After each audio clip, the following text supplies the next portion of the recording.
All right. Hello, traders. This is Fausto from Cyber Trading University. How's everybody doing this wonderful Wednesday morning? Let me just get a little see if everybody's wide awake.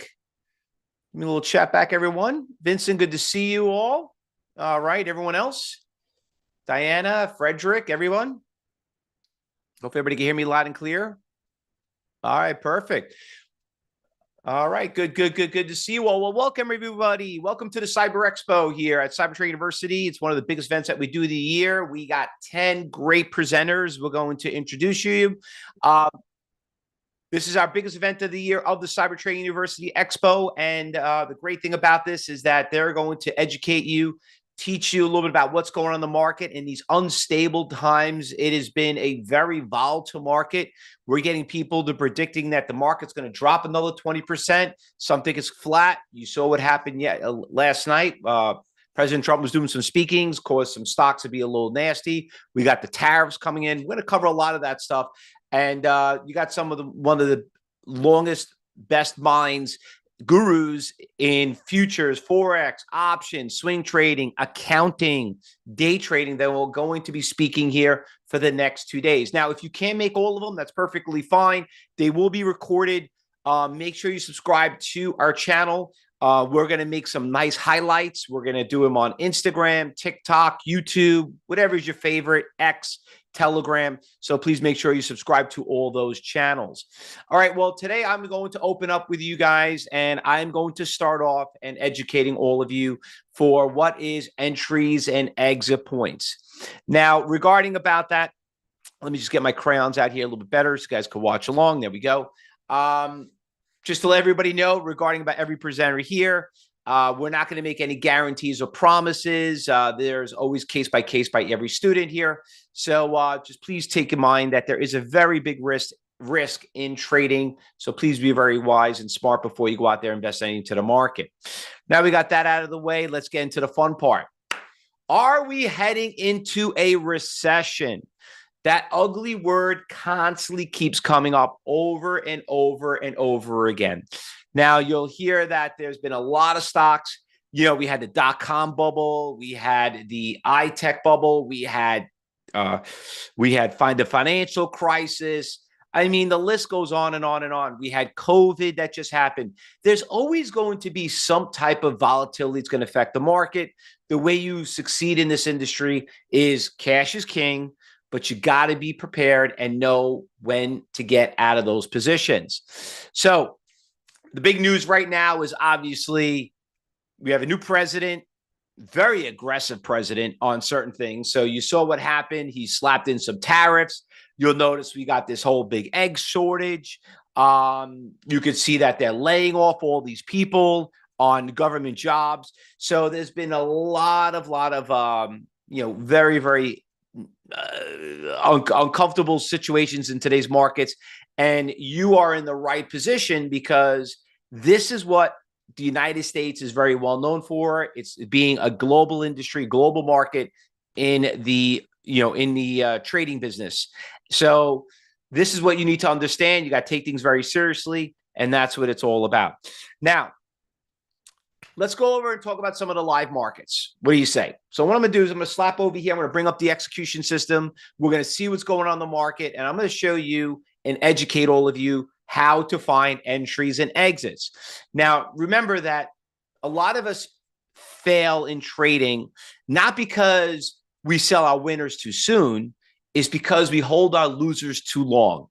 And the big thing that I was taught is that don't worry about the winners. The winners take care of themselves. It's the losers you got to focus on. And after seeing what's been happening lately in the market in the last couple of days, actually in the past year, we're going to need to have a little bit of a game plan. Now, what we're about to learn here, fellow traders, is we're going to cover and talk about some of the real big volatility in the market. I'm going to start off with the stock. I don't know. Does anybody have a preference? Any stock out there anybody want to look at? Let me start off with that. Anybody give me a something that's a little bit of a brand name, something that has some good volatility in it. Anyone have anything on the back of their mind? And by the way, some of you have your chat to private. So I think let's make sure we give everybody access so they can speak to everyone if we could do that. All right, Palantir, NVIDIA, NVO. Okay. All right, there we go. All right. So let's look at NVIDIA, NVDA. NVIDIA is a really big one. Okay. So I'll bring NVIDIA over here, and you could see NVIDIA here in the long-term chart has not been doing very well lately. And regardless of the news or anything else, I'm going to draw some trend lines out here. So what you're about to learn, fellow traders, is this. What we are looking at is something called, hold on, support levels and resistance levels. Okay. Now we are looking at what's called the left of the chart. Now, does anybody know what makes a support and resistance levels? Can you guys answer that question? What makes these supports and resistance levels that we're seeing right here? Vinny says buyers and sellers, moving averages, buyers and sellers. Frederick. Okay. Now, this is what you're about to learn, and this is what you're about to see. Do you see buyers and sellers, fellow traders, on this chart? Do you see them? Yes or no? Now, how much better and smarter trading decisions if you knew that you can see these buyers and sellers? Because let me explain something to you here. When this stock, NVIDIA, was trading at 125 and it was at 140, you'll be like, oh, there's a lot of support levels here. It's going to stop here. Definitely going to stop here right around the 125. And that day it didn't. It went lower. And you're like, wow, that's weird. And then you're like, well, maybe it's because it should stop. I don't know, maybe right here. Oh, yeah, definitely. A lot of buyers out here at this price and resistance levels and support levels and at 120. And like, wait a minute, but it just broke through it. How's that possible? Okay, well, that's not what the chart told me. And then you're like, okay, well, maybe it'll stop right here. A lot of buyers out here, okay, at this 115. And like, you know what? I'm not seeing any buyers out here all the way down to maybe like 90, but it never went to 90. It went to 110. And the stock right now is at 116. So what I'm about to show you right now, fellow traders, if you have been watching me or follow me for a while, is that I'm going to teach you how to read not the left of the chart, but the right of the chart, which is back here. So I'm going to teach you how to make smarter and better trading decisions. All right. And let me just clear this out and show you what I'm talking about. We are looking at right now that's something that is called level 4. Oops, wrong window. Here we go. This one right here. There we go. All right. So this is something called level 4. And what you're seeing is everything on the right of the chart. Now, there are a couple of things here I want to show you.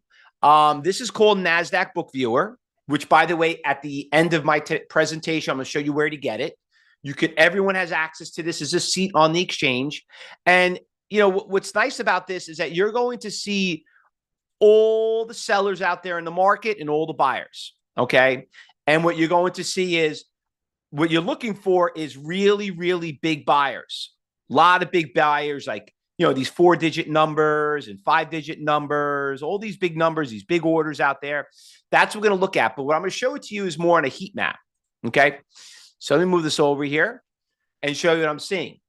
Now, you see over here, you see these big orders right here, 1.3 million shares, 1 million shares, 800,000. Okay.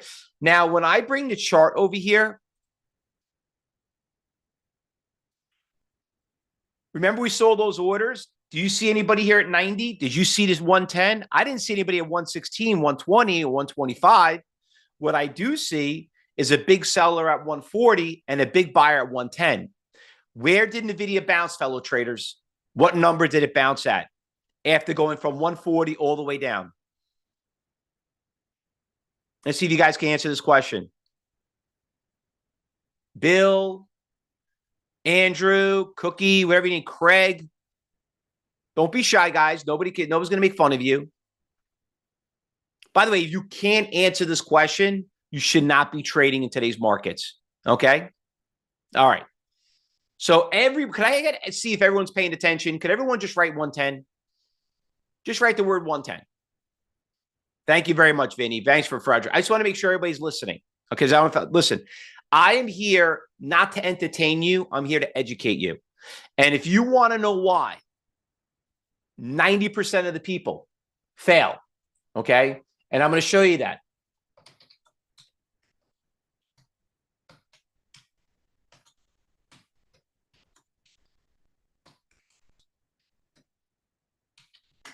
All right, I'm going to show you something right here. And if you want to know why people are failing, this is why. We are looking at ChatGPT right here. Anybody here use it? The failure rate in the stock market is very high. Estimated suggestion, 80 to 90%, 95% of traders lose money in the long run. And here's the breakdown why. Day traders struggle. Retail investors, about 85%. Options trader, even riskier. Okay. Lack of management, emotions, over trading, no trading plan, ignoring the market. This is not me. I just asked AI this. Okay. So, do you want to know why 90% of the people fail? Is exactly what you're looking at right now. It's not knowing where the buyers and sellers. Now, do I have everyone's attention? Okay. Give me a yes or no. All right, good. So let's go talk a little bit about what we're going to be doing. In the next 30 minutes, I'm going to invite all of you, okay, to come in my professional trading room. And here's our trading floor right here. So you're all going to be invited. Right now, as you can see over in the top left-hand corner, there's about over 200 people in right now. These people are all over the world. You could see it. These are all the traders. This is our alerts that are going on. These are our students, our traders, and our instructors. We're looking at a stock right now, ASTS. We're seeing level 4 over here. There's live audio going on. You could see him right here speaking. If I turn this mic off, I don't know if you should be able to hear him, but let me see if I could do that. You thinking it's going to make like an excessive run if there's news on the airlines? So everybody hear that? So I'm going to invite all of you into this trading room that we run all day. Okay, I started this trading room about 35 years ago. It's the original trading room. I know some of you guys have been there forever, but I'm going to invite all of you to see everything that we practice and preach. We're going to talk about how we find them. We're going to teach you how to trade, what's moving, what's going on. All right, now, and I'm also going to give you my book. Okay, so for everybody here, #1 bestseller on Amazon, How to Beat Market Makers at Our Own Game. It was published by Wiley, one of the biggest publishing companies in the world. So I wrote one of the best sellers of day trading books. And like I said, I'm not going to charge you for it. I'm going to give it to you for free, but you have to wait until the end. So why did Wiley want me to write a book? Why we the longest running industry school in the industry? How did this trading room come to fruition? Well, let me just tell you a little bit about myself. Okay. I started over 35 years ago. I'm one of the original day traders that started in the industry. Forbes magazine wrote a big article about us, about a bunch of kids tormenting Wall Street. When I started, I was about 22 years old. I'm 53. I love what I do. I've trained hundreds of thousands of traders like you, probably over a million till today. And my biggest thing is I don't want you to be part of this. I don't want you to be part of the 90%, 80 to 95% trading. It's like, why would I even do this business? No, it's such a failure rate. Restaurant business is more successful than this. Well, the reason why people fail is because you have to ask yourself, who trained you? You know, who you're trading with? And, you know, and what style are you doing? So I'm hopefully with today and all these speakers say we're going to fix that problem. But this is not about me. I'm not here to talk about why, our Cyber Trading University has been ranked #1 by, Google and, having a 5-star rating and, ChatGTP ranked us #1 school in the industry. It's not about me. This is about you. Question is, can we teach you how to do this yourself? Can we teach you to make sure you're making a good decision of what you're doing? So the big thing that it all starts off is this. It all starts off just following the money. Okay. It's not about Fibonacci's and MACDs and indicators, maybe a little bit later down the road. But as of right now, let's focus on something called the right of the chart. Let's just follow big money. Okay. Now, how do I know this? I live here in New York. There's the financial capital of the world. I'm surrounded. I was a market maker myself, which means I was a trader, for a brokerage firm. And before I learned how to be a trader and got a job as a trader, I was an ignorant 22-year-old kid trying to do like most people do. Let me try it myself and see how it goes. If I like it, then I'll go out there and learn. Well, that's not really a good game plan, okay? What I learned on the first day in a job, which I just showed you right now, I should have never made my first trade. That's what happened here. So let's talk about some of the common questions and why people make mistakes. It's all about knowing where to get in and where to get out. And most importantly, if things don't go your way, where to take a loss. So I want to talk about some stocks really quick. I want to talk about, I'm going to show you a couple of morning runners. I'm going to talk about some things that we traded this week and how to have a game plan. Here's a stock, IBAT, BTAI. It was a nice little morning runner. You could see how the stock had a beautiful run. Right here at 9:30, it ran from like $2.50 all the way to $6. You could see these are our traders in the room: Chuck, Alex, John. These are all the traders, and you could see how they got in and out of it. We post their entries and exits, okay, which you're going to be one of these people too. And basically, you could see what a nice runner it is. Okay, I mean, think about it. Stock from 9:30 to 11 went almost like $4. $2,000 investment. Hell, if you only made $1 on that trade, that's a nice little $250,000 salary a year. That was a nice little mover.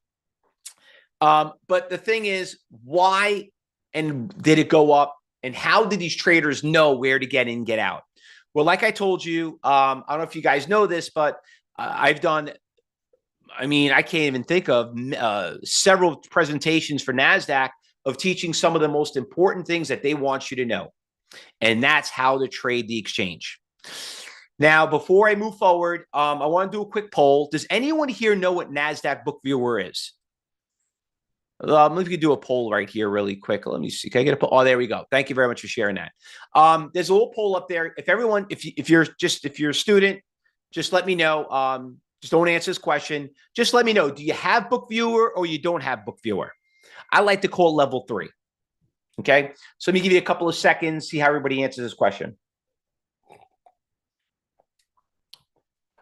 All right. Now, once again, I'm going to bring this back. I'm not going to beat a dead horse, but just keep an eye on what we're looking at right here. 80 to 90% fail. Okay. Look at the failure rate here, and even options is even higher. Okay. So keep a close eye on that from ChatGTP. All right. Now, this is the reason why people fail. They don't know how to trade the market in general. They like to look at a stock. They like to look at the P ratio. They want to see who's the analysts are doing. It has nothing to do of any of that stuff. That is all delayed. Let's focus on what the future looks at. The future is looking at the orders. Okay. So let me end the poll. Let me show you how many of you basically have answered. 71% of you said no. 24% said yes. Some of you said not sure. So I'll just take that as a no. All right. Now, what you're about to learn is going to be quite disturbing because I'm going to show you exactly how the market works. All right. So what we have right here is this. These are buyers. These are sellers. You are seeing every single buyer in the entire world that wants to trade this one stock, CLSK. Now, how do we use this data? Well, you just all mentioned the same thing. How do stocks go up and go down? Buyers and sellers. So Support does not exist unless you got buyers out there. Okay. Buyers equal support. Sellers equal resistance. So you'll see right here how the stock went all the way up, came back down, hovered right around this number. Okay. Right there. And then it went right back up. Now, why did it go up right at 15? Why didn't it go back down to 14? Well, when you look at the buy side and you work your way down, you'll see there's a lot of numbers, but the biggest number right here is the 88,000 share buyer, which is right here. Okay. Now, once again, how do stocks go up and go down? Buyers and sellers. So if a stock is going down, the only thing that's going to prevent it from going lower is buyers have to step in. Where are they stepping in? Right now at 15.10. So why did the stock go from 16.50? Stopped over here, not even once, but twice, because of that big buyer out there. Let me show you another example. Here we have what's called a resistance levels. And you can see how a stock right here shot up. SMCI went all the way up to a price of 40. And then all of a sudden, in the course of the day, it went lower and lower and lower. And now we're down to 38. How would we have been prepared to know that we should have got out at the open when it maxed out at 40? You got to look at what's called where the sellers. The sellers are on the right. These are your sellers. When you work your way down, you'll notice that right here, there's 124,000 share sellers out there, and there are 182 orders around the entire world that make that 124. Now, is that really a lot? Well, I don't know. When you work your way down, you got 600 shares, 200 shares, 1,000 shares, 4,000. That's about maybe 100 times the norm than any other order at any other price. So, yeah, I would say that is a pretty big order. Okay. And not only that, but history has a funny way of repeating itself. So if you want to question it, well, just wait to see what happens when it gets there. And if you were not prepared, now you're on the way down. All right. Now, let's look at another example. Let's go over some trades over this week. NVIDIA, which one of you keep bringing up? NVIDIA has obviously always been in news, so I like to talk about it. It's a pretty easy stock to trade to follow iceberg orders. All right. So NVIDIA is dropping down, right? Now, what is going to stop NVIDIA from going lower? Can everyone answer that question? Because when you look at the chart right here, I don't see, any support. So where is it going to be? John, Gary, Vinny, everybody. Could everyone out there just write the simple words? Buyers. Buyers, buyers, buyers. The problem with the chart is you're not going to see the buyers. So what you need to do is you need to go to the exchange. And when we go to the exchange and we look at NVIDIA, we work our way down. You'll notice there's a lot of buyers at every price, and at this specific price at 110, what do you got?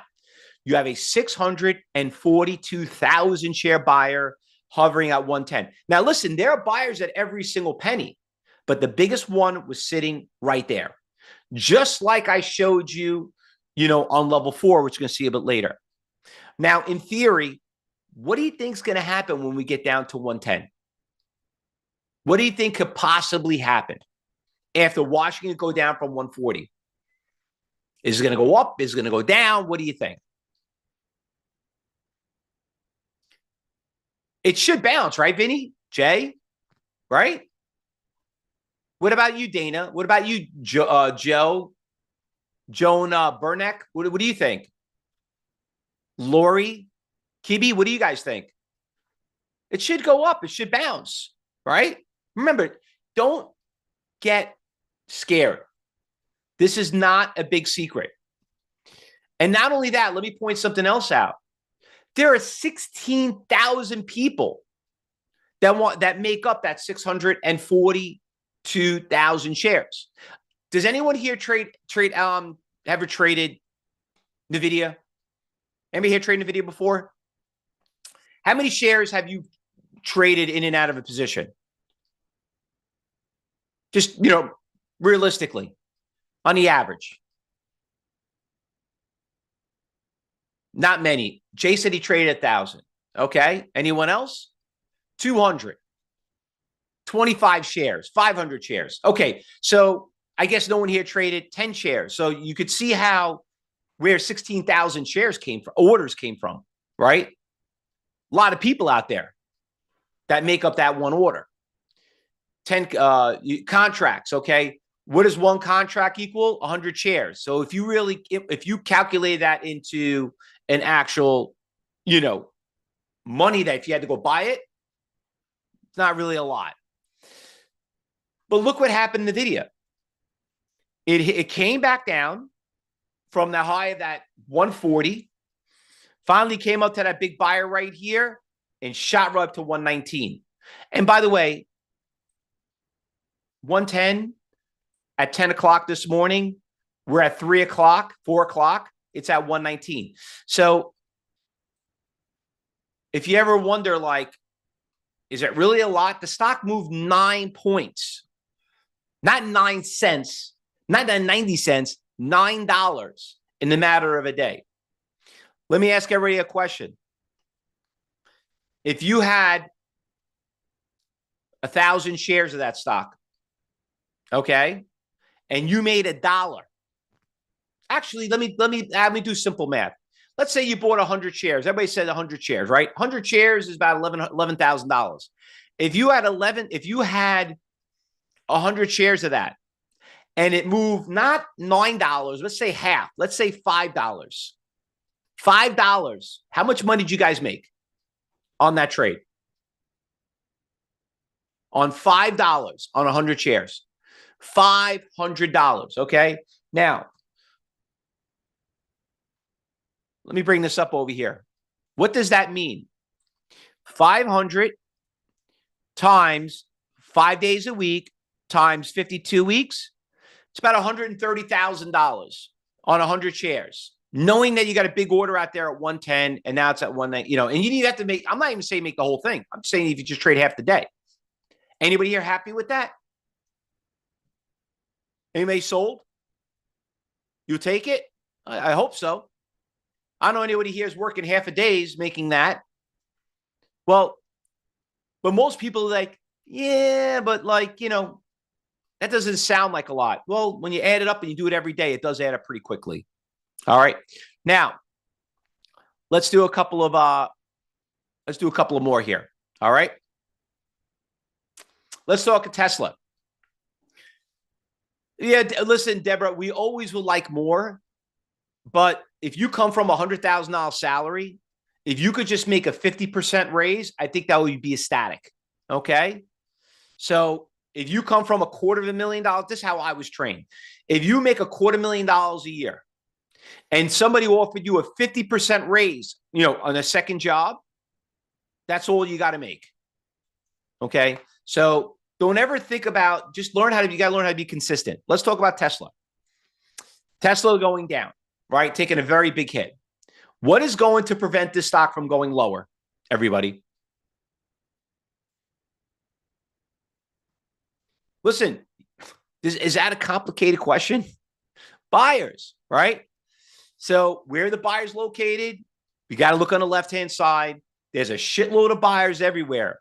Now we work all the way down here to 262, and that's where we see a 5-digit number. A 5-digit number of 47,000 shares. Is that a lot? Well, there's a lot of 100-share orders at every price. There's a couple of thousands, but 47,000, that's almost like 50 to 500 times the norm. So what do you think is going to happen when we get down to that price? I don't know. Looks like it went up from there, right? It did bounce, right, Murphy? Vinny, right? Now, let me just ask everyone another question. Did I lose anybody yet? Did I lose anyone? Frederick says no. Deborah says no. Joe, what about you? Jay, Howard, Henry? What about you guys? No. Now, did that seem hard? How many of you here have been educated before, took classes? And it's like, they give you like this big manual. You got to know the Fibonacci. You got to know the MACD. You got to know this one. You got to know P ratios. You got to know book value. You got to know analysts. And like, it's like overload. Okay. You're like blowing up your head and you're sitting there like a little kid, like, you know, this ain't rocket scientist. You know what the hardest part about trading? Because I don't make it as simple as it is. Do you know what? You know what? Even what makes it very difficult? Greed, discipline, a little psychology in there. Listen, we all make mistakes. Everyone here know how to drive a car? Okay. Did you ever get a ticket? You know why you got a ticket. Yeah, I pushed it. I went a little too fast. Yeah, I kind of blew the stop sign. I knew I should have stopped. You knew why you did it. Okay. It's not like, I don't know why I got a ticket. You blew a stop sign. Do you know what you did? No. You know what I mean? Like, if you didn't know, you shouldn't be driving, right? You didn't know you broke the speed limit. Who trained you? What do you mean you don't know you broke the speed limit? Who taught you how to drive? You have even a driver's license? Problem with this is you don't need a driver's license to trade. And the next thing you got to know, who really trained you? It's not that complicated. And the big thing is what you learn at Cyber Trading University, what we teach you, the way I teach, the way I was trained, is it just comes with experience. You're going to get greedy sometimes. You might get a little cocky here.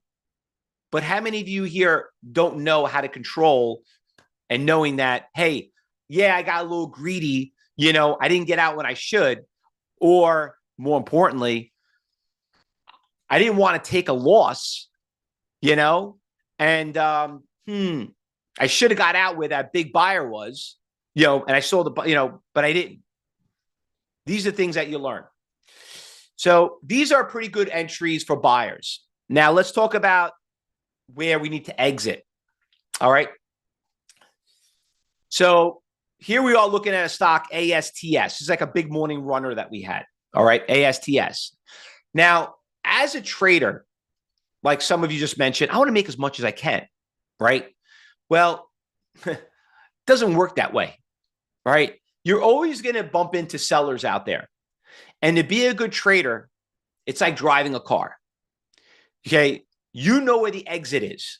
You know which one you got to go to. Yeah, but like I like driving a car, like you need to know where is in front of you. You can't look what's behind you. All right. Now, what's in front of you is sellers. That is going to prevent the stock to go from going any higher. So when we look over here on the NASDAQ exchange, we could see here, there are a lot of sellers, like we just mentioned earlier. But you'll notice right here, the biggest seller is hovering right around 130. Now, some of you might look at this chart and say, stock like, oh man, I remember ASTS. This stock was like $60. Maybe it's going to go back to 60. Or maybe yet, how about you owned it at 60 and you wrote it down to 25 and now it's coming back and like, I got to make back my money. Oh, now I'm finally making a profit, now I'm making my money back. Yeah. Okay. But one problem, you got this guy in your way. Okay. And it's not one trader. It's 87 traders that are looking to get out at that price. Well, 1 minute you're making money. Next minute, you're wondering, oh, shoot, now what do I do? And wondering, I don't understand. Why is it going down? Oh, I know why, because Trump said something stupid about the stock. Oh, I know why, because the market's down. It has nothing to do with that. It has to do with the sellers out there. Oh, yeah, I don't know if they still got that contract. I don't know if they're going to be delivering that next, what's this company do? Satellite in space. You know what I mean? Like, don't worry about that. Worry about this. It's all about following stock. Let's talk about nuclear stocks because they've been pretty big this past couple of days. So SMR had a nice little 15% move yesterday. Okay. Big run up. Beautiful run up. Now, let me ask everyone a question. If you have a winner, what is the goal when you have a winner? What is the ultimate goal? Let's see how you guys answer this question. Not to give it back, Vinny. Keep the profit. Make money. Okay. No, Frederick, that's not a good sign. That's a failure. Let it run. That's not a good answer. Okay. Take half and move up. No, that's not a good answer either. Understand something. You did not make money until you sell it, right? As always. So having a game plan, like we start off, is entries and exits. You got to know where the exit is. So let's look at the exit. Who could only help us find that exit? We got to go right to the exchange, which, by the way, I don't know if I told you this. Let me take a step back really quick. When I started trading, I didn't know this data existed. This data that you're looking at, that you probably think is new to you, this has been around for almost like 30, 40 years, this data, okay? It's been around forever. The difference is, and the reason why some of you are probably learning it about now, is that when I started 35 years ago, I had to pay $1,000 a month for this data. So that's why there was not that many people in my industry. Nobody wanted to go out and spend it that. Like if I told anyone right here that, hey, I'm here selling you access to the floor of the exchange, but it's going to cost you $1,000 a month. The smart traders right here would agree with me. Like, you know what? I'm looking to do a $250,000 salary. $1,000 is part of doing business, like renting a store. You can't, it's all about location and whatever. You can't run a company without employees. I got to pay for employees. Otherwise, you shouldn't be in the business. Doesn't cost $1,000. Doesn't cost $500. Okay. You know what this stuff costs? $15. They lowered it so much that it cost $15. I had to pay $1,000. So I got ripped off back then. But you know what? I'm here today. Let me ask everybody a question. Does anybody have a problem to have a seat on the New York Stock Exchange and it costs you $15 a month? Anybody here willing to pay that? I didn't think so. Some of those people on the New York Stock Exchange had to pay $2-3 million just to get on the floor. Okay. That's not including even making money. That is just to have a seat because there was only X amount of seats there. NASDAQ did things a little bit different. They did electronic. They didn't have a floor, but they still gave you a seat, and this is what you had to pay. Okay. And by the way, you can't afford $15. I'm just going to be very honest with you, and don't take this the wrong way. You should quit trading immediately. If anybody here is looking for free stuff, you're wasting your time. And I'll prove it to you. Do you work for free? Okay. You hear there's such thing as what's called a free lunch. Oh, we got free Medicaid. Oh, you got free medical insurance. There's nothing free in this world. Somebody's obviously paying. I'll even give you another point. Why do brokerage firms give you free tickets? Do you know why? Oh, I used to pay $25 a ticket. Now all of a sudden they're free? What are they doing? Why are they giving it away for free? Do you guys have any idea why? Why tickets are free when I had to pay $25? I'll tell you why in the next 10 minutes. Okay. Don't be ignorant and don't be gullible. Okay.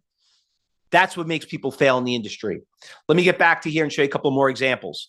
Because you know what? SMR, if you didn't get out of it and have a game plan, now you went from $18.20, now you're down to $17 because you came up to that 68,000 share seller. Okay. And you're wondering, I don't understand why the thing went down. It was doing great. I was making so much money. Now all of a sudden I'm losing. What happened? What happened was you didn't have a seat on the exchange to pay the $15 right from the exchange itself to see all those orders out there because you were too busy looking at the past and not looking at the future. Now, I'm not trying to beat anyone up here, but this is why I love teaching people, because this is the failure rate of why I just showed you, and I'll bring it up again, why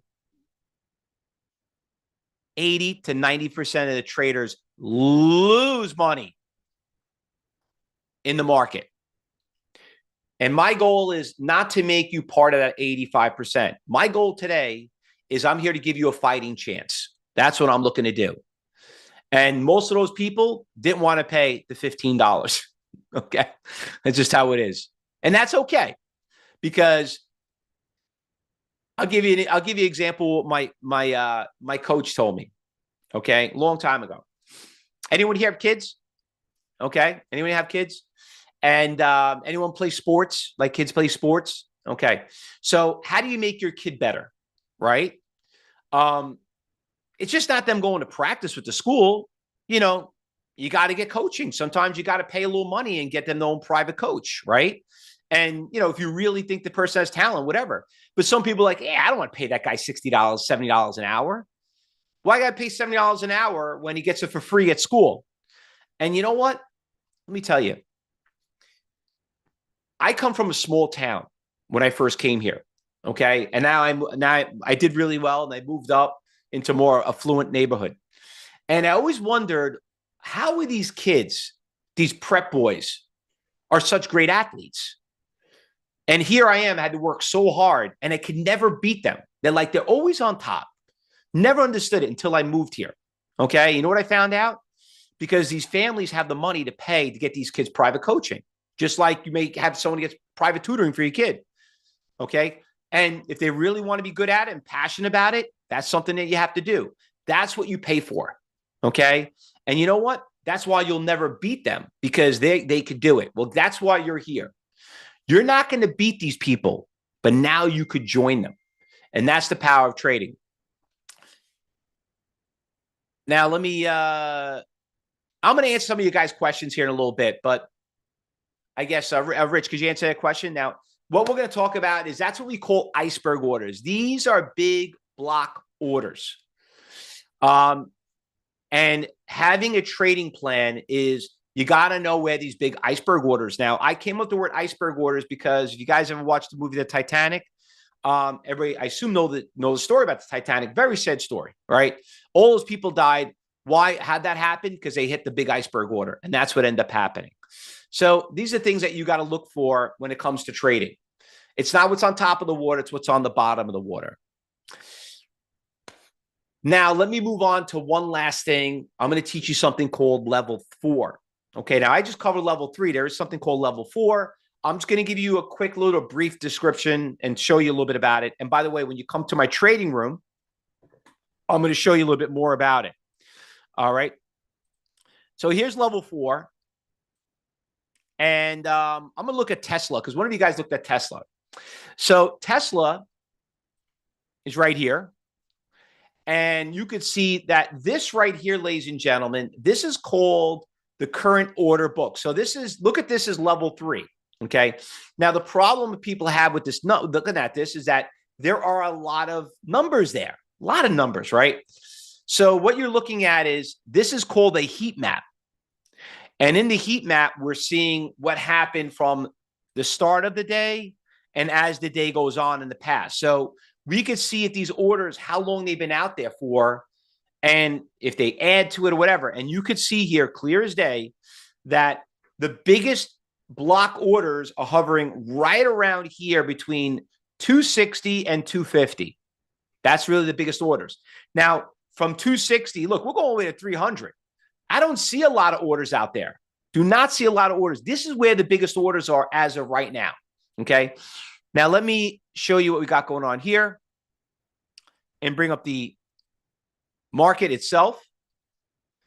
And let me bring up Tesla. And let me show you what we got here. Here's Tesla. Here's the market. And when you look over here, you will notice resistance, resistance, resistance, crash. Now, we were looking all the way up here. We're talking, we went all the way from here to here. Didn't see anybody, nobody, but you did see him down here. So in theory, what do you think is going to happen? We lost audio? Everybody hear me okay? I think I should be okay. Audio back? Okay, Rick. All right. So what do you think at the price that you're at right now? Are you at a support level or resistance level, everyone? Support or resistance?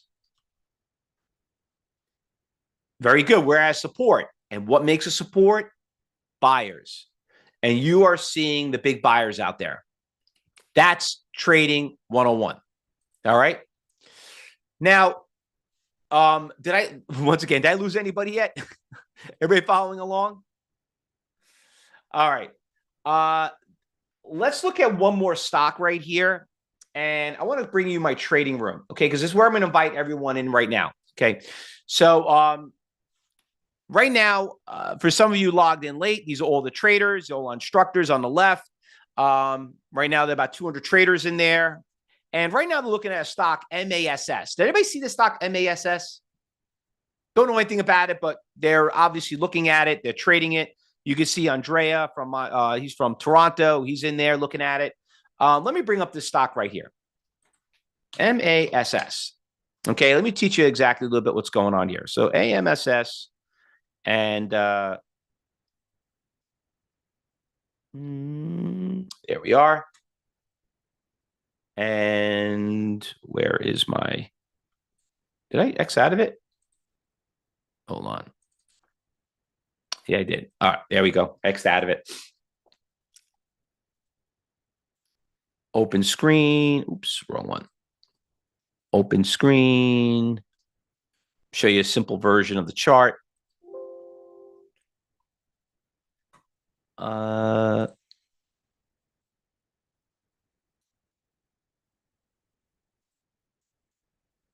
There we go. All right. MASS. Here's the stock right here. So stock is moving up really nicely. You can see here on the chart. Beautiful running stock. Started yesterday. It was right around 320. Stock's already at 440. Okay. Now, if you own the stock right here, what's your game plan? What is the game plan on it?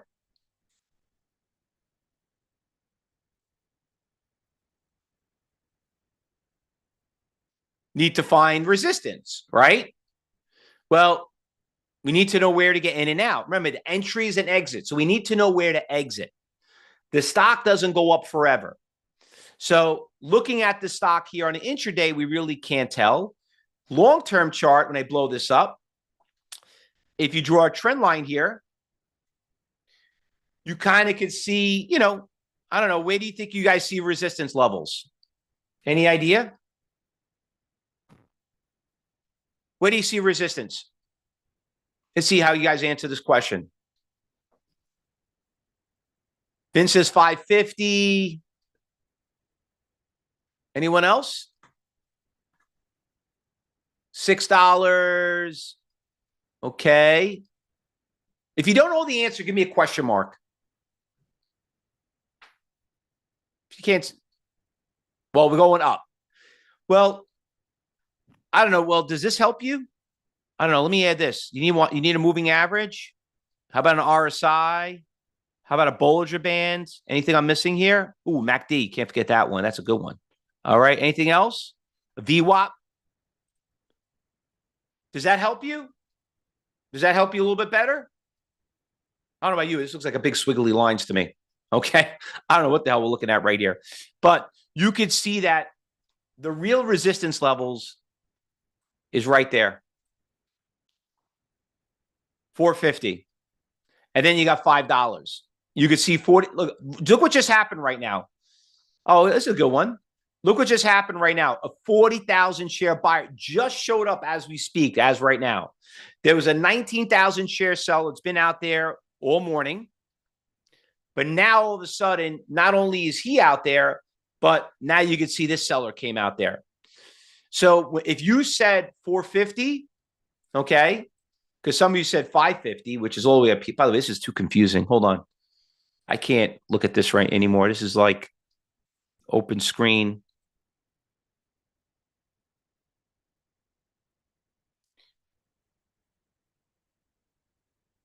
MASS. And here you are right here. There's 450. There's your resistance levels. You could see that there was support levels here, resistance over here. So if you said 550, you're right, but 450 right now is the big issue. Okay? And listen, if you own the stock at 3, you can get out at 450 right here. You make $150, $1,500. That's over a nice $300,000 salary. You wouldn't want to take that? I don't know how many of you here make $1,500 a day, but not bad for a day's pay. So that is basically what we call level 4. And by the way, everybody of you here, we're going to show it to you live in the market. Because remember, I can't I mean, all I could do right now is just kind of get you excited within the first 45 minutes. So what I want to do right now is this. I want to invite all of you, give you the opportunity how to get NASDAQ Book Viewer, to get my book, and to join my trading room. So if you, and not only that, but if you hadn't been following me on Instagram or TikTok, we post everything up there. I post about every day, even twice a day. We're going to cover some of these great big orders. We're going to talk about the corrections, all that good stuff.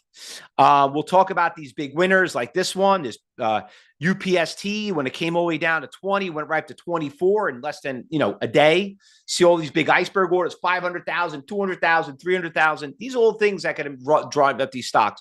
So if you had a chance, everyone, you can click on those links. Make sure you like us, friend us. And once again, make sure you give us a thumbs up. All right. So just to kind of reiterate a little bit more, Cyber Trading University has been endorsed and sponsored by more brokerage firms than anybody in the industry over the 35 years. Some of these names you're probably very familiar with. I've done presentations with them and everyone else. And by the way, if anyone here wants to get trained, make sure you find out that they are being endorsed by brokerage firms, because they do definitely take their compliance very, very seriously. Also, Cyber Trading University has a 5-star rating on Google, which is probably unheard of after 35 years. One other good thing is, if you want to find out more about the people that you educate you, always check out their Google reviews. And also very proud of ChatGPT did rank us #1 school in the industry with over 30 years of experience, which is also, AI is obviously recognizing Cyber Trading University. Why that is? Because we have a passion to teach you. We care about you. We hate people losing money. We got great customer service and everything else. Now, a couple of things. If you're new to trading and you want to come join our trading room, this is all we're going to ask for right now is, and you got a lot of presentations here going on, but if you want to sign up, all we're asking for is a $9 trial for 1 week. You have just been witnessing for about an hour. Imagine me doing this for about 40 to 60 hours over the course of the day.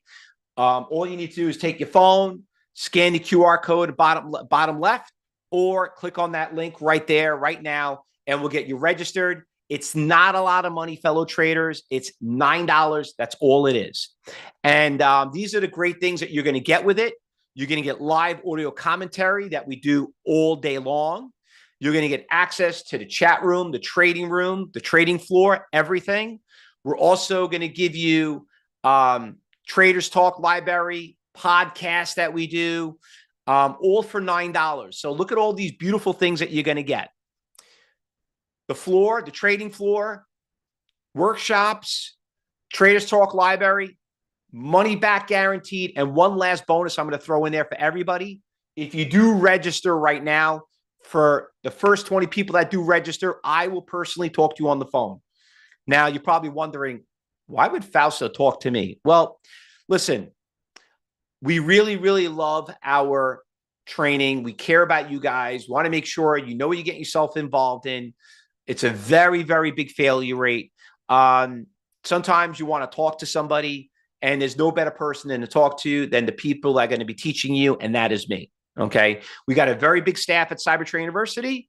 We got a lot of instructors, a lot of students that would love to hear from you. But all we ask for is that $9, because we feel like, you know what, if you don't invest $9, you know what, you're not going to take it seriously. We could do it for free, but we just feel for $9, you have a little skin in the game. Now, we are not going to charge you any more than that. We don't do it. You want an auto pay. Someone had asked me that. We don't do auto pay. We don't do any of that. If you don't want to move forward with us, don't worry about it. You don't have to. So you get the book. You get how to get NASDAQ Trader. You'll get all that stuff. You get Week in the Trading Room. You get workshops all for $9. All right. Any other questions? Anyone have any questions before we bring on our next speaker here at Cyber Trading University? Any other questions? Once again, traders, it's $9. Doesn't cost you a lot. Money back guaranteed. And also, you're going to be getting everything that we talked about. Dana, the NASDAQ book viewer, that's a great question. So you can go to NASDAQ's website. The problem is, if you don't get the right one, you're going to get you're going to pay more money for it. and also you're not going to know how to set it up. So I actually made 2 workshops for about 5 minutes long, which one to purchase and how to set the defaults and how to use it. So in this program that we're giving you for $9, before you go out there and buy it, watch these 2 5-minute videos first, so at least you could set up properly. Okay, so that's the most important thing. All right. Now we got about 5 minutes. We got Melissa Armo that's coming on next in 5 minutes. So I'm going to give you guys a little chance to get registered, take care of this, and then we're going to bring her on. Okay. We do cover futures, we cover options, and we do some swing trading and everything. Yes, we do. All right. So in the meantime, everyone, just stick around. Don't go anywhere. And we'll be right back. All right. In 5 minutes, I'll introduce her. We'll get her set up and enjoy the rest of the Cyber Expo, guys. Thanks for listening.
All right, traders, we're going to get started right now. We're going to pass it on to our next speaker. Let me just get a chat back if you guys can hear me okay one more time. All right, perfect. All right, good. So I'm going to introduce the next speaker in here. Melissa, could you hear me okay? Just let's turn our mic on. Let's see if you can hear. Oh, yes, there she is. Can you hear me? All right. I hear you fine. All right. Well, Melissa, thanks for being here. Let me do a quick little intro and recommend and kind of introduce you who we got here. So Melissa is the founder and owner of the international education company where she's going to teach you how to be a successful trader in the stock market. Her method is teaching of owning and creating a very unique way of similar to mine, like day trading. She's very well known. She's been on almost every financial station that I can know: Fox Business, RT America, Cheddar TV, CBS News, Newsmax. I mean, the list goes on and on and on. Her main thing is talking about making a million with Melissa.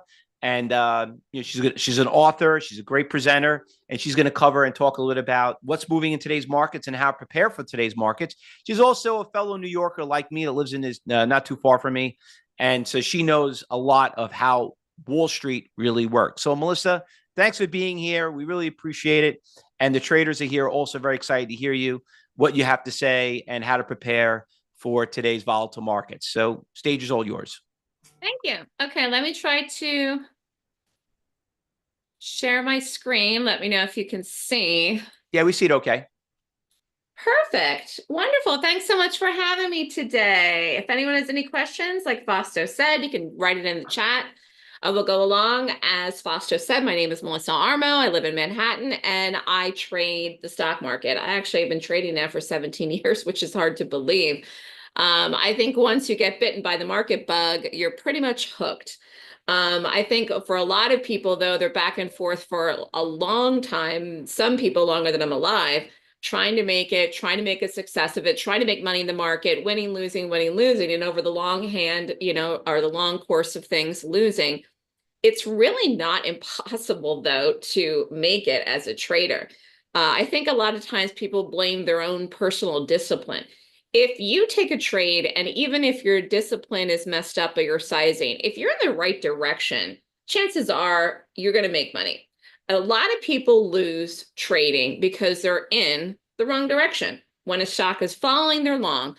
When a stock is rallying, they're short. So I hate to simplify it, but the reality is if you can determine the direction a stock in the market will go ahead of time to take the trade, to place the trade, to get in before the move happens, you will increase your profitability. Again, you should have your discipline down with your sizing. But really, I've had people trade with me and they're not great with their sizing, but they're still making money, because like today, for example, we shorted crowd. You can look it up and see what it was. That was today's play of the day. And it worked. It fell. We shorted it. And I'm mostly short. So actually, the last 2 weeks have been huge for us at the Stock Swoosh. Every single day has been better than the next. And some of it is tariffs, which we can talk about throughout today's lecture. Some of it is the Fed is probably not going to lower interest rates this year, which the market is realizing. And again, of course, what's happening overseas with the many wars that are going on and the scuttlebutt that happened on Friday, if anyone watched it, between Trump and Zelensky. So the market is scared and worried about lots of things right now. And so it's been very volatile, but if you know how to trade and you know how to make money, it's been a great time to trade. So I'm going to talk about trading today on the side of institutional money and gaps. I trade gaps. That's what I do. Again, if you have any questions, you can plop it in the room as we go along. As Fausto said, I appear on TV. I talk about the economy. I talk about the stock market. I give my opinions. When I trade, though, I'm looking at the price action. So I'm looking at the charts. Like you can say this thing, that thing, but at the end of the day, it's really about what the price is doing because sometimes it doesn't line up. You can have a stock that has fabulous earnings and then it could sell off like a hotcake. So it doesn't always add up to what the fundamentals say in a stock. If you have questions after the fact, you can email me at melissa@thestockswoosh.com. You can call me at 929-3200-GAP. I am a real person. I do live in New York. If I don't answer, you can leave a message. I will call you back within 24 to 48 hours. You can follow me on Twitter, which is now X, at the Stock Swoosh, Facebook, YouTube, or Skype. So again, it's 2025. It's already March. Before you know it, it's going to be spring here in New York City. I can't wait for the cherry blossoms. They come and go very quickly here. I live along Central Park, but the year is going by fast. It seems like the election was like forever ago. And yet it was only in November. And things are just changing so rapidly and often. And you have to be willing to change what you're doing as well. So if you're at a point in your trading, here we are, it's March 5th, and you're not doing well so far this year, you need to switch what you're doing. You need to change it up. You got to set goals for yourself. You need a plan of action to get somewhere with the year. You still have 10 more months almost left in the year in order to be successful. But the earlier you get on the right path, the earlier you start trading, the earlier you learn a strategy, a winning strategy that you can duplicate to capitalize on some of these moves we've had in the market, then the higher chance of success you're going to have going deeper into the year. And I wouldn't put it off. Again, the beginning of the year, change in seasons. Like I said, we're going from winter to spring here in New York and the Northeast is a good time to learn, to think about doing something different, again, you've heard of spring cleaning, kind of spring clean your trading. clean out the cobwebs of some things that you're doing maybe that haven't been working. A lot of times people come to me, they want to train, but they don't know how to make the transition. First of all, if you're full-time with a job, you can't quit until you're actually replicating what I do and making money training. So I tell people kind of transitioned into it part-time. Be in the trading room 2 days a week, 1 day a week, 3 days a week, whenever you can make it work. I trade in the morning between 9:30 and 10 a.m. Eastern time. Like I said, we short a crowd today. It was a very quick trade. We were in and out. I said the target was 350. It actually continued past that, but we got out before that because I like to do fast, quick trades, okay? So you can figure it out. You can find a way to make it work. I worked 2 jobs when I was teaching myself how to trade. You got to figure it out. There's never going to be any perfect time. We're going to have all the time in the world and all the money in the world to trade and all this free time. That's just not realistic, okay? You have to find a way to transition if this is something you really want to do.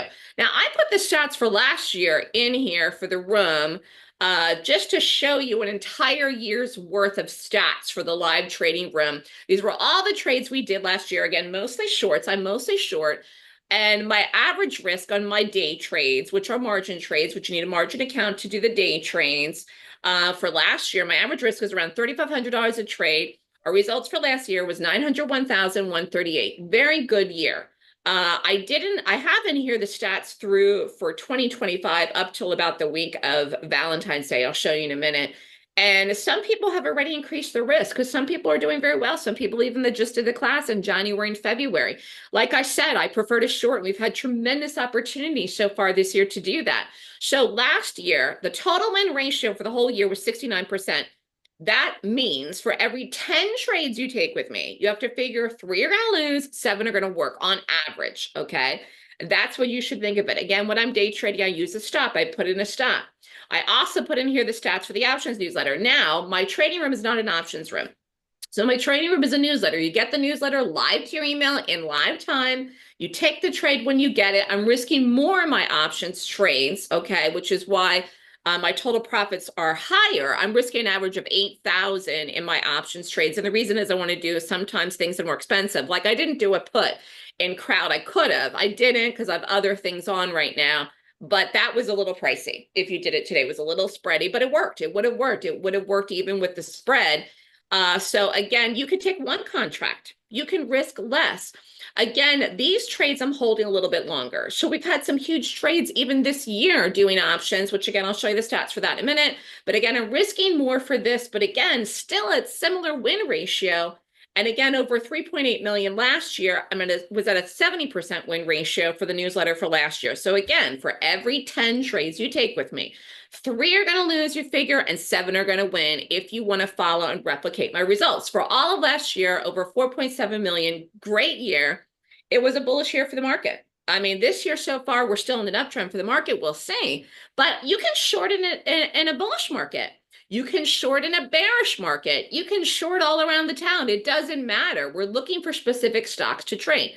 So this is the results. Again, I didn't update this. I've been so busy at a February class, but this is only through the 13th of February. Our results for the year through 2/13 in the room was 158,884. Stats again, 69% win ratio. And then I put the options. Again, this isn't updated either for the last 3 weeks. 221.6, again, 72% for options. One of the biggest trades we had in the last 2 weeks for options was Tesla. And interestingly enough, that was a huge trade for us. We did calls in it before the election, and then it ran up after the election, November, December. Tesla was a huge winner for us going long, and now we've been shorting it. And it's been a huge trade to short it. So again, you can short stocks, you can go long stocks. Some of the trades I do are longs. I just prefer to short, and we'll talk about that a little bit more as we go along. So this was year to date only through the last couple, not through through the middle of February. And if I have time, I will try to update the stats on my YouTube, but every day is busy. And again, this is part of being a trader and a teacher and everything else I do. And being here with you today. So again, as we go along, if you have questions, ask me. But what I do is I trade gaps. I teach a class once a month. The class for March is March 15th and 16th, which is next weekend, not this weekend, next weekend. and I teach my method. So again, if you're somebody that's like, I have no idea what I'm doing every day, I'm all over the place with my strategies, or if you don't have a strategy at all, it's very difficult for people to be successful if they don't know what to do every day. They get up, they watch TV, they look at the trades, they say, what's happening? And they kind of just fly by the seat of their pants. Flying by the seat of your pants is not going to get you anywhere near the stats or the profits that I just showed you. And it's not going to get you near profitability at all, because most day traders, most retail traders, most active traders actually lose. And the reason is because people are back and forth and don't have a winning strategy, or they don't have any strategy at all. So I make it easy for people by teaching people my method in the 2-day class. And then all they have to do is get up in the morning and go through, find stocks that are gapping and rate them. And the process is, if the stock rates 20 points or more, I take it in the direction of the gap. Again, talking about how one of the reasons we sold off the last few days, you could say, is tariffs. Well, again, whether I think tariffs are good or bad or whatever, it doesn't really matter. If I see a stock and I rate it and it rates good to short, I'm going to short it. Again, we're doing momentum trades, we're doing active trades, we're doing fast trades, we're doing quick trades. This doesn't mean I'm like bearish on the market for the year. This doesn't mean, oh my God, tariffs are going to kill the US economy, we're going to go into recession, even though we could, I don't know. It means that I'm positioning myself to make money. I have one job only, to make money. And again, talking about what's happening with the Ukraine war and Russia and everything and all the scuttlebutt, like I said, with Trump, the fact is, you got to just move yourself beyond that. Like, move beyond it. Say, okay, I can make money doing something here and capitalizing on this craziness. And that's literally how you have to be, quite frankly. Somebody has a question here. Do you get gap trades pre-market or after the market is open?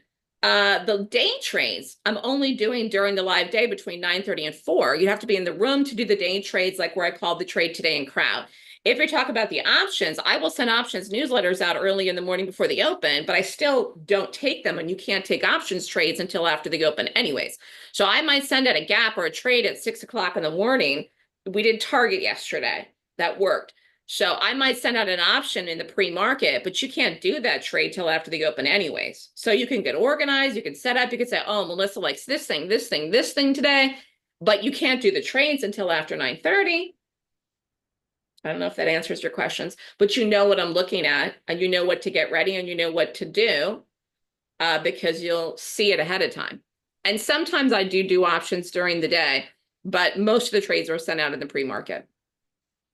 Anyways, everything is about making money. That's my focus. That's what we're here. That's what I do. Again, making money. And again, it's on momentum. So stocks go up, stocks go down. You have to know how to play both sides. A lot of retail traders prefer to go long. I've noticed that a long time ago when I started the business and started teaching people. I knew I had an itch with shorting because I couldn't hardly find anything out there on shorts when I was trying to teach myself how to short properly. And a lot of stuff was crap, or it wasn't good, or it didn't work. And then I realized, oh my God, there's hardly anybody shorts and people don't know what they're doing. So I created my own system to short. But the fact is that most retail traders prefer to go long. First of all, some people's accounts are not set up to short. You can buy a put. Okay, you can't short a retirement account, but you can buy puts, or you should be able to in your retirement account. If you're not sure, you can call and ask. And again, if you're not someone that has the amount of money to set up a margin account at a broker to do shorts, well, then you can go prop. You can go prop, set up a prop account, look into it.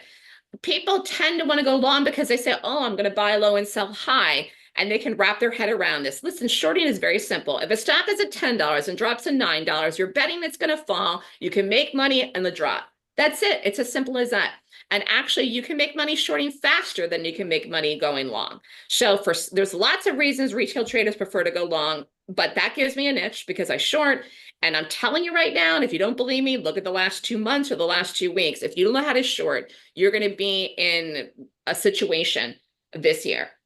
You're going to be in a pickle. You're going to keep wanting to buy every dip and you're going to lose like in the last 2 weeks, and you're going to, and there's no reason for it. You have to learn how to play both sides. Again, there will be a time to go long the market at some point. There will be a time. It's not right now, but the fact is there will be a time to go long, and I do go long. Like I told you, we went long Tesla and we went along a bunch of other stuff, the market after the election. But if you don't know how to short, you're just like, it's crazy. Okay. You need to know how to do both sides of it. And you need to have your account set up that you can do both sides of it. But anyways, I'm trading momentum. So don't confuse momentum with the trend. Okay. I'm trading momentum. Momentum. I want a big move. Again, you can pull up the crowd today and take a look at it. Or here's one we did. This was a month ago now, actually, PayPal. Here was a gap. So what is a gap? Let's just talk about that first really quick. Stock closed here, gap down, boom. This is PayPal, closed up here, snug as a bug, right around 89, boom. Gap down here in the morning around 82, open, rallied, fell. So we did a short, we shorted it. This is a big move, this is momentum, this is a sell-off, okay? So we took advantage of this, we shorted it and did a put, okay? And I don't know where this is right now. This was last Friday, but look where it went. It's a beautiful, beautiful trade. And this was on earnings, okay? Again, I like to do the fast trades, but actually you could have just shorted this as a swing trade, or you could have done an option out for longer than we did. So we did the $80 puts that expired on the 7th. It was a fast one. We did it the week of the gap. Again, I set this trade out before the market, before the open. It was a nice trade. It was cheap. $1.15, you could have done one. You could have spent $115. Again, my risk is higher. Either way, it doesn't really matter what your risk is. The idea is taking the trade, getting the direction right, which was a sell-off, and the return on investment was 139%. This is what I call an advanced trader risk. If you did a smaller risk, say you did 1150, took 10 contracts, and this is 1,050. I mean, you can make money risking an average of $1,000, 500 even. You could have done 5 contracts. You could have done half this. That's $1,600. Flipping your money around. Doom. This is taking it the same day, getting the drop, getting out. Okay. And again, if you don't have a margin account, okay, and you want to do puts, you buy the put, you set up a cash account, you just pay whatever it was. And again, in this case, this was really cheap. Okay. And there's lots of that we do like this. So that was a good one. Any questions here as I'm going along? I'm watching the time as I'm talking here. Getting back to what I was saying, people take trades in the wrong direction. I think a lot of people that are retail traders are having a tough start to the year. The market was very bullish last year. Actually, it was very bullish in the last 2 years. There's a lot of reasons for that. But the fact is that I think a lot of retail traders, if they were honest with themselves, are having a tough start to 2025. If you're in that camp, you're down for the year, I mean, you got to take a look at what you're doing. I say stop, take a break. Whether you do my class or somebody else's or just take a break, like don't dig yourself into a hole. I've been teaching people now for a long time, like 14 years. People tend to want to just double down. People dig themselves into holes a lot. And then the deeper they get, the harder it is for them to spend the money on a class like mine or even keep trading at all. And one of the most negative things for people once they're losing is that it not only does it wreak havoc on their finances, it also it's a mind game. It puts them into a negative space where then they feel like everything's rigged and the market's rigged and it's all rigged against them and they get into this negative mindset. You gotta be positive when you trade. Again, I showed you the stats. Not every trade that I take works, some lose.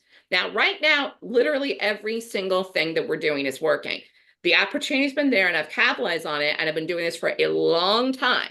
But the fact is that there are times that I take trades that lose. I don't get in my head about it anymore. You take the trade, you take the risk, you do it, boom, you're out.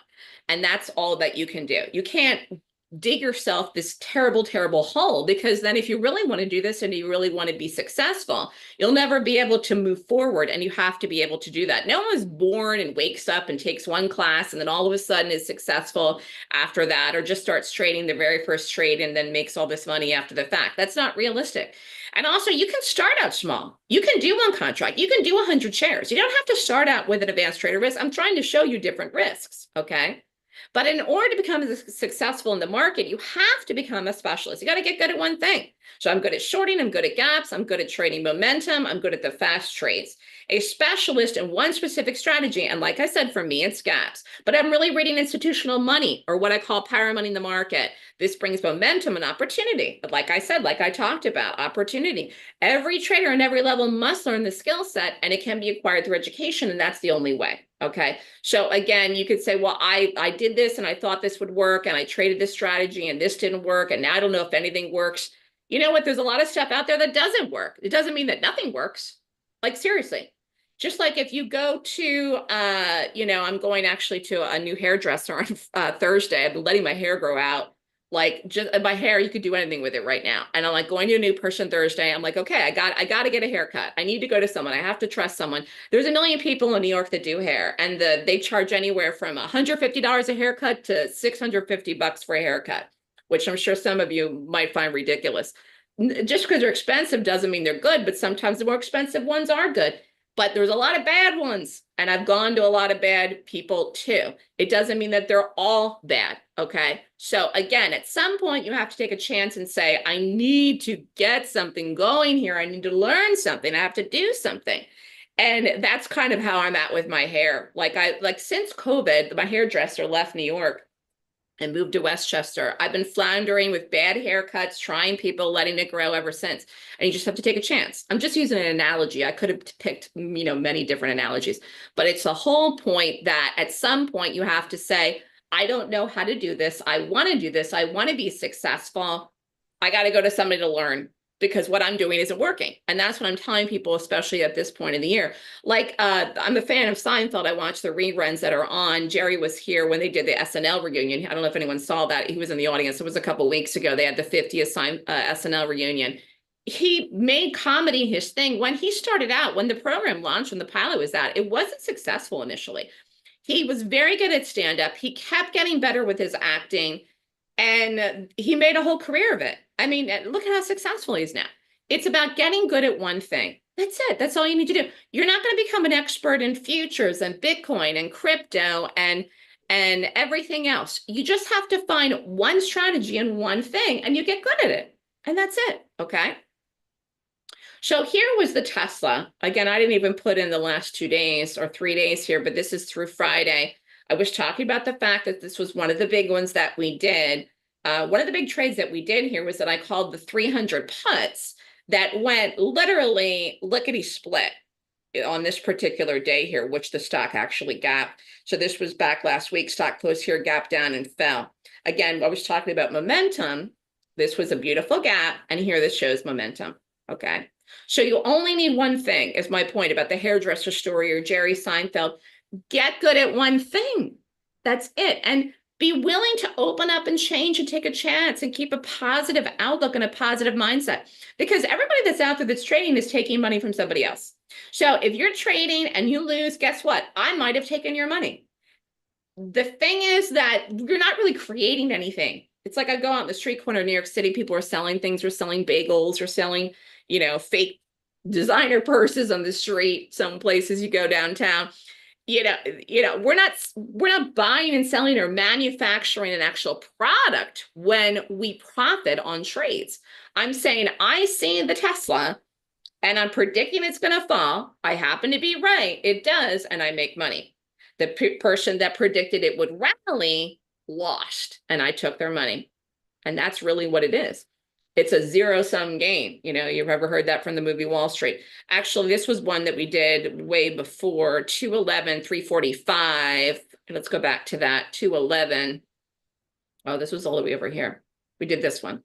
Stock close here, gap down, open, dropped. Boom, take it over. See, it went to 325, and we did the 345s. And it worked. This was a little pricier. Cost was $7, sold at 21. Profit was 18,200, a 200% return on investment. That was a nice trade. Again, if you took 2 contracts, profit was 2,800, return investment, 200%. So again, when you're trading, you decide your risk. It should be the same or close to the same, whether it's $500 a trade, $1,000 a trade, whatever you want to risk. That was another really nice short in Tesla. Any questions here as I'm talking? How are we doing? Someone says eek. I don't know what that was about. Anyways, you want to get ready for the next earnings season, okay? Earnings season begins in April, okay, for the next earnings season. But right now, it's not earnings season. It's the end of earnings season. We did crowd today that was earnings, but it's really the tail end of earnings season. We have retail this week. We did Target yesterday. But the fact is there's been tons of opportunity. Even still, why? Because your market moves. Things were happening with the market, okay? Now, again, how can you earn a living trading? Number one, you need a winning strategy. Learn first. Number two, you need a supportive mentor. Do and follow. Very important, because if you don't have a mentor, who do you ask questions to? And number three, become an expert in one thing. Implement the strategy, get good, and then add size to win big. So someone says, well, how can I make more? Guess what? You can add on to your size. It's not about trading all day long. Again, I could have held that crowd this morning longer, but I got in, got out. I did my thing. I did what I did. So again, how do you make money in the market? You have to determine who is in control. Who is in control? The bulls or the bears? Who's in control? If you can determine that, it's going to be a heck of a lot easier for you to make money. And again, you want to do it before the move happens. Otherwise, you're chasing it. You have to get the direction right to win. If you get the direction wrong, you're going to lose. Again, it's just that simple. This is another one we did. Walmart. Stock close here, gap down, open, dropped. We shorted it. We did a day trade here. I did a put. You could have got in, get out here. You could have got in here. You could have got out here. You could have held it all the way down. That was a nice call too. And again, this is momentum. This is momentum to the downside. So you would have wanted to short or do a put. So again, number one, how do you become successful? And you need a winning strategy, and mine is golden gap. So what is a gap? A stock gap on the opening price today is different than the closing price of yesterday's trading. A gap is a break in price action from one day to the next. So guess what? Almost everything gaps every day. The market gaps almost every single day. It's very rare that the market wouldn't. Does that mean that every gap is playable or what I call predictable? No. No, more things are not playable or not predictable than are actually good. And that is how I devised a method to narrow it down to find the good ones. Again, I'm looking for a high chance that something's going to work, a high percentage of win ratio. I want more things on my side than against me. There's never 100%. I'm like looking at it, I'm analyzing, I'm looking at 26 things. I'm saying, I'm trying to talk myself into doing this, risking my own money in it. Hard-earned money. I want it to work. I'm trying to get as many things in my favor. It's taking calculated risk, not, like I said, not trading on the fly. Here's another gap we did here. Stock closed here, gap down. This was Nvidia. This was back at the end of January. Stock closed up here around 141 and change, gap down here around 125. Open, rallied, dropped. This was a huge move for this stock. It was a $10 move down, actually. So again, you could have shorted it. Could have done a put. Okay. Anyways, what is a golden gap? The golden gap is a gap that rates 20 points or more per the golden gap 26-point rating system. You take the trade in the direction of the gap. You do the trade as a day trader, an option, or both, which is what I do. It's about the focus though. So my focus is number one, gaps, and number two, shorting. Again, we talked about this PayPal. What a beautiful one here. Boom. And you could have traded this multiple times, actually. You could have been in that in the last week. But my process is I do the same thing every single solitary day, even though I may be doing a different stock every day. I get up in the morning, I rate the gap using the 26-point checklist. So if you come and want to take my class, this is it. This is what you're going to learn from me. This is the meat and potatoes of what I do. And you can do it yourself. Even though I'm calling the live trades of the room like crowd, you should rate the gaps yourself. That's the whole point of doing it. You get up and rate it. You log into the room. You say, oh, Melissa liked crowd. I like that too today. I also liked ANF. We did not do ANF. I didn't do two things. Some people did ANF, but actually ANF worked too.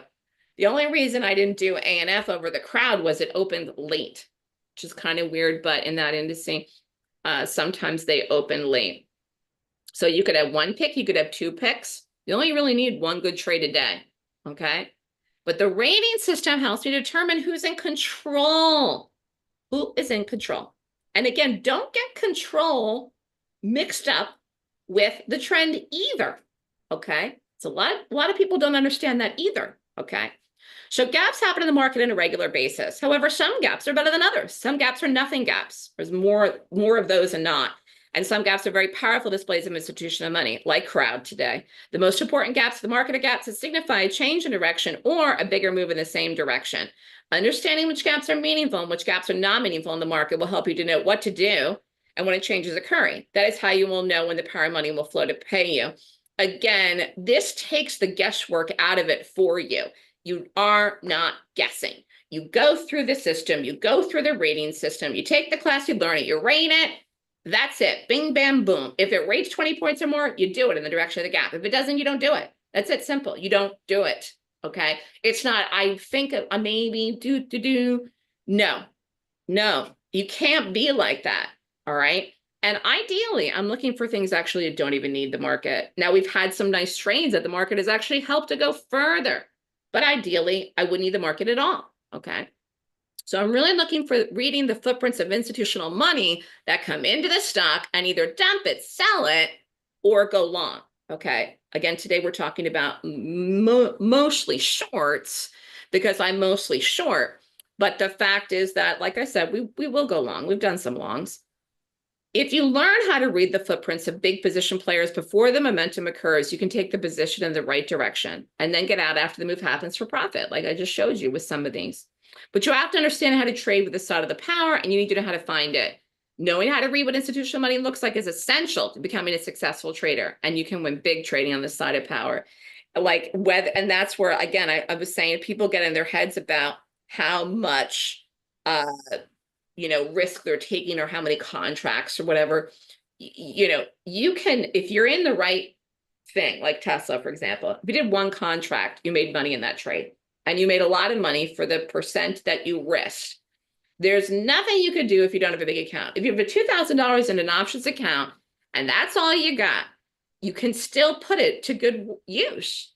You can still take that 2,000 and build it to 3, then build the 3 to 5. And build the 5 to 8 and build the 8 to 12 and so on and so forth.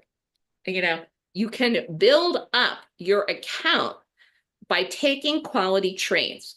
It will happen faster than you think, and it will be less of a struggle. Everyone wants to wait till they have all this money, or they get frustrated because they don't have all this money, or they do crazy things because they're looking for big moves because they don't have a lot of money.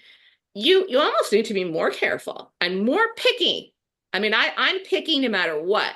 Okay, I've always been picky, but you absolutely should be picky, and you should almost be more picky if you have a small account about what you're doing. And I find it's the opposite. Talking to people, when I've talked to people, that have come and they take the class, whatever, people seem to be more people do crazy things, I should say, or seem to take more risk who have smaller size accounts, because they're looking for this one big trade that's going to make them all this money or something. Do you see how that doesn't make any sense? That just doesn't make any sense. You know what I mean? Any questions here? Okay. Let's talk about institutional money, AMAT. Okay. So here we are. This was back, where are we? February. Gosh, February seems so long ago now. Stock closed here, gap down. This was AMAT. Stock closed up here around 183, boom. Gap down here in the morning, around 173 and change, open, dropped, boom. So again, institutional money was dumping this. And again, if you don't believe me, look where it went in 2 weeks. So again, look, this is actually a huge move for the stock, for this stock on one day, okay, to have it. Almost $10. And then from here to here, look at that. That's big, okay? And all of that in there was lots of opportunity to make money, whether you did puts or day trades or whatever you want to do. I like doing both, okay? But again, it dropped. And that's how it is.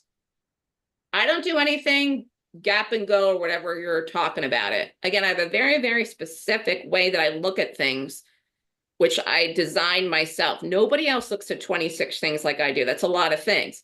Sometimes people say, oh my God, how do you have time to look at that many things? I'm not rating 1,000 things every morning. I'm really not. I'm scanning, I scan very quickly, and then I make a small watch list. Now, during earnings season, I may have more things to look at. It may take me more time to get ready. but I don't rush it. And you have plenty of time to do it. 1 hour should give you the time to go through and actually do it and go through everything. Because I'm not rating, 20 things every morning, unless it's earnings season. But it's less than time consuming than you think. Again, it is about the quality, okay? But you need conviction to make money, and you get that from understanding why. So someone said to me, well, what about the market? The market's trying to rally. Maybe it's green right now. Why aren't you on the market? What are you talking about? Tariffs, everything's going to be fine. If I don't have conviction, I'm not going to go long the market. If I don't think the institutional money is going to come in and buy this market, then I'm not going to go long. I could care less if it's on support.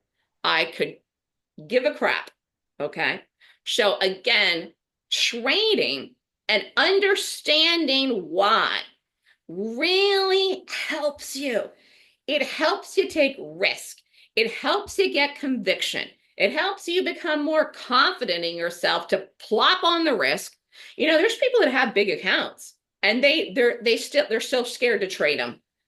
They're so scared. Especially people that have retirement accounts. They're like, I can trade this, I can do options, but I'm so scared what to do because I don't want to lose it because it's my retirement money and I don't want to lose. And people are so scared. People are trading fear because they do not understand why. Why do you know that's going to fall? Why do you know this isn't going to rally, Melissa? Because of the rating system, okay? And so understanding why helps you do it, take it, not do it, hold it, like we did the Teslas, or even say that it could go to some crazy, crazy number, like where we call the Tesla trades, just crazy numbers that they would go to like 600% return on investment in some of those options. So again, you could say, well, I don't really care why. I just want to take your trades and that's all I care about. Trust me when I say you're a human being, and human beings in general are curious creatures, and you do want to know why. You want to know why it worked. You want to know why it didn't work sometimes. And that's just the way that human beings are. So once you grasp that concept about human beings and yourself and the understanding, again, you're going to do better. You're going to do better. So I use a 26-point checklist. It's what tells me where to go, how to take the trade, what direction. And when you think about it intellectually, you're like, oh my God, it totally makes sense. It totally makes sense, like to trade momentum, to go with the institutional money, all of it. You know what I mean? And again, this is you. You're thinking, you're processing the information. You're saying, I like this. I love crowd. This is going to fall off a planet today. I love it, love it, love it. 350 for sure. Could even go more, And then when the trade hits, the market opens and it sets up and then you're in it, there's no fear. You know what I'm saying? It either works or it doesn't. But you act, and you act swiftly and with confidence, and then you can make thousands of dollars in several minutes. And that's how you do it. So again, why gaps? Gaps are the most powerful show of price action in a chart. Gaps have large moves. Gaps can move up or down. Some of the biggest momentum moves in a daily chart come from a gap. When I trade, I'm looking for and trading momentum. Then whether you have a small size or large size, you will get a good risk to reward. Now, the Fed meets next week. It's going to be very, very interesting because what he says, everyone's going to scrutinize it like they always do. They may continue to act like they're going to lower rates this year. I don't think they do. We'll see what happens. Maybe the market rallies and what he says. It's neither here nor there. I'm still going to be reading the market. I'm still going to be reading the gaps. I'm still going to be looking at everything that's happening because, again, what he says does not always add up to what they end up doing. They said they were going to lower rates the entire year last year of 2024, and they didn't do it to the very, very end of the year. So you can't rely on what these people say to make decisions. Unfortunately, you cannot. And things change. Things change all the time, especially in a new administration. So again, institutional money is in charge of the market and stocks at all times. Even if you think it's not, it actually is. A big flow of money going a certain direction is what moves the market, stocks, creates momentum, and sets the trend in charts. When you're looking for institutional money, you're really reading the side of power in a stock. You want to be in the side of power in order for you to make money trading. Institutional money is in charge of the market at stocks at all times. Even if you think it's not, it is. Okay. So number one, you need a winning strategy. Number two, you need a supportive mentor, do and follow. So yes, people take my class, but then I make it easier for them. Everybody wants to know how long did it take? How quick can I make my money back? You should not be focused on that. You should be focused on learning this and doing it for the rest of your life. But I help people and support them by teaching in the room and then calling the trades live like crowd today so that you can profit quickly after the class. Trading is really about consistency. So I've been doing nothing else since I figured this out for a very long time. And I never will do anything else because this works and I'm doing very well. And the longer time goes on, I just do better because my instinct is there. I have an extra layer where I can see things and read things and, you know, just intuition and experience. And there's really no way to bottle it up and sell that to people. But I teach my method. That's something that you can replicate in the class. But there's definitely an edge if people get trading with me when I'm seeing something or trying to narrow it down between two things or one thing or seeing something's going to go or that the market's going to go in a certain direction. Any other questions here? We're going to go over a week of trades. These were day trades. Again, you needed a day trading account to do these trades. You needed a margin account unless you wanted to do them as options, but these were day trades. This is back at the beginning of February. This is 1 week of trades. We did in a video, we shorted it, we got in, got out. Again, this is a trade I call in the room 2-3. Here. Stock close here, gap down, open, dropped. We got in, got out of this here in the little tail. Oh, we made money. That was the 3rd. Then we did the PayPal on the 4th. Again, this was a really nice trade. I could have held this down. I got out at 80.35. It actually, here's why I got out. I did the fast trade and went all the way down here to 76 something. So again, you could have held it, but I did the put. Again, nice trade, profitable day. That was the 4th. Then we did AMD and I lost to the AMD. This was the 5th. Stock closed here, gap down. We shorted it. I got stopped. That was a loss on the 5th. And then I went back in and did a trade. It went long. This was Uber, which I, again, don't normally go long. Or no, this was a short. I'm sorry. This flipped it after that. It was a long. Stock closed here, gap down, open, dropped. We shorted this here. That was the same day I took the loss on the other one. But then you could have gone long here. I actually didn't do that. I saw that after the fact. Again, one of these gaps was earnings. One of them was news. I forget which was which. That was the 5th. And then we did F, which was a little rinky dinker, but it worked. This is a stock that's very cheap. You can load up in size. It definitely has volume. Stock closed here, gap down, open, dropped. Again, I got in and out of this pretty quick. It kept going though. That's all. It came all the way down, broke 920. That was a good trade. And then we did QCOM on the 6th. Day was this here. This I got in and out fast and killed it with a small gain. And then I did Amazon on the 7th, which was here. And this was another really good one that continued. That was a nice one there for the month of February. And that was 1 week. So again, it's just an example. 1 week of trades went one loser, 23,343. We didn't have any losers last week and we didn't have any losers this week. You know, I obviously trying to keep losses down, but I still don't trade all day. I still don't overtrade. If I do the first trade, I'm in out, I'm done. If I take the first trade and I get stopped, like the one I showed you, I will look for a second trade to try to come back. But I don't trade all day. I mean, the room's open pretty much between 9:30 and 10:15. That's it. So again, this is an average risk of around $3,500 a trade. You can risk less. You must have a margin account to do those trades, but less is more. It's focused on quality. But think about it. If you're not doing that many trades, you're not going to have that many losses. You can't. You're not doing that many trades. So I'm trying to focus it down. Again, win ratio high means less trades, quality, okay? And again, then whether you hold it, many of these went way past where I exited them. They kept going. Whether you want to hold it or not is totally up to you, or you're in the room and you follow me and get out where I get out. I mean, people enter my trading room every day expecting to win. You can ask anyone that's in the room. It's just a mindset. People come in and they expect to make money. And that is something that is very unique and very different for a lot of trading rooms. You know, like it's just once you switch, a button switches off in you and you have a series of green days, especially if you've been losing, could be, 1 week, 2 weeks, a month. At some point, your mindset shifts. The only cure really for taking yourself from losing to winning is you got to start winning. So either you got to follow someone that's winning or you got to learn it and you just do it. You almost do it blindly, and then you switch and change your mindset.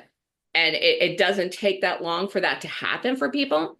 But again, a lot of people I talk to that, like people that I've talked to even last year in 2024 that are still talking to me about doing my class and haven't done it, you know, like I can tell from the things that they say, they're so worried and so scared because they've done other things and they haven't worked. Well, you gotta take risks, you gotta take a chance. Trading is about risk. It's a risk to get up in the morning, to cross the street, to drive on the highway, to get in a plane. This is life. You know, you have to be willing to take risks. So I chunk it out in the live room every single day, take one trade, get out. It's about working smarter, not harder. Again, the weather now is still chilly. It's still chilly here in New York. It's been in the 40s. Next week it's supposed to be 66 on Wednesday. We'll see. I'm probably going to go in the park then next week. But I don't want to sit and stare at a screen all day from 9:30 to 4. There may be days where I know there's going to be a lot of volatility. A lot of things can happen. I might have to watch my screen. Friday was one of those days. You know, we've had some series of really power trend days in the market in the last 2 weeks. But in general, I'm not trading all day. I want to do other things with my life, you know?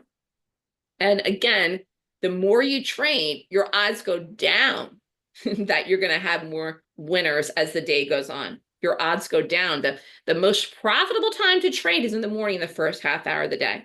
So again, why is shorting the way to go for fast profits? It's panic. Think about it. I mean, even like we were talking about, look at the market. You know, people are panicking. Oh my God, they're not gonna drop rates. Oh no. You know, the war, you know, Ukraine could go into NATO, and then there's going to be a World War III. I mean, you could name a million things why the market has panicked in the last 2 weeks. And then you look at the sell-off, you say, oh yeah, well, that's no wonder, you know, people are panicking, okay? And then number 3, if you want to be successful, become an expert in one thing. We've been talking about this all day. Focus on one thing. That's all you need. Just in and out, do the trade quick, be consistent, focus on the gap, focus on one trade, and that's going to help you become successful. And you need to take a big picture look at it. Again, you have to stay consistent. As I give myself full credit, I'm very consistent with what I do every day. I had a guy that did the class actually in February that has been following me almost since I started the business, more than 10 years. And he watched every video I've ever had on YouTube. And he says, oh my God, you're doing the same thing you did 14 years ago. You're still doing now. I said, yeah, that's right. Because it works. I'm very consistent. So again, it's the consistency. Like I talked about, a lot of traders are all over the place, and you're not going to get where you want to go that way. You're just not going to get where you want to be 6 months from now, a year from now. So don't get sucked into thinking that, because it's not the way to make a lot of money and be successful. Again, think about Seinfeld. Think about the Seinfeld example. He focused on one thing, becoming a comedian. And then he became successful and earned a lot of money. So again, how do I stay consistent? I get up in the morning and I rate the gap. And I focus on the gap. I focus on finding the gap that rates 20 points or more. I focus on shorting, okay? That's how I know what stock to do every day. Some days I have a couple, some days I have one. But I'm always looking for the power money. And again, the checklist is my double, triple check of myself. You know, no one's standing over you screaming, do it, do it, do it. You know, you have to kind of be your own boss. You know, this whole thing with Doge right now, where Elon Musk is saying, I don't know if that happened already. They give him an extension. You got to name 5 things you did this week or something. No one's saying, tell me what you did this morning. How did you lose that money, Mr. So-and-so? No one's standing over you if you do something wrong. You have to be your own boss, okay? Gaps have to be qualified. The checklist tells you what to look for in the price of the stock. You have to be your own boss. If I get up in the morning and I rate things, or I don't even see anything to rate, I said, no, I'm not trading today. That's it. Nothing to do. We're not trading. Done. You know, and there's days that I don't trade. So I'm like, have to hold myself accountable. Again, you know what I'm saying? And that's, you know, part of being independent, part of being an adult, quite frankly. And you got to, you know, that's okay. But the checklist helps you in the morning figure out what to do and then stay accountable to yourself. Carrie says, great webinar. Love your thought process. Thank you. And it works. It works. Again, we talked about the Walmart. That went bigger than I thought. I got out of that before the last drop. The most valuable information for people to trade can be found in reading price action and gaps, understanding chart reading, of gaps will really help assist you. It's like seeing a gold mine because, again, you're like, oh my God, this is going to tank. Could go $20, $30, whatever. Some trades are bigger than others, but we're just looking to hit a home run every day. I don't always know when we're going to get something to a piggy target, but sometimes I do. And how do you know that? I'll say it in the room. I'll say what I think. So again, the system tells you how, what, and when. How do you make money in the market? Trade a strategy and system that's profitable. Go ahead. Hey, Fausto, Rich, Landmark, Huntington. Good. How are you? Oh, I don't know what happened there. Fausto's talking. Yeah, everything worked out well. Can everyone hear me? Hello. Okay. How do you make money in the market? Trade a strategy system that is profitable. Golden gaps are a highly profitable strategy because they focus on large momentum to trade. What stocks should you trade? Stocks that gap and rate 20 points or more. When you trade them early in the morning when they set up and trigger, and you must have a structure in place to make any money at all. I'm going to skip ahead here to the information about the class. Again, follow your dreams if you want to do it.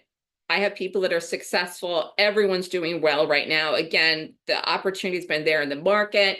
If you want to sign up, the classes March 15th and 16th, you will learn the entries, the exits, the targets. You will learn the rating system. You want to have a good year in 2025. You want to empower yourself to trade and make good decisions. It's a complete system to learn to trade. Again, you could do day trades, you could do options. I'd like to do both, but if you want to do one, that's fine. You could start with one and then eventually do the other one. The class is called the Golden Gap Course. It's a full course on how to strategically find, pick, and play stocks that are professional bearish gaps.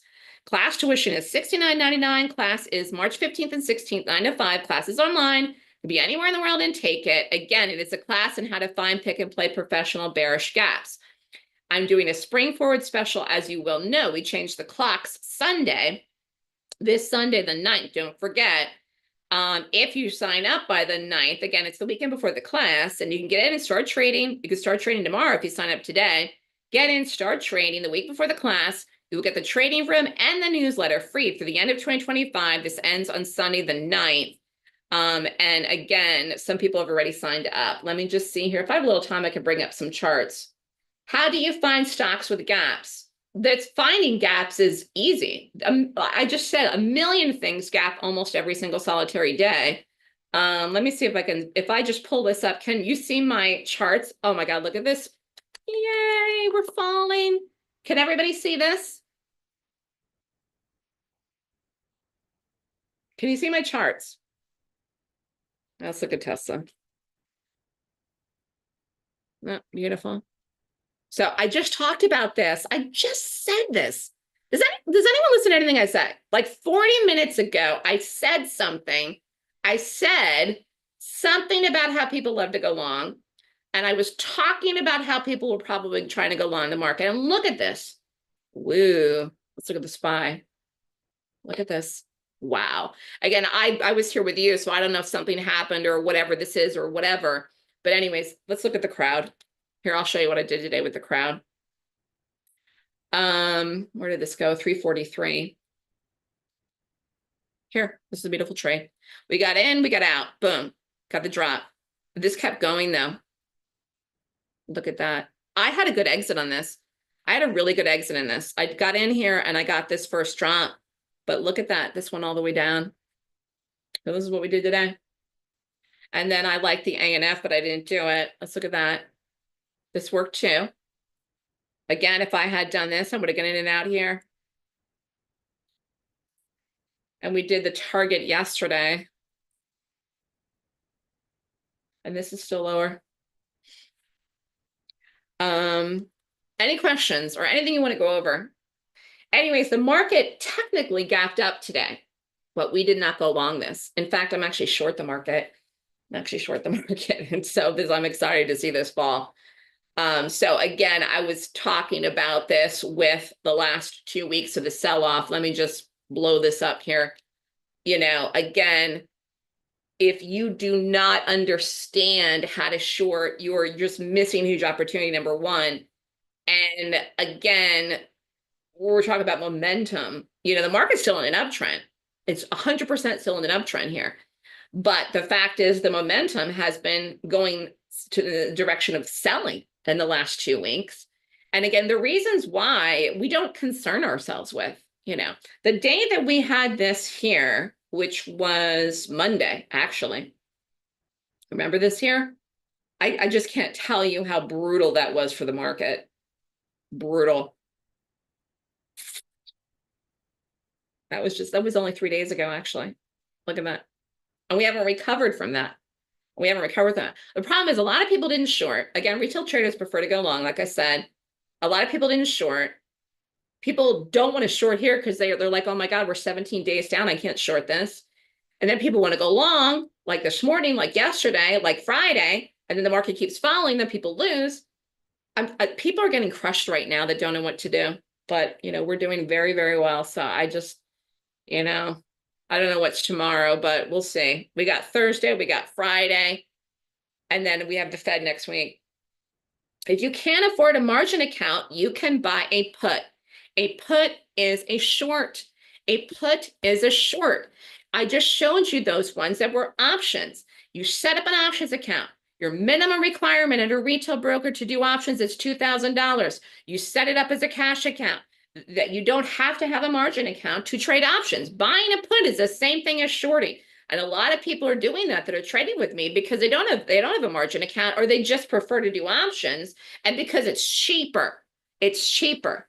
I like doing both, okay? But really the benefit of doing options is not that it's cheaper for the cost of the trade. The benefit of doing options is that you can hold overnight. That's the benefit.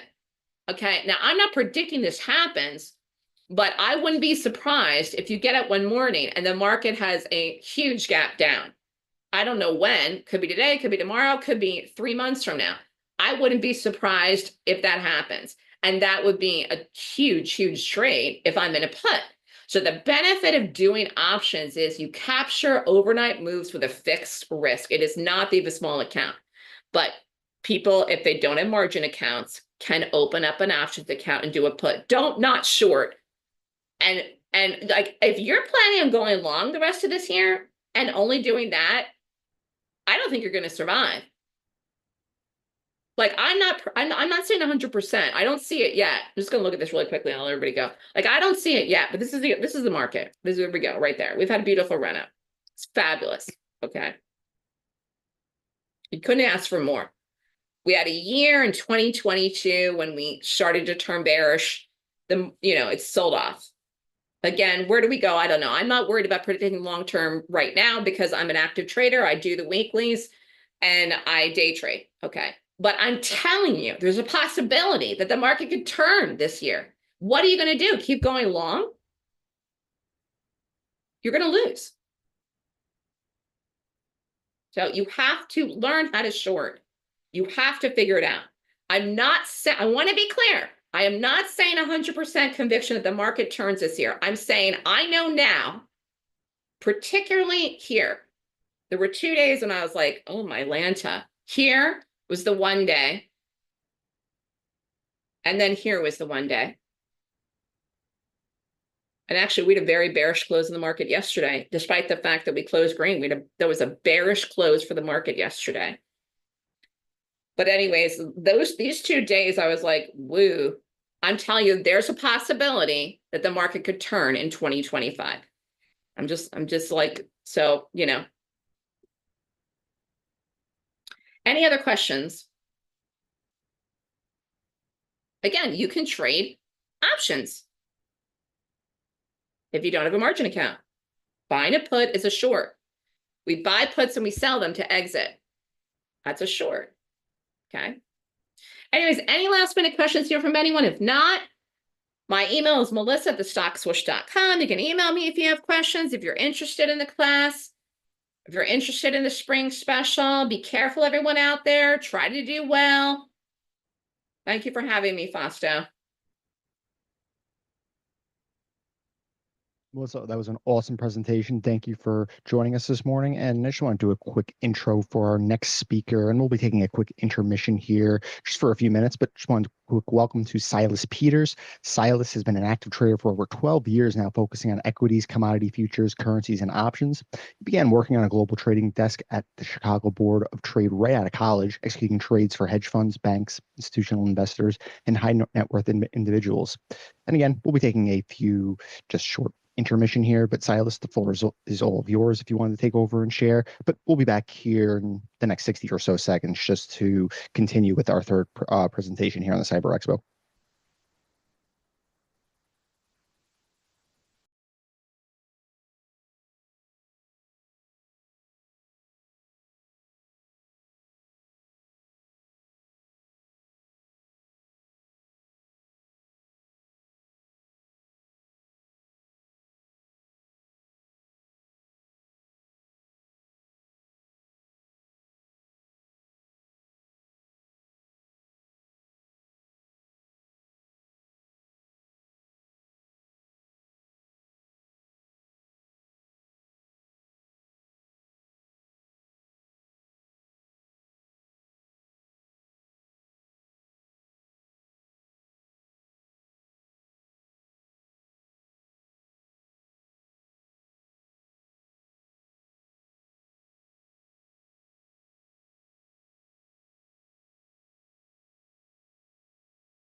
Alrighty, folks, we're going to be starting out with our third speaker, Silas Peters from Trades Trending. Silas, the floor is all yours. If you want to take over, share your screen,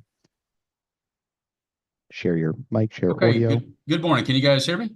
Morning. Yep, can hear you loud and clear. All right, good. Thank you so much. Let me find my screen here and let me know. You guys can let me know if you can see the screen and hear me okay. I'd very much appreciate that. Let me pull up the chat as well. All right. Looks like we're all right, guys. Good to know. Good to see you here. My name is Silas Peters from Trades Trending, and it looks like we are good here with audio visual. So I'm going to go ahead and get started here as to not waste anybody's time. I want to thank Fausto and the CTU team for having me on. Always a pleasure. And I'm very excited about this presentation. And what I call this here is my 15-minute trading blueprint. Now, again, my name is Silas Peters. I'm the founder, head trader of Trades Trending.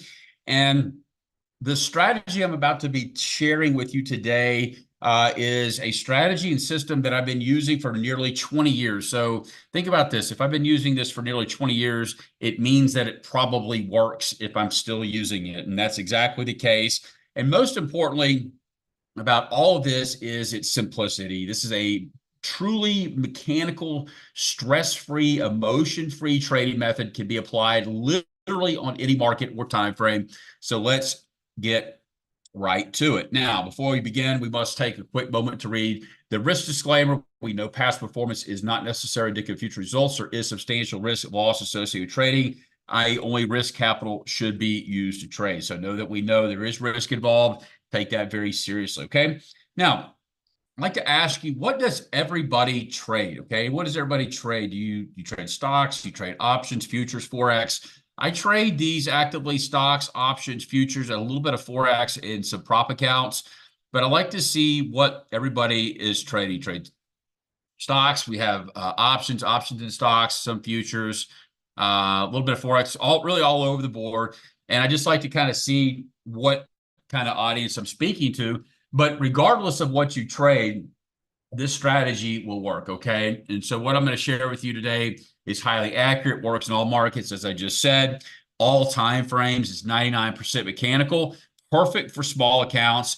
And again, the most importantly thing is it's simple, okay? I've used this strategy with $2,000 accounts, $20,000 accounts, even $100,000 plus accounts. I've used in every market situation, from the 2008 financial crisis to roaring bull markets, traded through debt crises, government shutdowns, presidential elections, flash crashes, you name it. from scalping and intraday trading to swing trading.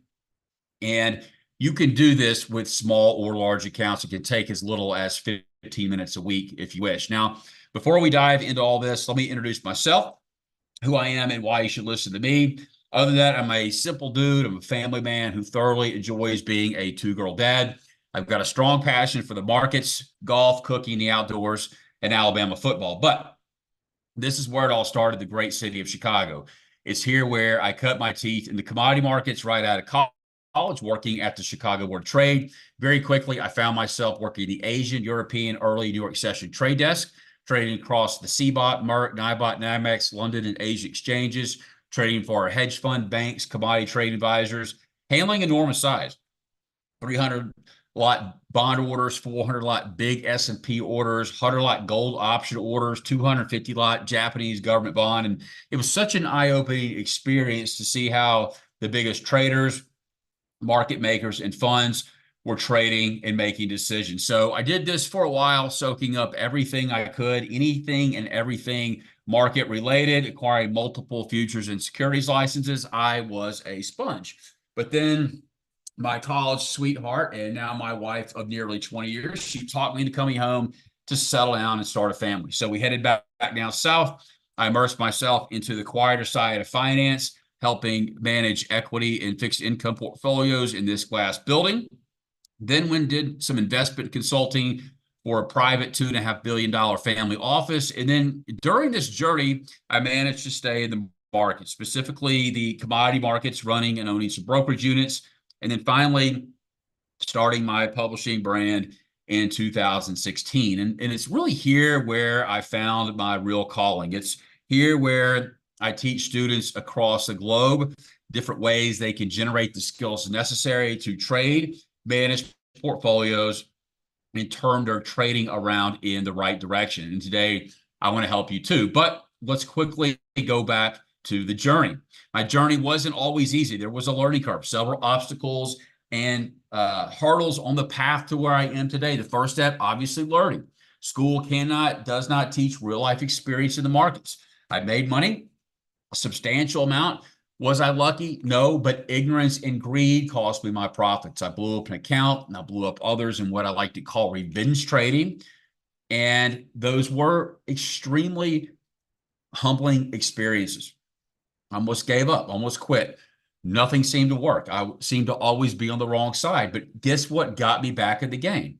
Remember, I was in a dark place, but I went back to the very first trading setup I learned almost 20 years ago. I got back on track, started banking wins again. I'd gone off the reservation looking for that elusive holy grail, but my journey ultimately led me back to where I had first started. So I went back to my roots, worked my repeatable process to find consistency. Now, who here is or has been a victim of paralysis analysis? I mean, I'm raising my hand, per Wikipedia, it's a state of overanalyzing, overthinking a situation so a decision or action is never taken, in effect, paralyzing the outcome. So I'm sure we've all been there where we've done all the research analysis we thought we could do. We got the T has been crossed, the I's have been dotted, you've got your finger on the mouse, get ready to pull the trigger, and then something happens. Some line crosses this line, maybe Jim Cramer says sell rather than buy, and then you freeze and then you miss out on an opportunity. Well, I'm going to try and eliminate this problem for you right now. I think it does creep in regardless of where you are, but we're going to try and simplify the process. So that is my agenda and promise to you, is that we're going to learn a simple mechanical setup together that is repeatable regardless of the market or time frame. Now, we know that a market or markets do not go straight up or straight down forever. They go up and down, ebb and flow in waves. And what we're going to do is look at these waves and how to get on the right side of the moves before they're made. I think the most powerful thing that can be done is show you proof. As they say, proof is in the pudding. So let's learn about this exciting strategy. I'm going to show you exactly how to identify these moves here in Halliburton. This is a daily chart of Halliburton, and you say, okay, this is, 10% move, this is 8% move, 12% move. And it may not sound sexy, when your penny stock newsletter is talking about gains of, 1,200%. or some CNBC talking heads is talking about Tesla options. But these moves add up. $1,100 on 100 shares, $600 on 100 shares, $2,000 on 5 option contracts. Here again, Bristol Meyer, we're talking a 3.5% move, talking a 6% move, 9% move, clear mechanical clean setups. Here we are in Lockheed Martin, +5, +6, +6, either selling the stock, selling bear calls, buying puts, buying the stock, buying bull calls, selling bull puts. Gold futures, 30-minute chart here. This is $800 a contract. This is $450 a contract. Here we are on a 5-minute chart of the E-mini S&P. You've got 3 points, you've got 8 points, 6 points, 10 points, all in a single session. So you probably start to see the potential here trading the basic ebbs and flows. This is a 30-year bond, 610 tick chart for those that like to scalp. 4 ticks here, 7 ticks here. That's $218. I mean, we'd be happy with $218 a day, $500 a day, $50 a day. This pattern is responsible for identifying these setups and these moves before they happen. All right. Now, with what I've showed you, could it be this simple? Well, we know trading is not easy, but it can be simple. You see, when I got started, I was probably a lot like you, sifting through hundreds of different strategies, systems, setups, you name it. I tried all kinds of stuff. Indicators, red light, green light systems, Greeks, alert services, robots, most of it was garbage. But the single most important part of this journey was when I learned to keep it simple. Once I got rid of the clutter, the fancy blinking gizmos and indicators, and started focusing on pure price action led me to seeing one simple pattern over and over again. And guess what? That is when it clicked. It all started clicking.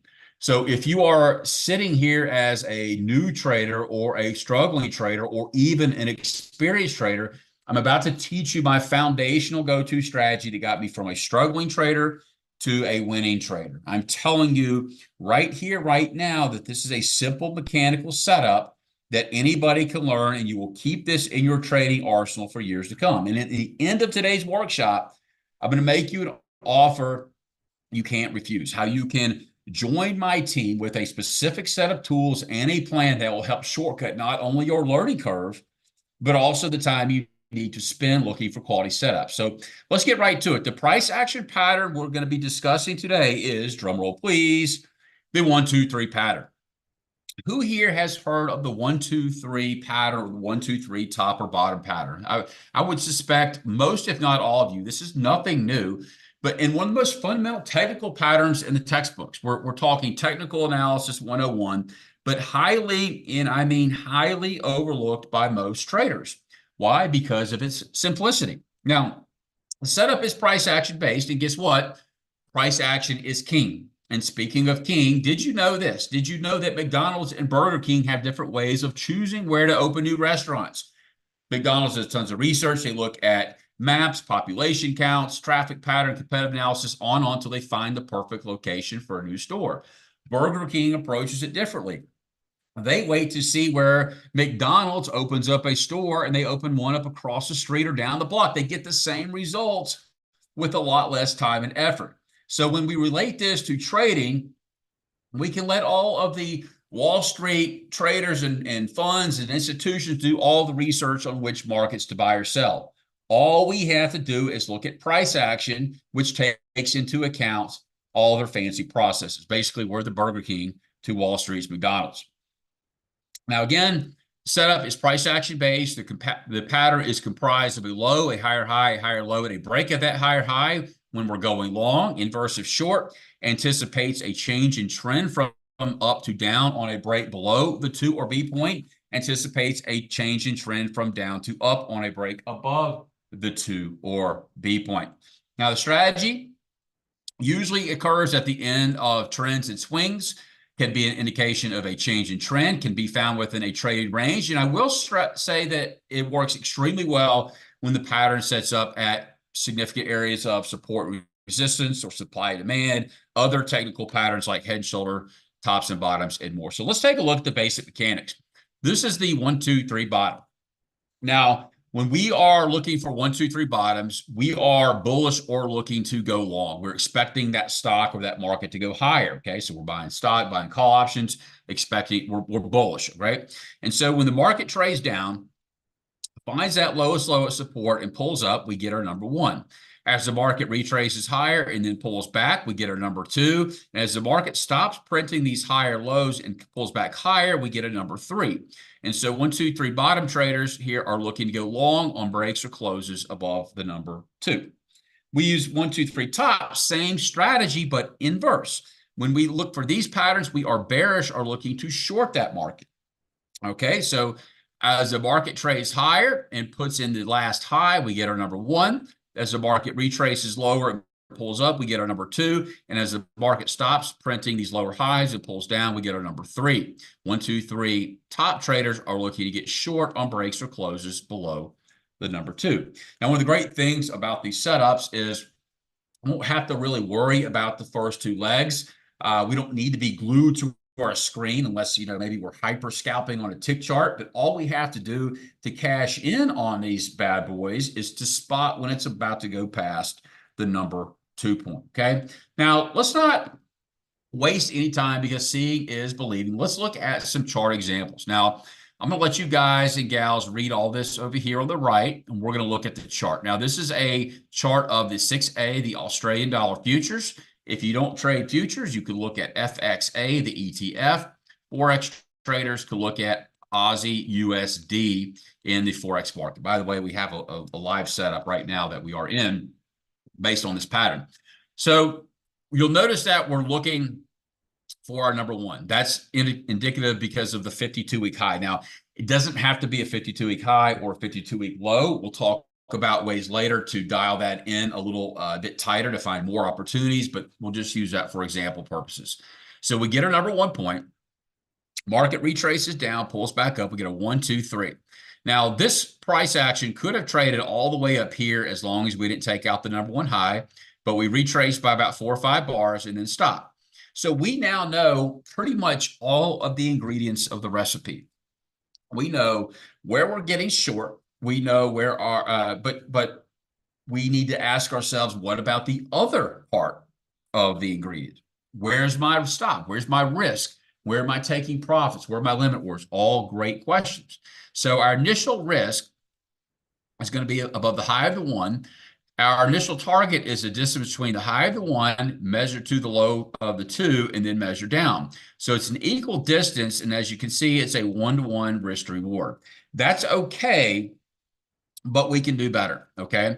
So it's very important to let the market materialize in its anticipated direction. So as we start breaking down here below these swing lows, then we can adjust our stop to the next logical area, which would be what?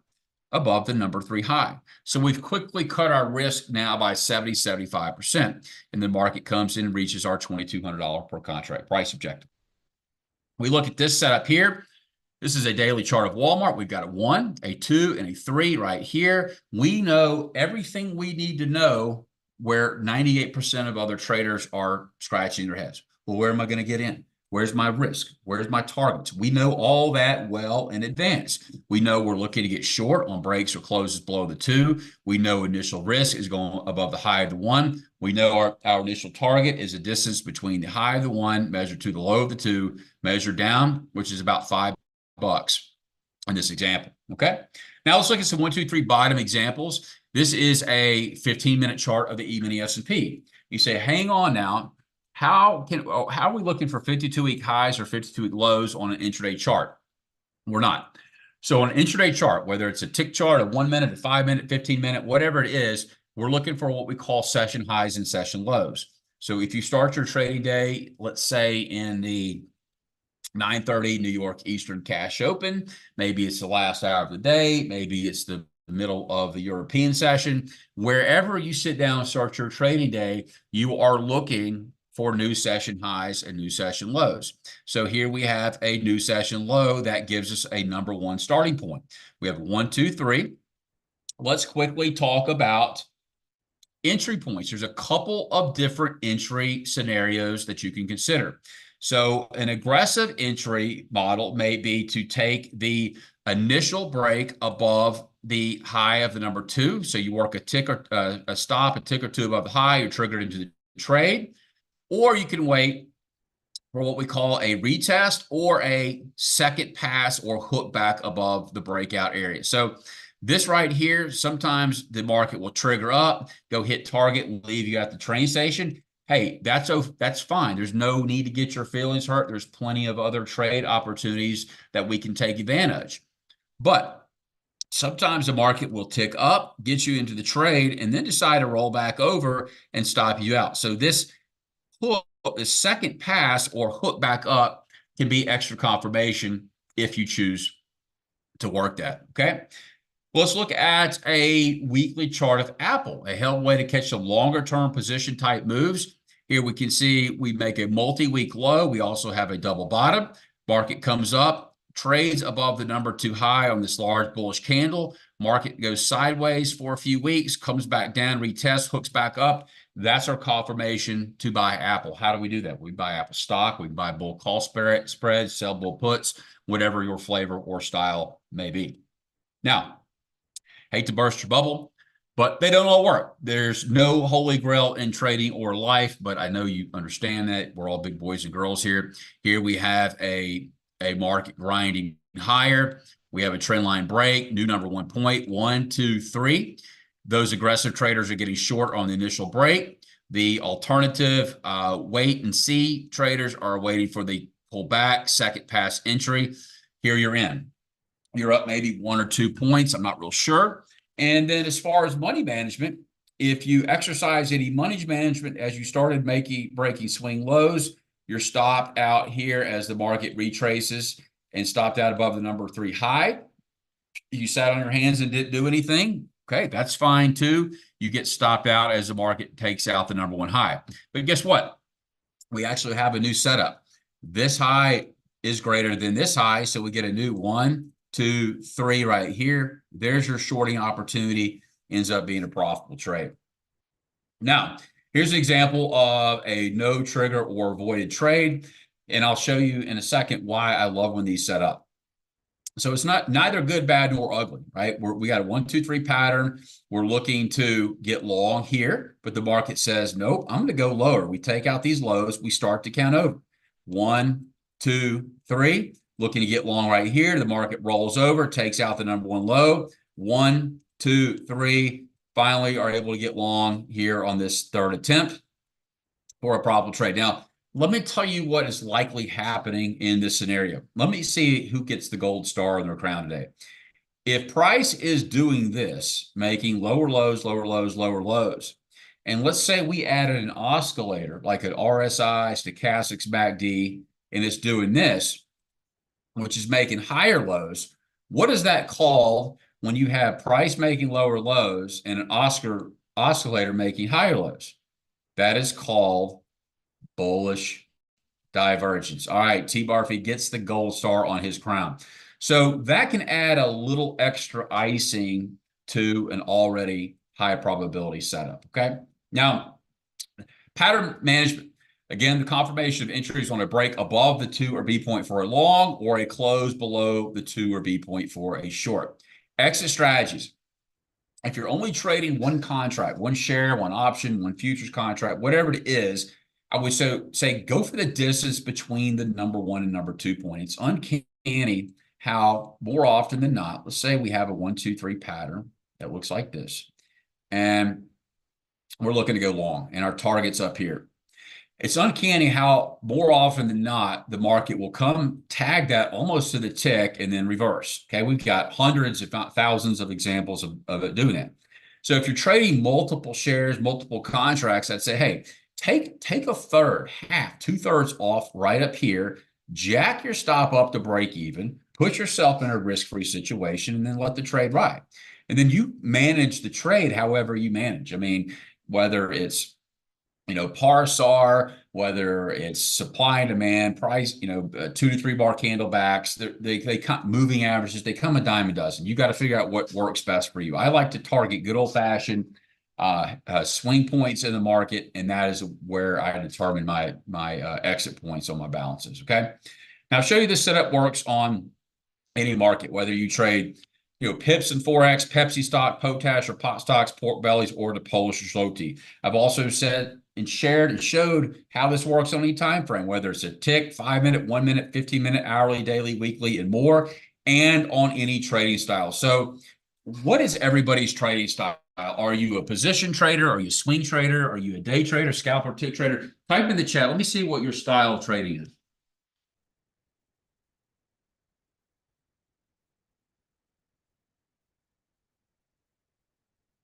A lot of day and swing, scalp, not trading,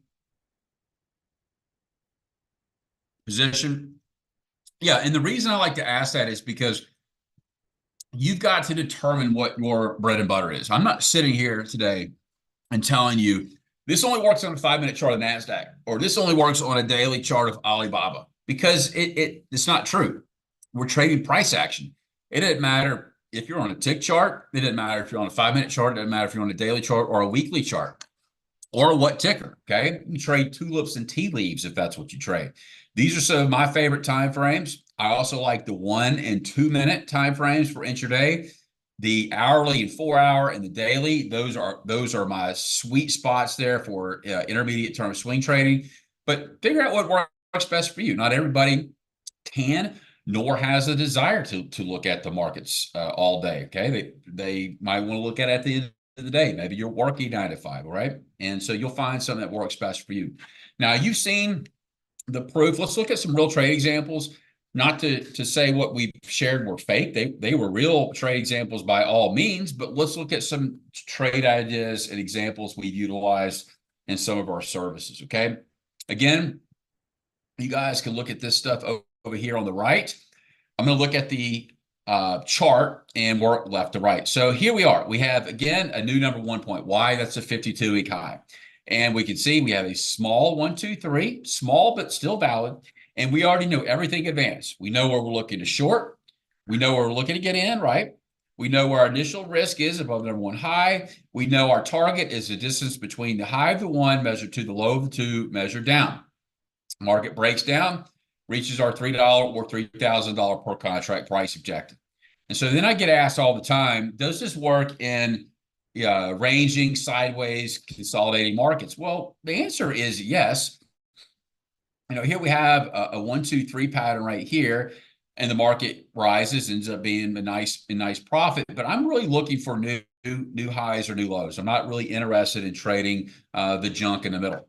And so here we get a new number 1 high. How? Why? Because this high is greater than this high. We have a 1, 2, 3. Okay, and now this was a what we call the perfect marriage in trading. So we have a high probability 1, 2, 3 top pattern that I've already taught you.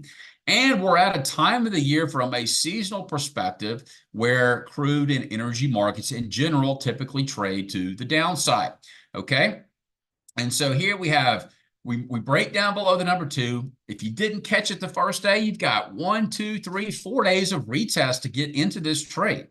We break down, we reach our $4,000 per contract price objective. And then the market ends up trading down another $20,000 a single contract. And all we're doing is trailing the market until we either get stopped out or maybe we have a reversal. There's a potential 1, 2. There's a potential 1, 2. There's a 1, 2, 3. But we never break above the number 2. And then the market sells off another $10,000 per single contract. We finally get a reversal. 1, 2, 3. Here's where we get long. And the market trades up. It meets our $5,000 per contract price objective. You can trade USO, spreads, minis, micros. And then here, here are, again, more examples of just trading ebbs and flows. A $6,000 move, a $9,700 move, a $4,500 move. This is a chart of gold. This is actually the GLD ETF that tracks gold futures. Here we are again. 1, 2, 3. We're looking to break down below the number 2. We reach our $4 profit objective, and then we trade lower. People are going, well, what next? Where's gold going to do? Let me go look at my Chinese newsletter subscription, looking for the next prediction on gold. Who cares? We're trading price that is in front of us. So here we have a new 1, 2, 3. 1, 2, 3. We break above, reach our $2 profit objective. Again, here, what about the stuff in the middle? Did you miss this? Did you take it? You know, maybe, maybe not. Here you have a 1, 2, 3, trades higher. Here's a 1, 2, 3, trades lower. Nice trades. Pat yourself on the back. I'm only looking for new highs or new lows.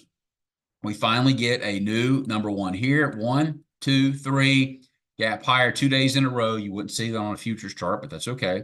We come down, we hook back up. That's our confirmation to get long. How? We buy gold futures, we buy minis, micros, GLD, call options, sellable puts. Again, whatever your style is. Here we are in gold. $19,000 move, $8,000 move, $24,000 move and climbing. Let's look at another example. I know this is becoming redundant. I'm just trying to hit home the fact that these happen over and over again because all we're doing is trading repeatable patterns. Okay, here's a delta, we long, there's a short, we have a gap down. I don't trade these. I've got students though that will aggressively buy put options here. We get another opportunity, this high greater than this high, 1, 2, 3, we sell off, we get a small retracement, $8 move to the downside, new low, 1, 2, 3, trade higher, we come back up, $8 move to the upside. Pretty amazing how this stuff works, right? Okay, Delta Airline, here we are. $8 move, $13 move, $5 move, $8 move. Could you trade simple calls and puts with this? Credit spreads? Absolutely. Forex traders. 4-hour chart of the CAD Swissy. 4-hour chart of the CAD Swissy. Here we have a multi-session low, 1, 2, 3. We get a move up here on the break above the number 2. We come back down and get long, 70 pip profit objective. You're saying, well, what next? Well, you're not doing anything until you get a new pattern. 1, 2, nope. 1, 2, nope. 1, 2, nope. 1, 2, nope. 1, 2, 3. Here's our last pattern. We break down, we come up, we hook back down, hit our 40 pip profit objective. Here we are again, 80 pips, 70 pips, 35 pips, 70 pips, 55 pips. My day traders out there, 5-minute chart of the NASDAQ, new session low right here, 1, 2, 3. We break above, we come down, we hook back up, hit our 13-point profit objective. This is a new session high. Therefore, we start a new count, 1, 2, 3. We break down, we go sideways, we have to pop some tums, and then we finally break down, reach our 20-point profit objective. New session low, 1, 2, 3. We break above. If you're lucky enough to get long on that retest there, you're filled on your 30-point profit objective in about 2 bars. Okay. Here we are, 137 ticks, 60 ticks, 91 ticks. You guys, you do the math, you see the opportunity there in front of you. Now, why are you here? You're here to learn a simple, mechanical, done-for-you strategy for all markets in all time frames. This is the part that I ask you, have I fulfilled my promise? Have I fulfilled my promise up to this point? I don't know if it could get any more mechanical, simpler, easier. There's really no guessing when to get in, no guessing where the market is likely headed, no guessing where to get it out. If we had 100 traders looking at the same chart, we should have 99 seeing the same thing, right? There's always going to be one person that tries to make this rocket surgery, and we do not need to do that. We can keep things simple. But wait, there's more. The one weakness or drawback of 1, 2, 3 setups is that there are so many of them. How do you catch them all without spending hours in front of your computer? Well, what if the strategy was automated? What if the strategy was plotted onto your chart for you? Uh-oh. I think I lost the screen for a second, guys. Can you guys see? Let's see. Uh-oh. Had a little malfunction junction. Okay. How are we now? You find the chat box. Okay. I think, are we good now? Are we good? Okay. So, what if the strategy was plotted onto your chart? Let me see what this business is. Okay. And what if the trigger entry and targets we're drawing for you? And what if your platform could scan the markets for you and tell you when there's a pending setup? I don't know about you, but I would say that would be pretty amazing. Remember the case studies we went over earlier? Remember the case studies? Crude oil. Now you see some beautiful lines plotted onto your chart. Well, what the heck are these beautiful lines? You guys are smart folks. You've already figured out the green arrow is your number 1. The red arrow is your number 2. The blue arrow is your number 3. Now, these white chevrons here that you see that are quite small, those are not buy signals, sell signals. That is that is waving at you saying, hey, we have broken below the number 2 point, or we broken above the number 2. Therefore, we have a setup. And when and only when we have that break do you get this blue line, which is your entry or breakout level, your red line, which is your stop or risk, your lime green line, which is TP1 or take profit 1, and the dark green line, which is TP2 or take profit 2. Now, you remember the take profit 1 is the distance between the high of the 1 measured to the low of the 2 measured down, and TP2 is 2 times the distance of TP1. Now, you might say, what the heck are all these green arrows? Well, these are new markets making new lows. It's saying, hey, we're making new lows. Here's a potential 1, 2, new lows. Here's a potential 1, 2, 3. We never break above, so we keep trailing down. We finally get that last 1, 2, 3, okay? Now, remember the gold chart. Here is the gold chart. Again, there's our 1, 2, 3 pattern. We break above the number 2, target 1, target 2. Here's our next setup, right? We're not getting anything printed in the middle because we're looking for new highs or looking for new lows. Here is the chart of Delta. There's your long, there's your short, there's your short, there's your long. It plots and populates entry, target 1, target 2, and risk for you, so you don't have to do any calculations. None of this repaints. So you put this on your computer, your charts, we're looking at the same thing, guys. We're looking at the same thing unless you start messing around with all the settings, okay? And this is stuff that I used to do by hand, do it manually for years. Imagine you're trying to day trade, looking to spot these setups, and then you're going, well, okay, I think 5802.25 is the number 2. Let me measure that down to the number 1 low. That is, 56.91. Let me do the math. 31 points, spot 50. Add that. Nobody has time for that. Okay, nobody has time for that. 5-minute chart of the NASDAQ. Here we are. We have a 1, 2, 3 top. We hit target 1. We hit target 2 to the tick, which happens to be a session low. New 1, 2, 3. We break above, we hook back up, we hit target 1. We don't hit target 2, but it's close enough for government work. We shouldn't have lost any money on the trade. And then we go sideways. New session low. This low, lower than this low. So we start to count over. 1, 2, 3. Market just nips its little head there above the number 2 high. We pull back, we trade back up, and we come up, we hit target 1. Notice that we're making new session highs.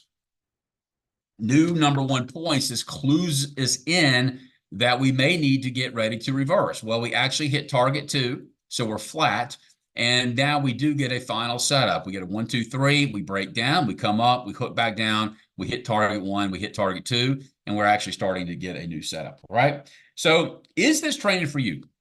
Only you and you only can answer this. If you're brand new to the markets and want to jumpstart your success, if you're an experienced trader and want to add another arrow to your trading quiver, if you're tired of all the noise we talked about, the indicator overload, the paralysis analysis, maybe you just want to add another strategy. Maybe you're already profitable. If you are, congratulations.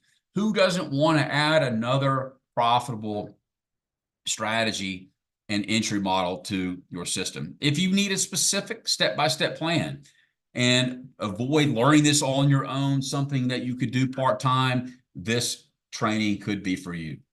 Like finding these ideas basically on autopilot. Long here in Holly Frontier, short in Holly Frontier, long here in Holly Frontier. Google, here's a short, there's a long. Could you sell this stock? Could you sell bear call spreads? Could you buy puts? The answer is yes, yes, and yes. 4-hour chart of the Canadian dollar. Identifying longs, identifying shorts with your entry, target, risk, all there for you. If you love to scalp, if you like to scalp, Boy, you're going to love the 233 and the 610 tick charts, okay? You're going to find all kinds of ideas there for you, trading the ebbs and flows of the market there in the indices. Now, why do all the work when you can let technology do the work for you? This is me scanning for the 3S code pattern in 1, 2, 3 tops across the Russell 1000, stocks that are optionable, $20 a share or greater, and boom, what would take me days or weeks to find are now done in seconds. I've got watch lists that are constantly scanning across different asset classes, time frames, tops and bottoms, all at the same time to give me high probability ideas. Now, we've been looking at Think or Swim. This is the indicator and scanner component for TradeStation. This is the indicator and scanner component for NinjaTrader. This is the indicator only for TradingView. Because of limitations with TradingView, we only have the indicator giving you these signals here. Here we are on MetaTrader 4, 4-hour chart of the Euro Kiwi. There's your long, there's your short, there's your short, there's your long. We also have this built for wealth charts, indicator and scanner. We also had it built for Metastock, indicator and scanner. You can see how beautiful and clean these setups are. Now, we know there's no real crystal ball in the markets, but I like to view this as one that gives me my tool to scan the markets, locating these setups to find my entry, and then I manage that trade through the exit every single day.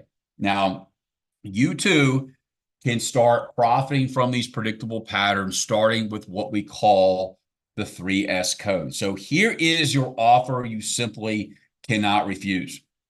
All this programming, coding, software development costs well into the 5 figures. We're talking, 7 platforms, guys, 7 different coding requirements, hundreds of hours of testing. But I realized the original price of $3,000 was way out of reach for most folks. Hell, even $2,000, even $1,000. I mean this when I say I want you to be able to start on the right foot right now with a proven mechanical, no BS, no guessing, straightforward setup that you can literally take and use for the rest of your trading career. So we've made this absolutely and completely affordable today for those that are willing to take action and get in right now with today's special offer. We've opened up 25 slots.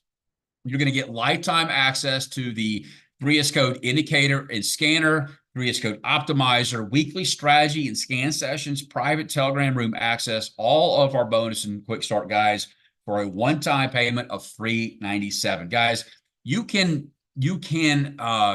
get this right now. This is a one-time fee, guys, one time. There's no crazy renewals, upsells, anything that you own this for life. You get immediate access to 7 platforms of your choice. These are the platforms: Think or Swim, TradeStation, Ninja 8, MT4, Wealth Charts, Metastock. You also get TradingView. Just note that there is no scanner because of limitations. If we have the ability to create a scanner for TradingView, you'll get access to that too. You're all grandfathered in. You go to tradestrading.net/code, and I think Fausto has been so kind to put that into the chat. You can also call 502-383-1182. Those that like to purchase through PayPal, you'll see the big blue button there on the order form. You can finance through PayPal. If you like to buy PayPal because you're hiding it from your significant other, that's fine too. Just kidding. But we do have a PayPal option. And again, you're also getting access to our weekly strategy scan sessions. Every week, we go into the markets where we talk about our top setups we're looking at. We're talking about days, swing trading uses 3S code, using options, trading minis, micros, so much more. We do a full top-down market analysis every week, delivering high probability, high value ideas so you can take that fish and run with it.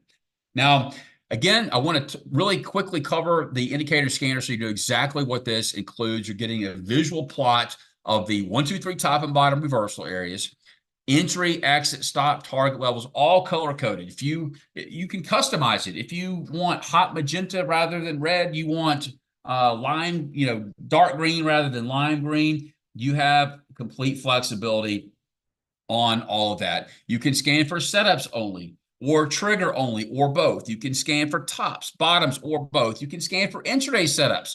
swing setups, or both. You can scan across stocks, ETFs, futures, Forex, whatever market you want, or both.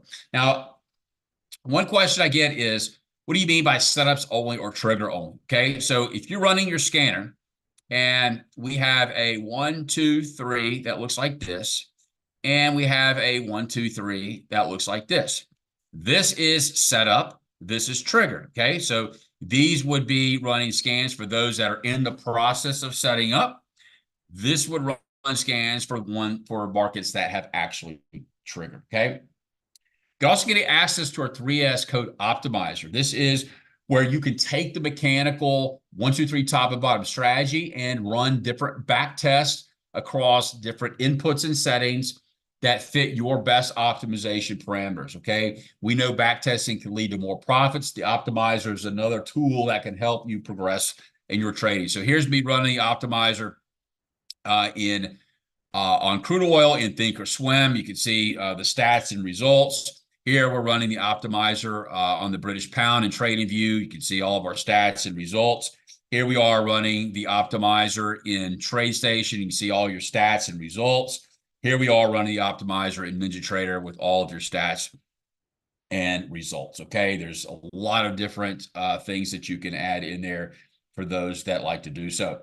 Now, I'm also going to throw in some additional bonuses to make this an absolute no-brainer. You're going to get access to my chart pattern principle trading manual guide. This manual will help jumpstart you by teaching you how the market works, why markets move the way they do, who the players are, how to look at it and understand the market the proper way, bonus setups, how we use the power of seasonality to trade the pattern, and so much more. You're also going to get my 25 top option strategy guide. This is great regardless of your knowledge of options. I include this guide because I believe options are a very powerful trading instrument if you know how to use them properly. So it's important for me to include this so everybody can take advantage of options if they wish to do so and do it the right way using the 3S code. You're also going to get access to our private Telegram channel, lifetime access, where I am posting ideas every single day across different markets, different ideas. I'm basically handing you fish on a silver platter each and every day. You're going to get lifetime access to that, and you can gain access to all this by going to tradestrading.net/code. Now, here's some recent ideas from our Telegram room. You can see this short there in Nucor. You can see this short there in Cardinal Health. Here we are. Here are some trade ideas in the E-mini S&P. Here we are in Moderna. And, you know, guys, this is an example of folks just taking action. Okay, you can have as many subscriptions and indicators and widgets and whiz bang things on your computer all day long, but the bottom line is, A, you need something that works, and B, you need to take action. And these are some examples of folks that are taking action. They've used the 3S code, they've used our methodology, they understand the process, they've taken action, and they're seeing results. And these are very humbling to see. They come in all the time. I want you to be our next success story, okay? And so here's how you can get started, guys. Trading the 3S code, tradestrading.net/code, or you can call 502-383-1182. You're going to get the indicator for 7 platforms, the scanner for 6 platforms, the 3S code optimizer, access to our weekly strategy and scan sessions, access to our private Telegram room, all of our quick start guides and bonuses, all for a one-time lifetime fee, okay? So what I'm going to do here, I've got a few minutes and before I turn it back over, and what I want to do is I want to answer your questions, and then I also want to take a look at the markets. So let me see if I can find my screen here, since I had that little wacky thing happen. Let me see if I can pull up a chart for you guys, and we'll get right to it. So what I'm going to do is pull up a chart. See here. Sorry, guys. Let me pull up. Here's my chat. And can you see my screen?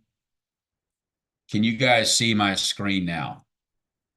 Should be looking at a chart of Trading View. Okay. All right. So this is Trading View. And as you can see here, you should be able to see the last on this particular chart.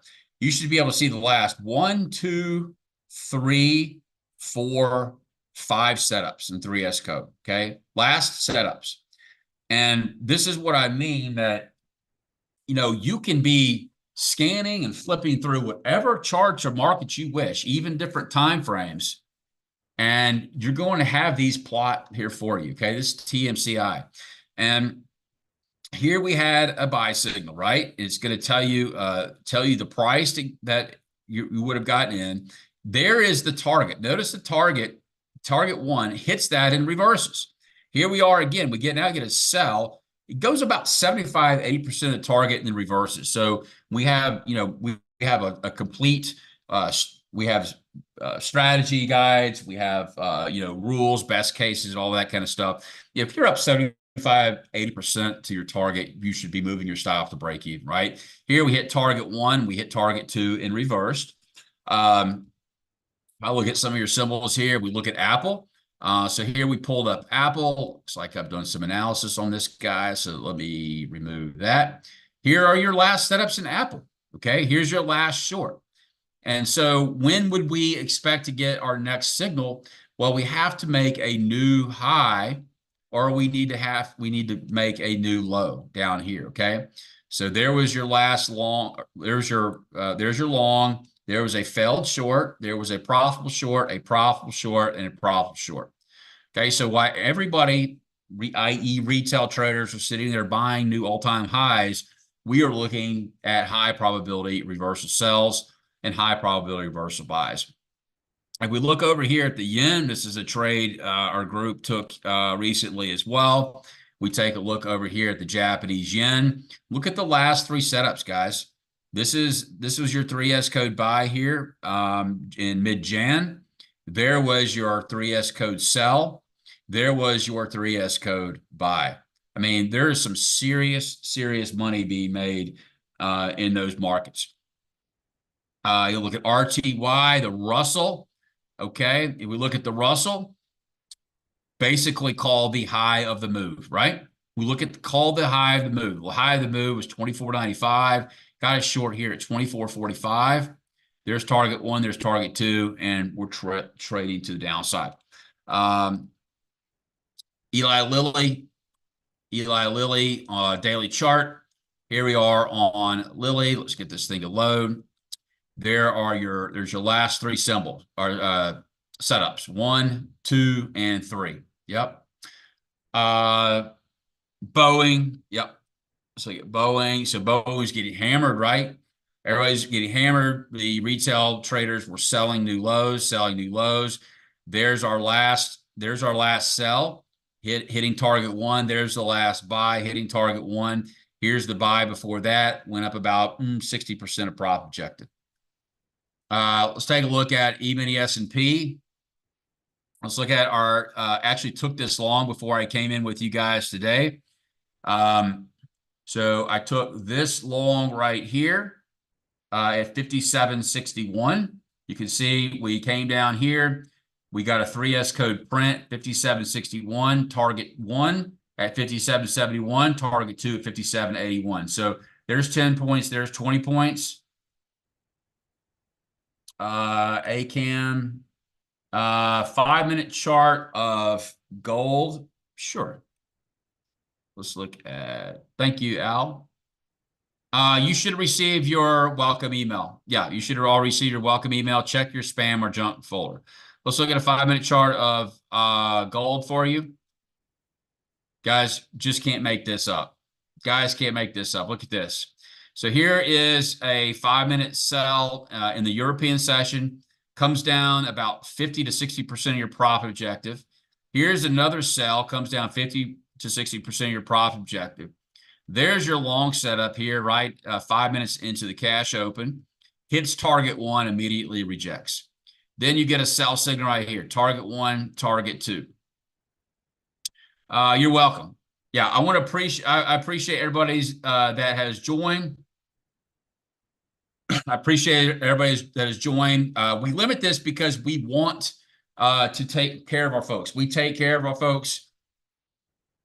Dave, what's your pop your email address in there, and we'll make sure the team handles you. That's why we limit this. We want to make sure everybody gets exactly what they have come and paid for. We'll take care of you. We want you to enjoy your experience. We operate a real live human operation here. No AIs or no bots, even though I've been accused of sounding like a robot.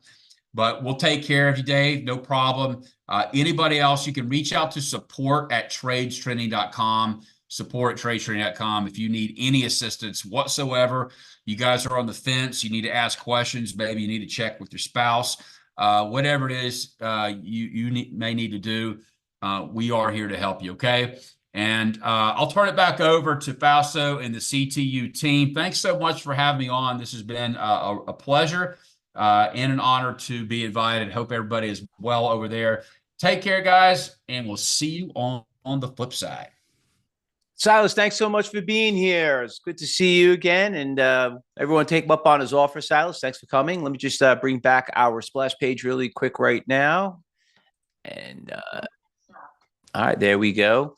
All right. So anyway, we're almost halfway there. I'd like to thank everyone for being here for the Cyber Expo. We're on our first day, 2 days of this great event.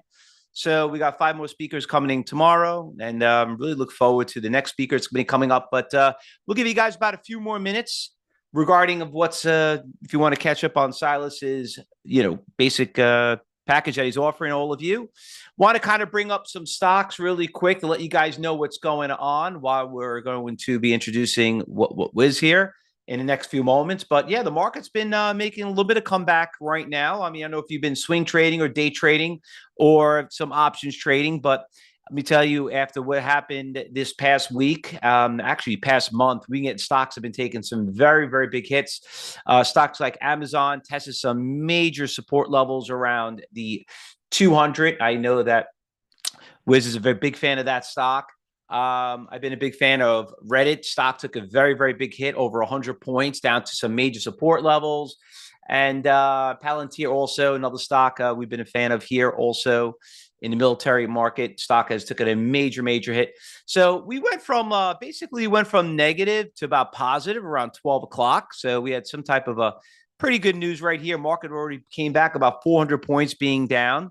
We've been testing some major support levels around the 4250-ish on the Dow, and then the S&P also pretty big support levels here at these prices, though. Is it ready time to jump into a swing trade? Well, like I said, we got a lot of great presenters. You could ask them. They'll give you their feedback on it and see what they think on how they feel about it. But overall, depending on if you're a day trader or a swing trader or an options trader, me as a day trader, it's been, it's obviously a great day to trade. Swing trading, I would still wait a couple of more days and not get suckered in. See if we have some consistency, and then obviously options goes the same. We're also we do trade a lot of Bitcoin here at Cyber Trading University, and just go hop it over here and just see what's happening with Bitcoin right now in the market. Bitcoin was a big runner and took some major hits, from going up, and that big news where they're having this big convention at the White House, and then the stock Bitcoin had a big rally the day before on Monday, and then all of a sudden on Tuesday took a big hit, and we started making a little bit of comeback. But you got a lot of Bitcoins hovering here right around these prices. There was one here around 86. We don't trade really Bitcoin in general. We like to trade IBIT. So for some of you, you could see IBIT is trading right around that price. It kind of tested some big support levels back here around the lows of 46 back on 11/11. And got a little bounce. So been couple of things that move in there also. Regarding about some other things that have been moving, I did talk about this morning, and just going to hop over here and look what's going on in my trading room and see what they've been looking. This is our trading floor really quick, and they've been looking at this stock right here. And the GV stock, we had the stock on our morning watch list, and it looks like she's starting to make a big move. You could see it right here. There's a stock that we traded right there around 918, our alert service right there. And they're looking at that stock. Let's go see what's going on with that one really quick. So we got the GV that's moving up really nicely. Stock's about 130%. back in April. The stock had a big move, a little bit more of a small cap stock, but really nice pop. Back then, it moved about $2 to all the way to a high around 9. It looks like it's testing some good highs right here. Do I have the order book open on this stock? I think I do. Yeah, I do actually. I do got it. Yeah, so looking at level 4, I probably would say there's a big iceberg order at 174. For some of you that attended my event in the morning, I was showing you how to read level 3 and level 4. I know that Wise Buckley, also being a market maker himself, kind of uses a little bit more of the same style. We kind of look at order flow a little bit. But if you look at some small caps, you can see there's an order here for 143. Tesla, let's see where the orders are. We still got those big orders still hovering there around 160 and 255. NVIDIA, we were looking at that one earlier, and yet we still got those same big orders that we found still hovering there around 150, 140. And if you're looking more on the day trading side, you got a couple of resistance here at 120, 125. All right. So why don't I do a quick intro and bring in my next guest, and somebody I really became to know and become a very good friend over the years. I know Wise for, I don't know, it's got to be a long time. We did a lot of events when he first got into the industry, and then now we're doing more and more. Probably known him. He's been in this industry for almost like 20 years, I believe. But Wise, and I just saw him on TV. Now that he loves me.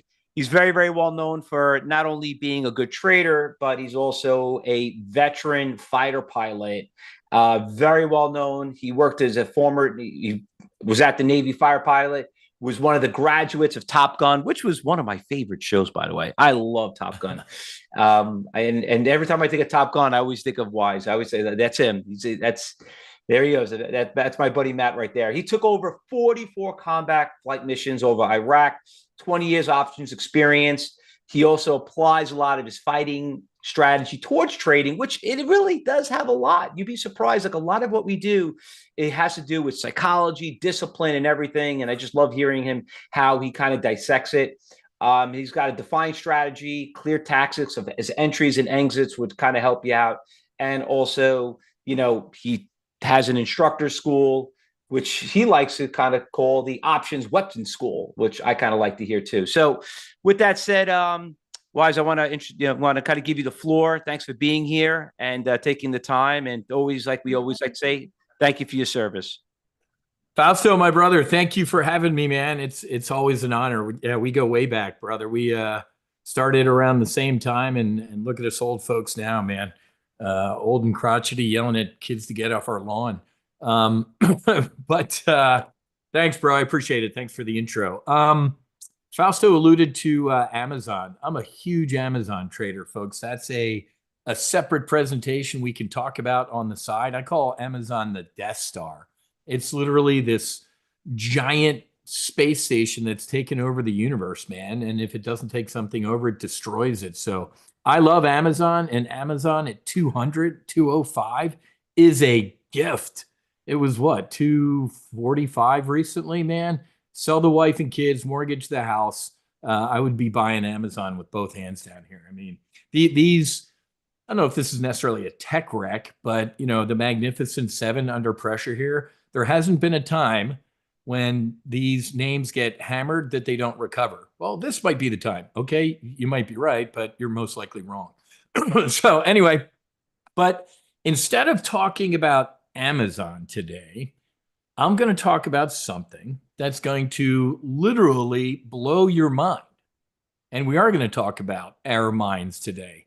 Wait a minute, man. I came to a 2-day awesome event that Fausto put on at CTU to talk about trading. We're going to talk about trading and investing, but we're going to talk about it in a way that you can save and change lives and profit. Okay? Now, quick question. How many of you woke up today? Well, obviously everybody woke up today because you're sitting here on this brief, but how many of you woke up today and were grateful? Right? Gratitude. How many of you woke up today full of gratitude? You have a roof over your head, maybe some loved ones around you. You have the damn internet, folks. You're on an internet right now. So did everybody wake up and show some gratitude? Are you guys not seeing my screen? Thought I am showing it. Entire screen. Are you guys seeing it now? No.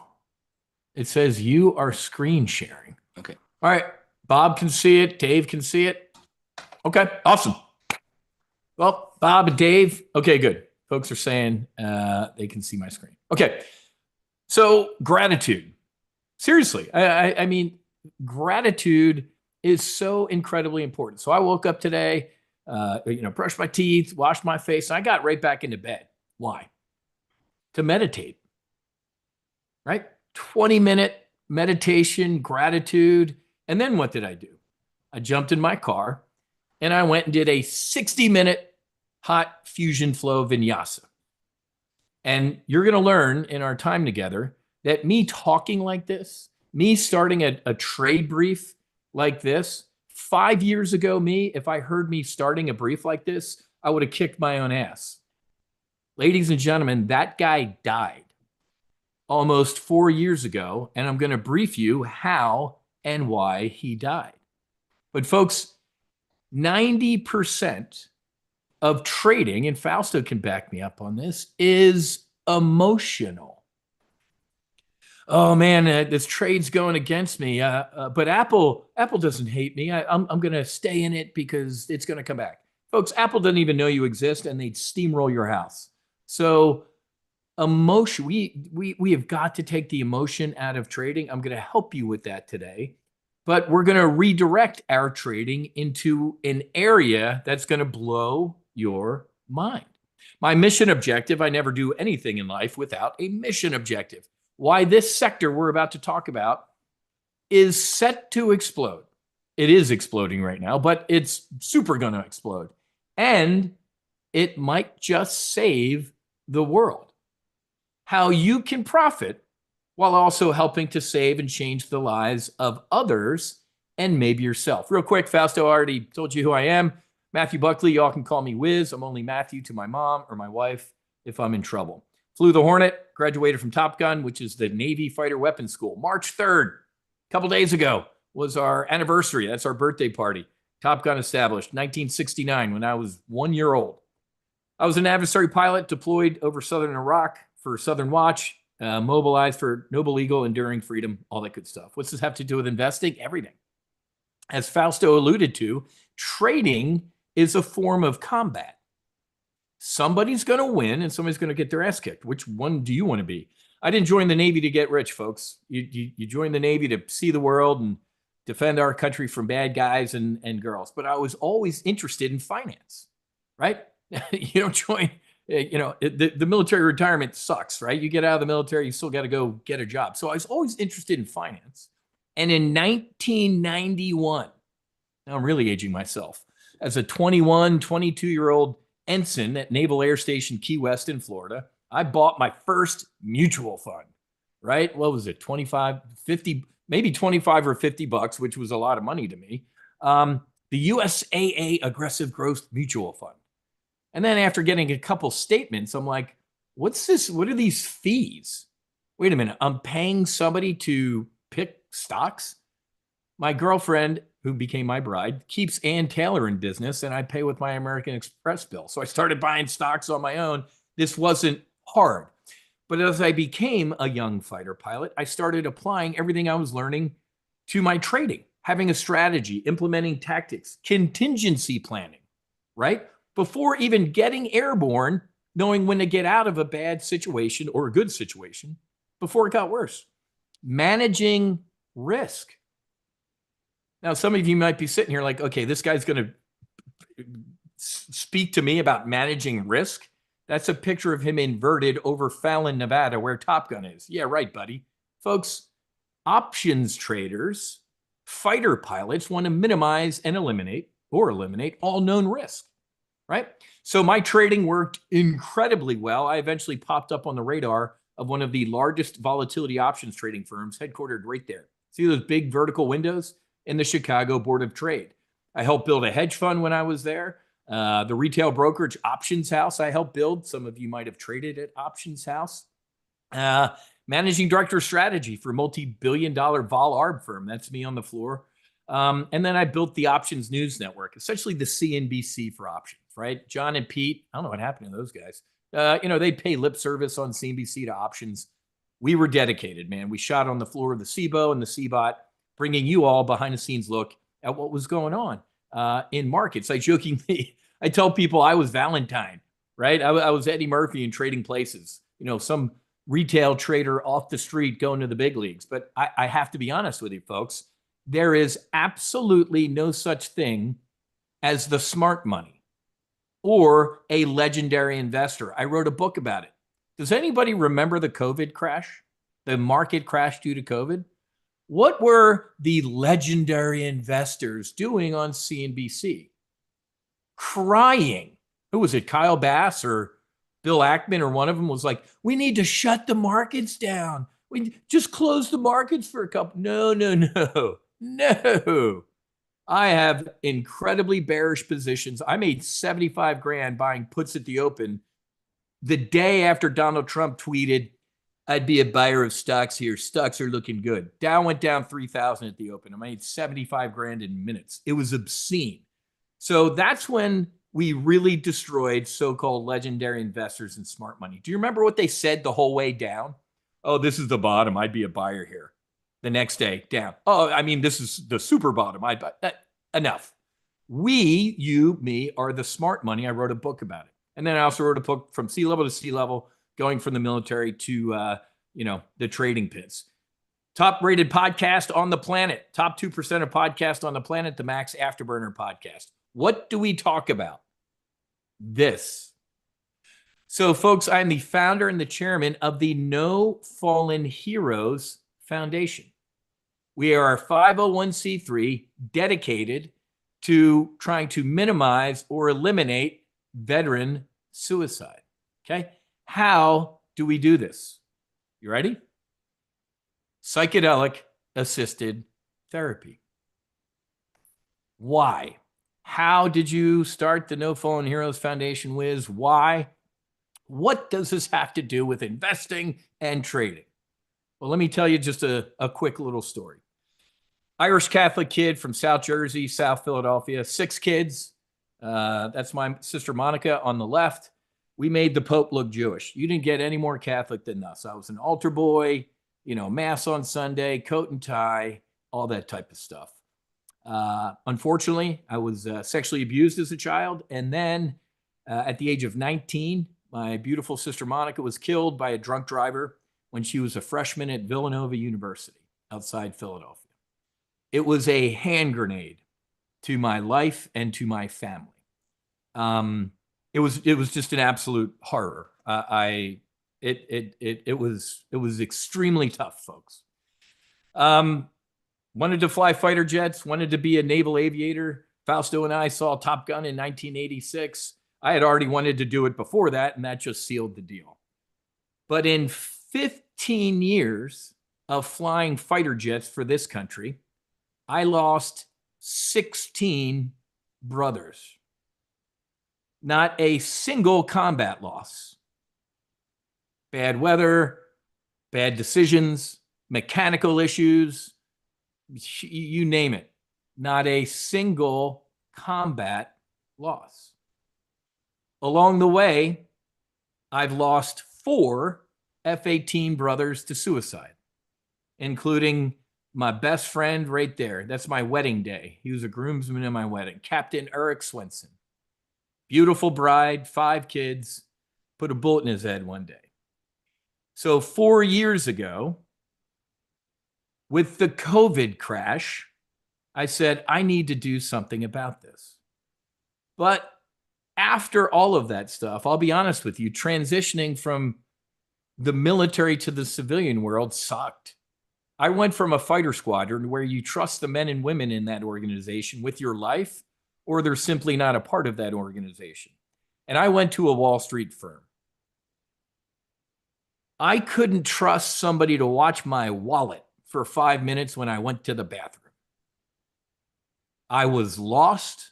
My mission, I had a mission in the military. I had support. I had friends. I had everything. In a Wall Street firm, man, there were people who would push their own mother in front of a bus for $1. I had dark nights of the soul. A lot of drug culture on Wall Street, folks. Found my way into that. Alcohol, drugs, depression, very, very, very dark place. So in 2020, when we made $2.5 million, $2.5 million in 2 weeks during the COVID crash. Okay. And then my brother Swede checked out. I looked it up. Back then, the government numbers said 22 veterans are taking their lives every day. And I looked at my beautiful bride, Susie, and I said, we have got to do something about this. But what do you do? How do you keep a veteran from killing themselves? Help them pay the rent, buy a suit, help them write a resume. I was clueless. And that's when God intervened. And one of my buddies said, hey, man, there's a group of Navy SEAL veterans and Special Forces guys that go down to Mexico and they do psychedelic assisted therapy. And there's a really cool group going in a couple weeks. Would you like to go? And I said, man, go to Mexico and do drugs with Navy SEALs? It sounds like a great weekend. Sign me up. I had absolutely no idea what was going to happen and how my life would change. Flew into San Diego. Why? Because if you do what I'm about to tell you, in San Diego, you're a felon. You're a criminal. If you get in a car with a bunch of other veterans in a little convoy and you go an hour south, it'll save and change your life. So, how many of you have seen the movie Lone Survivor or read the book? Right? Marcus Luttrell. So, Marcus Luttrell's right. That's me. There's Marcus Luttrell. There's one of his Navy SEAL teammates right there. If any of you drink Black Rifle coffee, that's one of the founders of Black Rifle Coffee, Jared Taylor. And then if you're a college football or an NFL fan, over here on the right is Robert Gallery. You see his Hawkeye shirt? He was an All-American at Iowa, right? And went into the NFL, and I think he played for the Raiders. He recently got into the College Football Hall of Fame. So I could spend 8 hours telling you about my experience and everything like that. I have a podcast. Write this down. Max Afterburner Podcast, Episode 7. You can get the entire brief about this. But I'm going to tell you briefly about my experience, and then we're going to get into how we can potentially profit off this. Saving and changing lives and making money. That's the win-win, folks. Briefly, my dad, after Monica died, I couldn't remember the last time I saw him smile, and he dropped dead of a heart attack. My brother and my sisters and my mom convinced he died of a broken heart. He was never the same after Monica died. On the medicine, and it is medicine, folks, it ain't a drug. Plants that God put on this planet for us to heal are not drugs. Drugs are made in a lab. Drugs are made for profit. Drugs do not heal. There is no money in healing, is there, folks? Pfizer, Moderna, Eli Lilly, Johnson & Johnson, they want you hooked. But anyway, I sat with a medicine, and you can write this down and Google it on your own, called Ibogaine. Ibogaine. It comes from the Iboga root from Gabon, Africa. Iboga. On this experience, I was reunited with my sister, and she was perfect.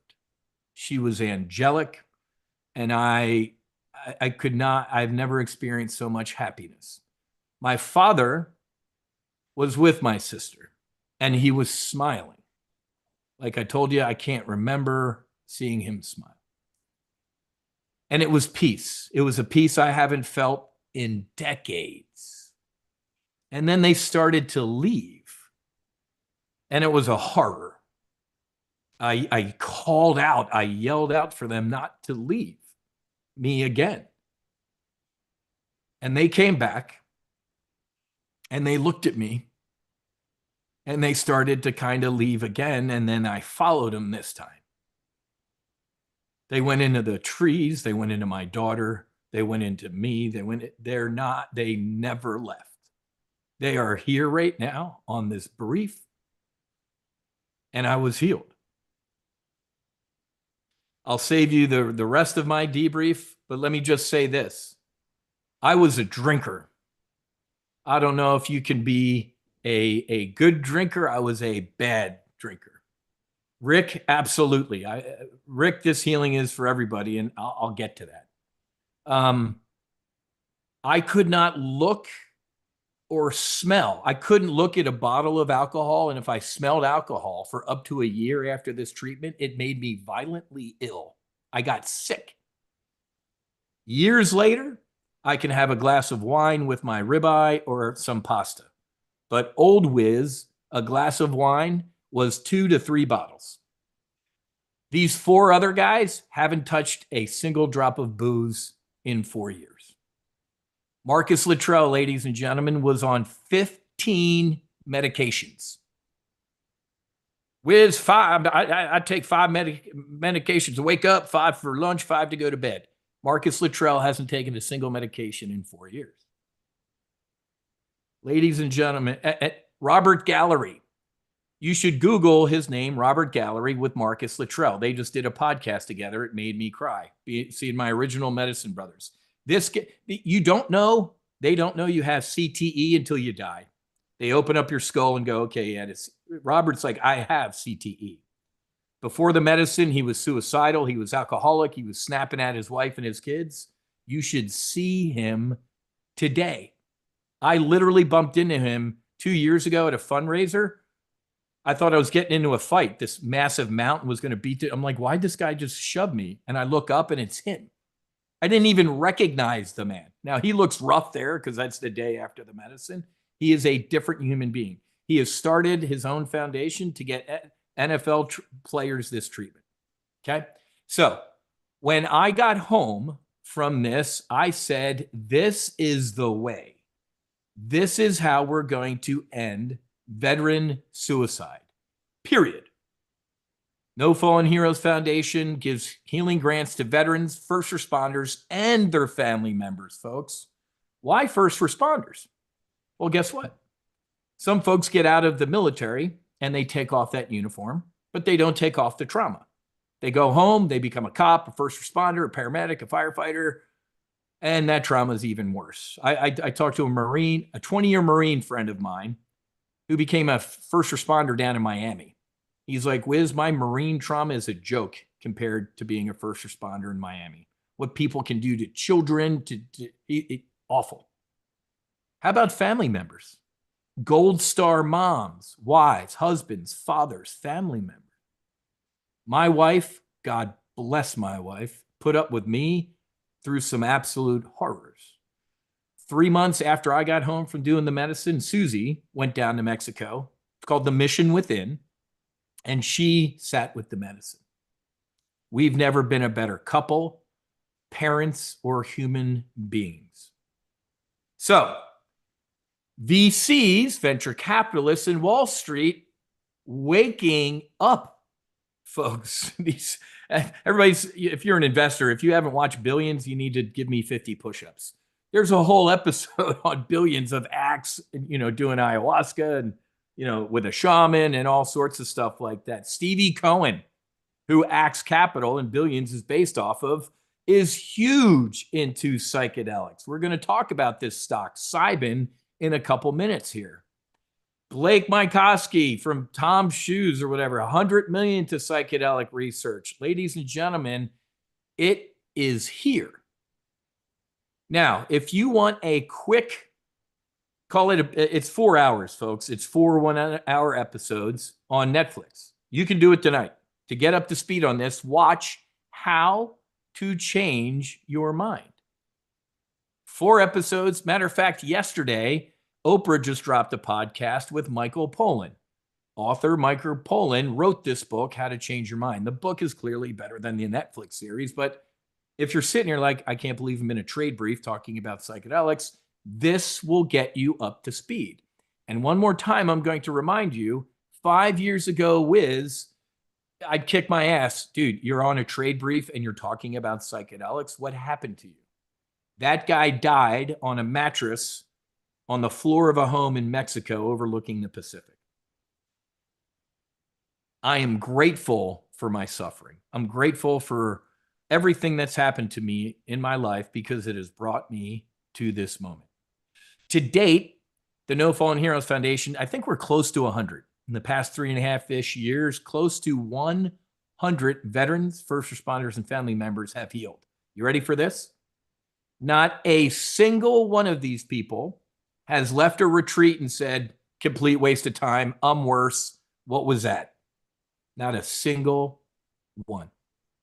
I'm leaving Friday for Oklahoma. I'm doing a retreat up in Oklahoma. 3 weeks ago, I was out in Oregon doing a retreat. I try and go on every retreat, but if I can't make it, every retreat that I haven't been able to make it to, my phone rings with text messages. And I'll paraphrase most of them. Thank you, Wiz. I don't want to kill myself anymore. Could you imagine getting a text like that, folks? Wow.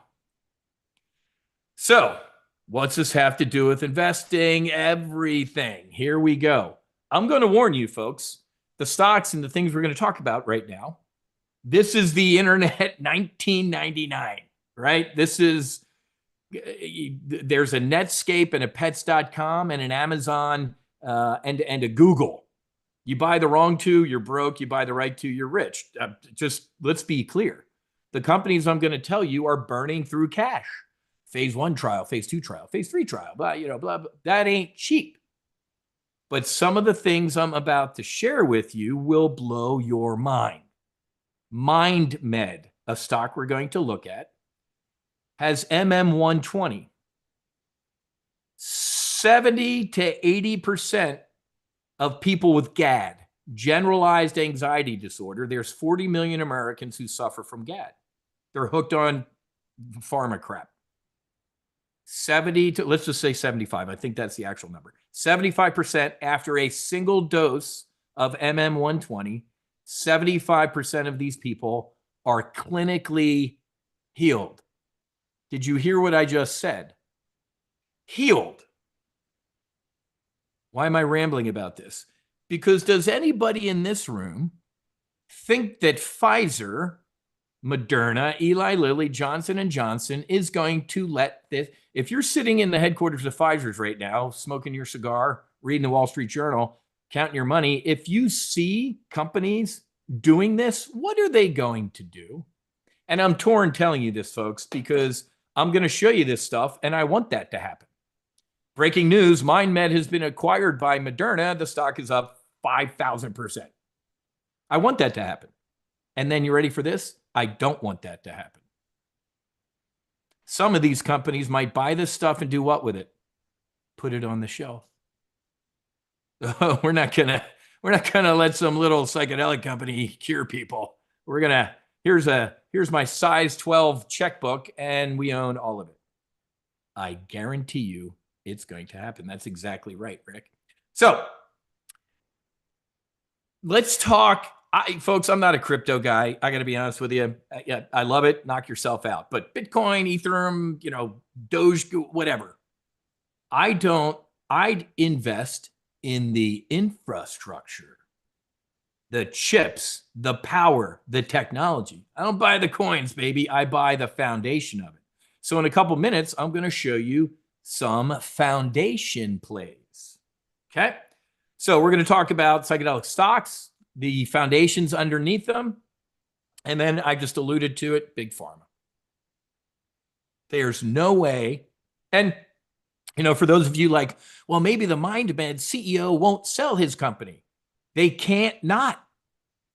Everybody knows this big SAT word, right? Fiduciary.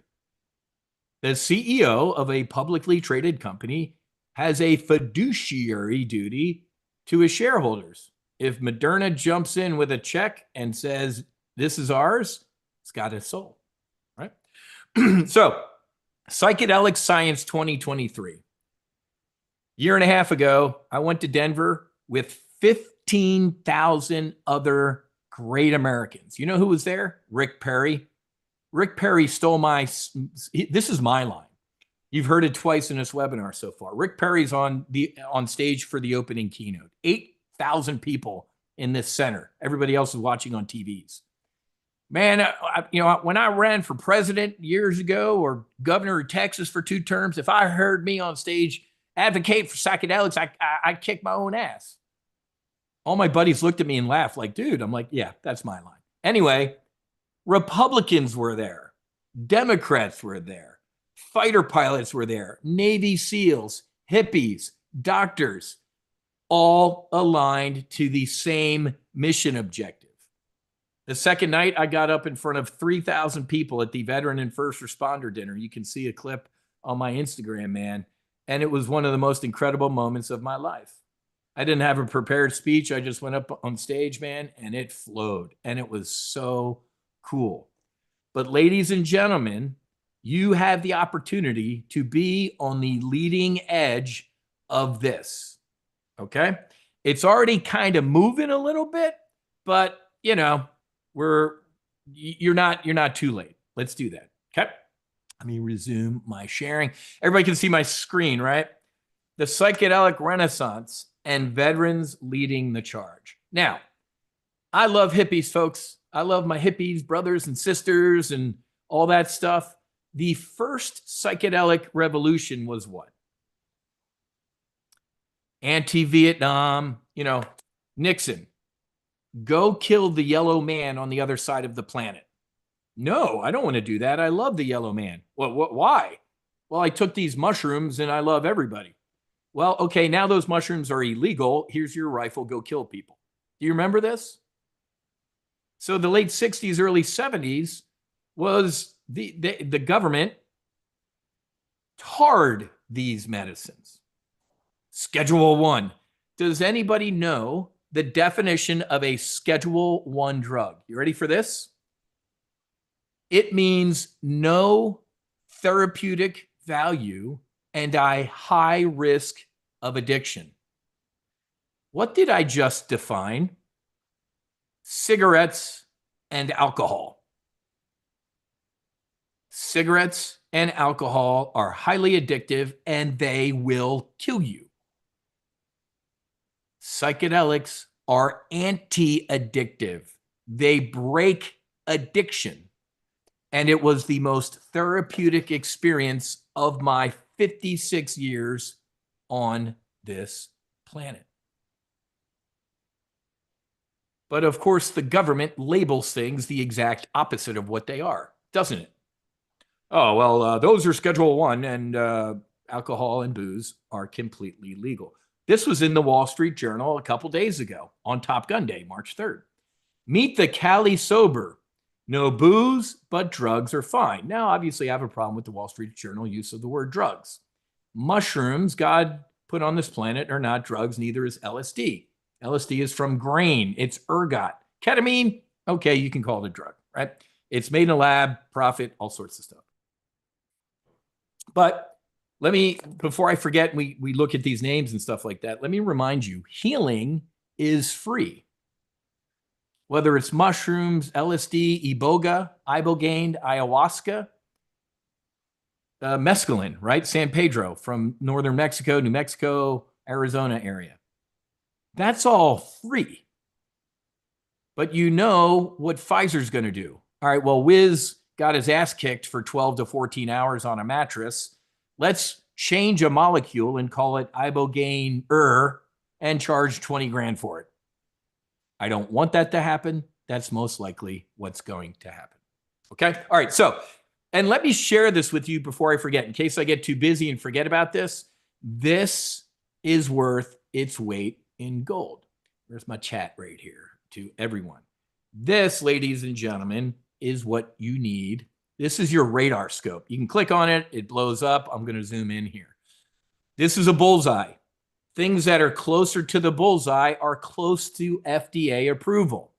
Things further out on the bullseye aren't. Look at the medicines. 5-MeO-DMT. I have not enough time today to brief you on my 5-MeO-DMT DMT experience. You got to watch my or listen to my Max Afterburner podcast, episode 7.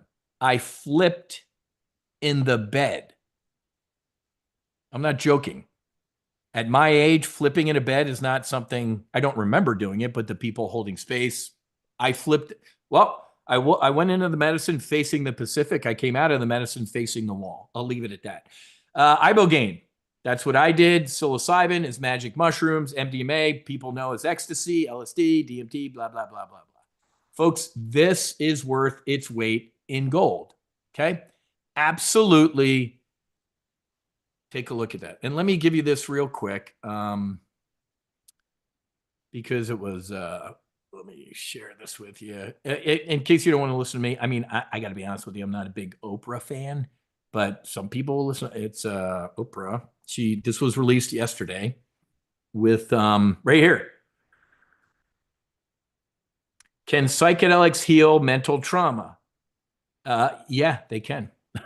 let me save you it's an hour podcast, folks. Let me give that to you as well. So there are a ton of resources available out there for psychedelics. Let me get a shameless plug here. No, following. Our page here has a ton of incredible content. Every medicine retreat we do, once we come home, I debrief the folks. Army vet, journey with psychedelic medicine, ayahuasca versus ibogaine. So let me give you the link to this because if you really, really, really want to get up to speed on these medicines, this one down here, this guy's an Atlanta cop, 30-year Atlanta cop and Westchester cop. This is an Army Special Forces veteran. This was a Navy pilot, senior chief. That's my wife. That's a veteran's daughter that we helped here.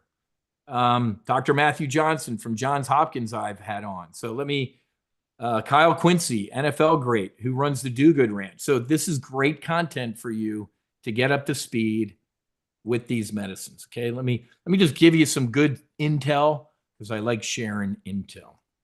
And then the final thing I want to give you is this, veterans. Even though you might not be a veteran, this is worth reading. It's called A Guide to Psychedelic Medicine for Veterans, but it's for anybody, okay? It goes through what each medicine is, all sorts of stuff. This is also worth its weight in gold, okay?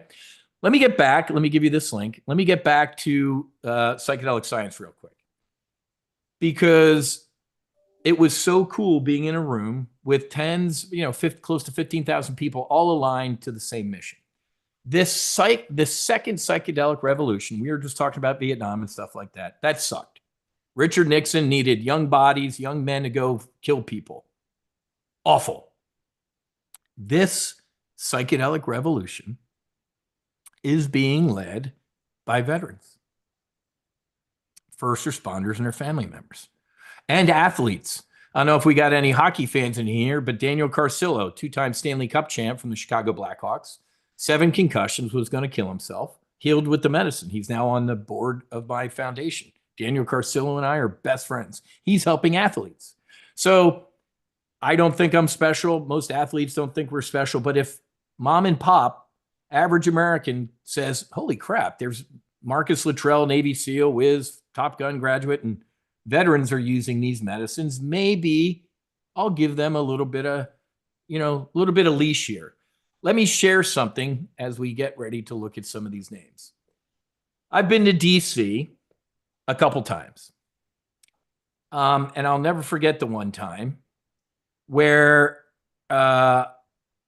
behind closed doors, it doesn't matter who it was, a veteran, or not a veteran, a Republican congressman said, Wiz, I love what you're doing, but you're going to have a problem with the big pharma and the alcohol and tobacco folks.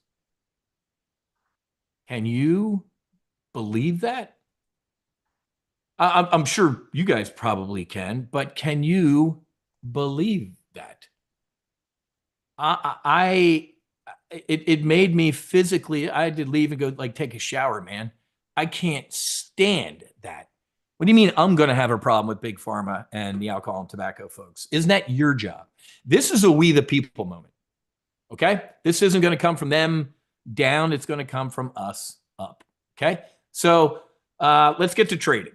I'm going to ripple through some of these names, and then we're going to talk about them. MindMed, $6 stock.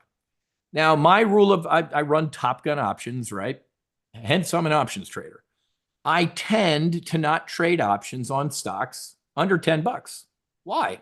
Well, that's the option. The cost of the stock is the option. But MindMed, MNMD, it's a $6 stock. I would buy with both hands.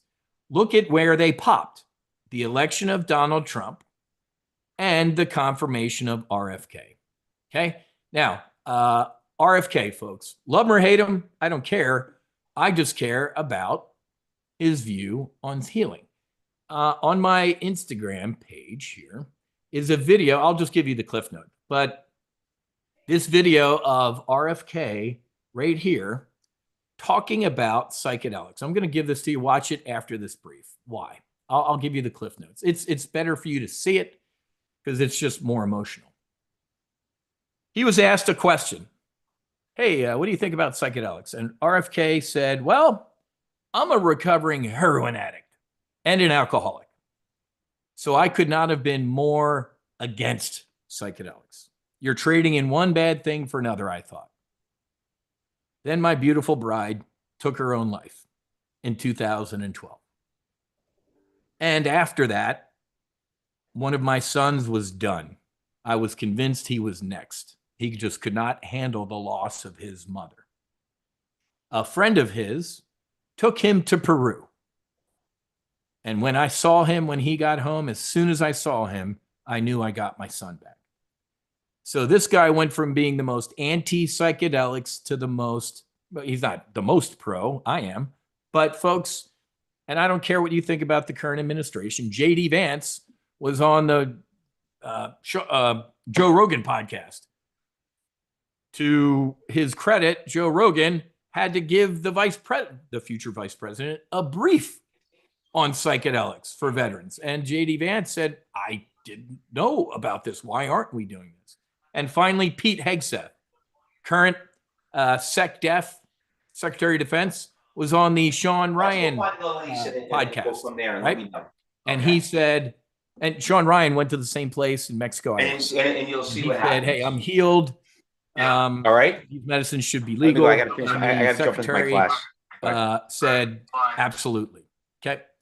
So you watch these when you get a chance. Let's get back to MindMed real quick because I want to keep us on time too. All right. MNMD, MindMed. Let me show you. Don't listen to me. Where's the Oppenheimer report? Right here. Oppenheimer, 12-month, when this report came out, the stock was $4.92. They have a $25 price target. I told you about MM120. 12 weeks, ladies and gentlemen. Absolute insanity. And you could, I don't know if I can upload. Maybe you can always email me. I can send you stuff like this if I can't upload it. But there's a lot of booger eater stuff in here about the medicines and the price and everything like that. So MindMed is the first name that I would buy with both hands, period. Okay. You can look at the options. You can go out to Jan 27, right? As far out into the future as you can and buy some 20 calls. They're pretty cheap right now, man. Buy 10 of the January of 2027, 20 calls. Put them in your filing cabinet and forget about them. You wake up and you see on CNBC breaking news, Pfizer buys MindMed, these things will be priceless, okay? Or you could do a tactic that we call a cash secured put. You could sell some puts underneath this name, bring in $2,000, right? So there are a bunch of different tactics to employ. But again, I just buy these shares that are under 10 bucks. So MindMed, I would buy the shares, or you could do the options, or you ready for this? You do both. You buy the shares and then you sell upside calls against that position, right? That is a tactic called a covered call since you own the shares. All right, for the sake of time, I'm going to rip a tie. A tie is another name that I would buy with both hands, okay? ATAI, election of Donald Trump, RFK, and it filled that gap. Buy it. I added a ton down here. It's $1.50, folks. Buy 1,000 shares. It's a night out, in Miami or something like that. And then Cybin. This is the one that Stevie Cohen really, really, really likes. $7, $8 stock, folks. Again, you can do the options. Go all the way out to all of this year. There's a lot of, look at this. There's a 427 at the 20 strike, folks. It's a $8 stock. And look how cheap these are. Here's your lottery ticket. Buy 10 of the August 25th 20 calls. $150, folks. That's a no-brainer, okay? Or do what I just said with the other names. Buy the shares and sell upside calls against it with a covered call. All right. Now, if you don't like trying to pick a winner, do SIL, short for psilocybin. This is the Advisor Shares ETF. Look at that. There's the election. Psychedelic ETF. Yeah, there is, man. There's an ETF right there. SIL Holdings. Let's go take a look real quick at what's in SIL. Okay.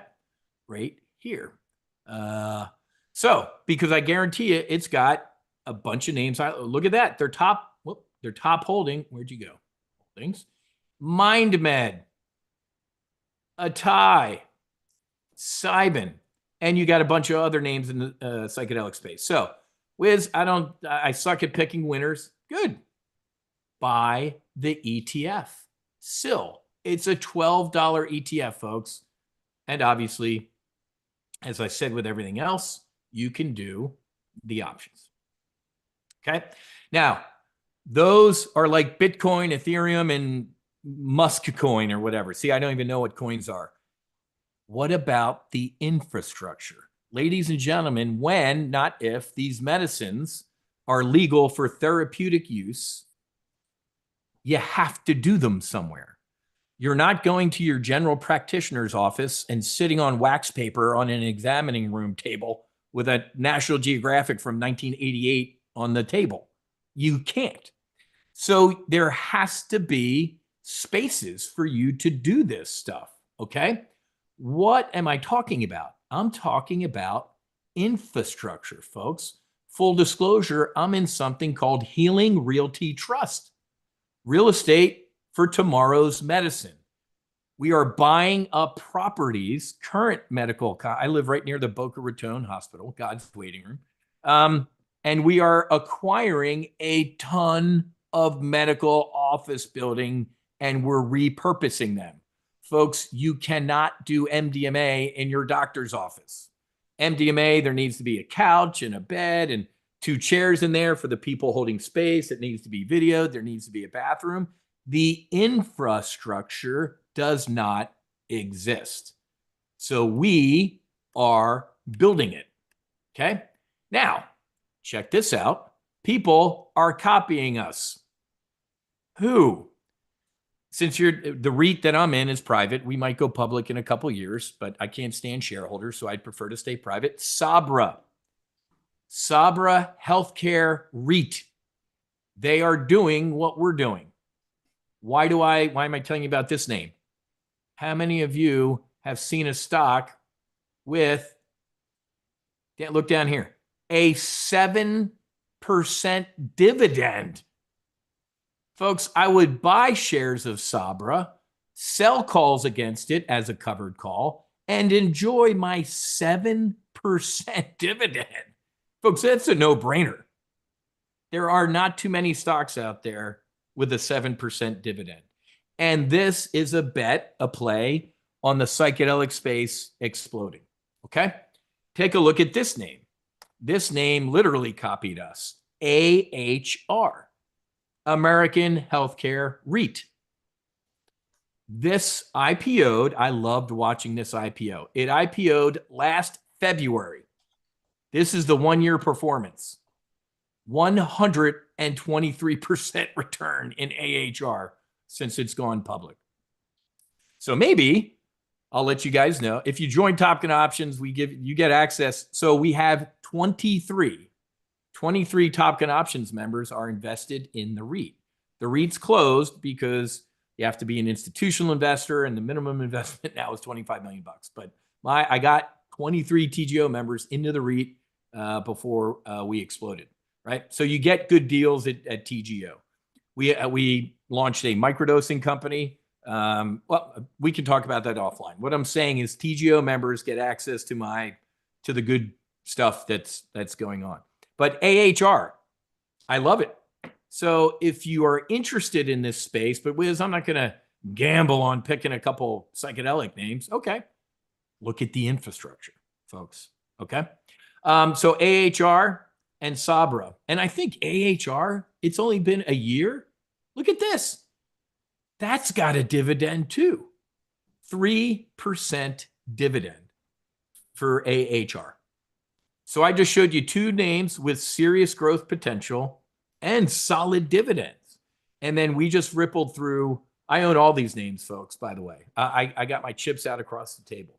Atai is a great name. Okay. Atai, it's $1.50, folks. It was just $2.50 a couple weeks ago. It sold off, but it's back to it's moving down the bullseye here with ibogaine. Okay. But this wheel right here, folks, is worth its weight in gold. It also has private companies on here too. So these aren't just publicly traded names. These are also private companies too. Compass, I didn't cover that one, folks, but I should have. What time is it? All right, CMPS. Compass Pathways, I don't dig.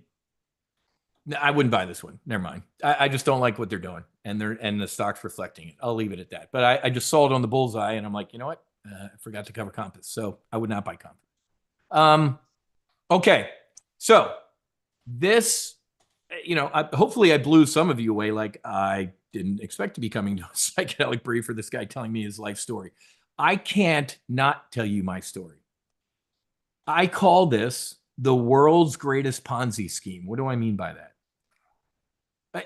Whenever Fausto said he saw me on TV a lot. I've been on TV because all of these airline mishaps and military crashes, sadly. But when you get on an airliner, what do the flight attendants tell you as part of the brief? If we lose pressurization in the cabin and the mask drops, put the mask on yourself first. You're not good to anybody else if you're out, right? You can't help it. So why am I bringing that up? Because this is the world's best Ponzi scheme. Just about every veteran first responder family member I've taken on a retreat gets home and says, oh my God, I got to tell people about this. There are so many. We helped a 30-year cop up in Oregon at the last retreat. He said, Wiz, I have 4 law enforcement brothers and sisters who are in really bad places, and I've got to get them this help. It's a Ponzi scheme, but it's the only Ponzi scheme that is incredible. You heal, you come home, and you want to help people out. Real quick, though, has there been challenges? Yeah, man. It's work. We've had people come. It's when you get home, imagine having a clean piece of paper. God, whatever, I choose to use the word God, but whatever word you want to use, source, creator, divine, universe, truth, Steve, I don't call it Steve. After this retreat, Steve gives you a clean piece of paper.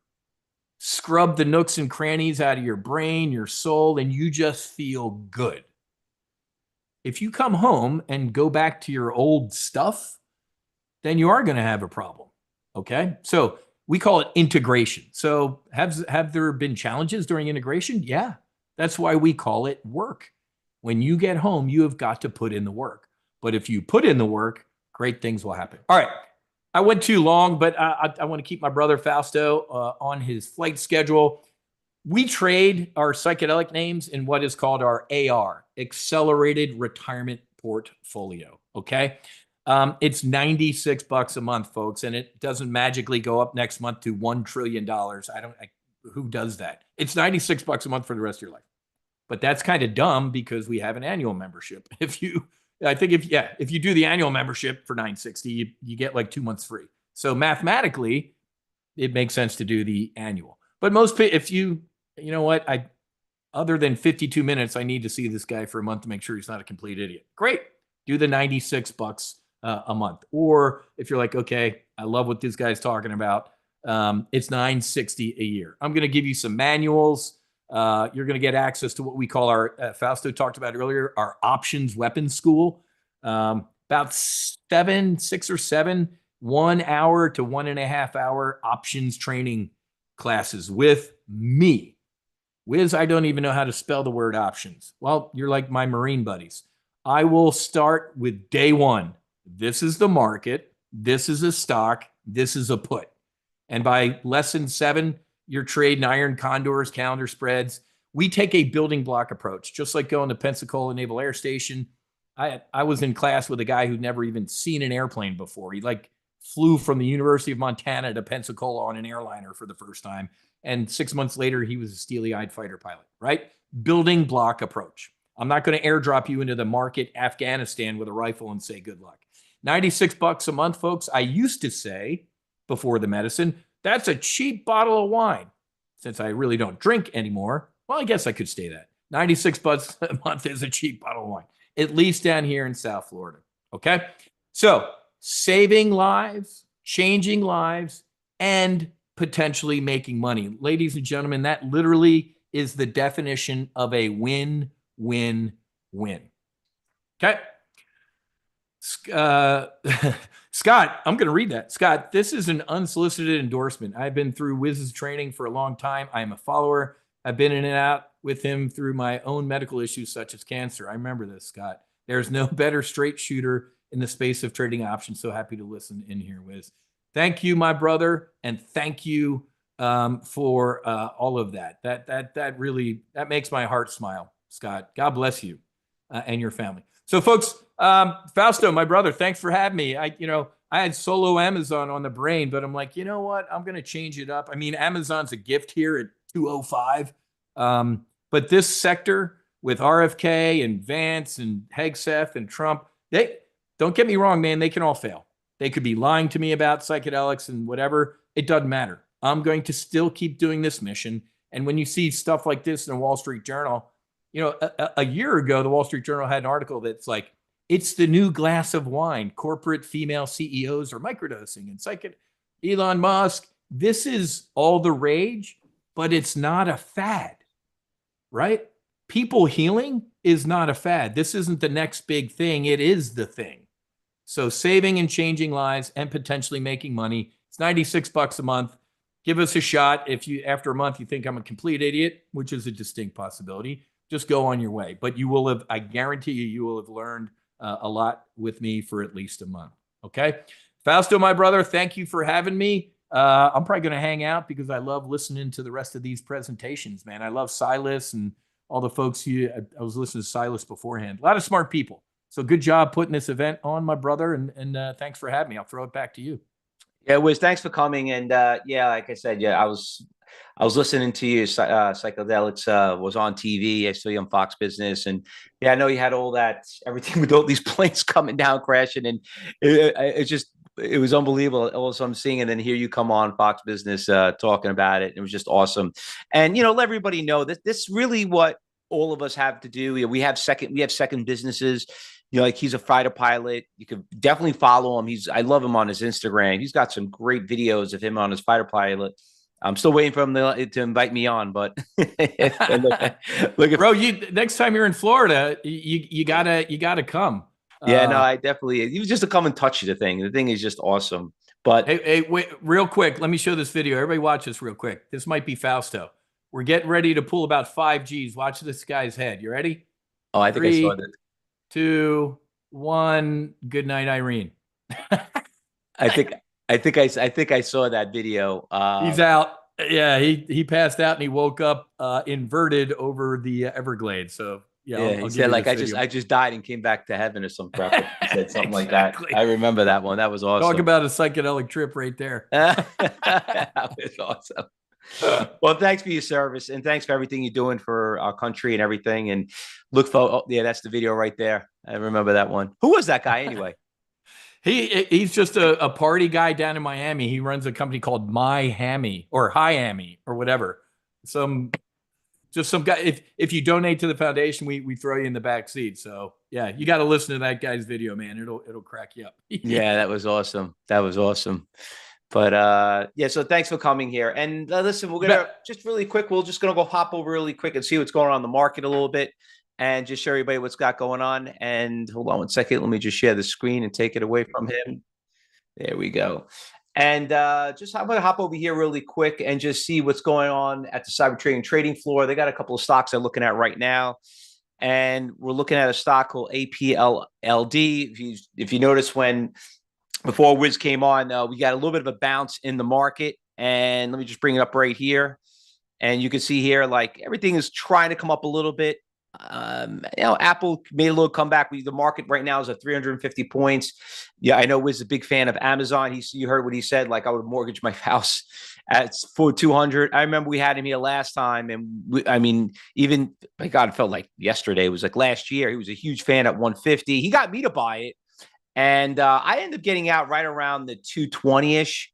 And yeah, 200 was a big buy. He knows how the options work on it and stuff like that. But the psychedelics and stuff like that, there's just so many stocks out there to trade.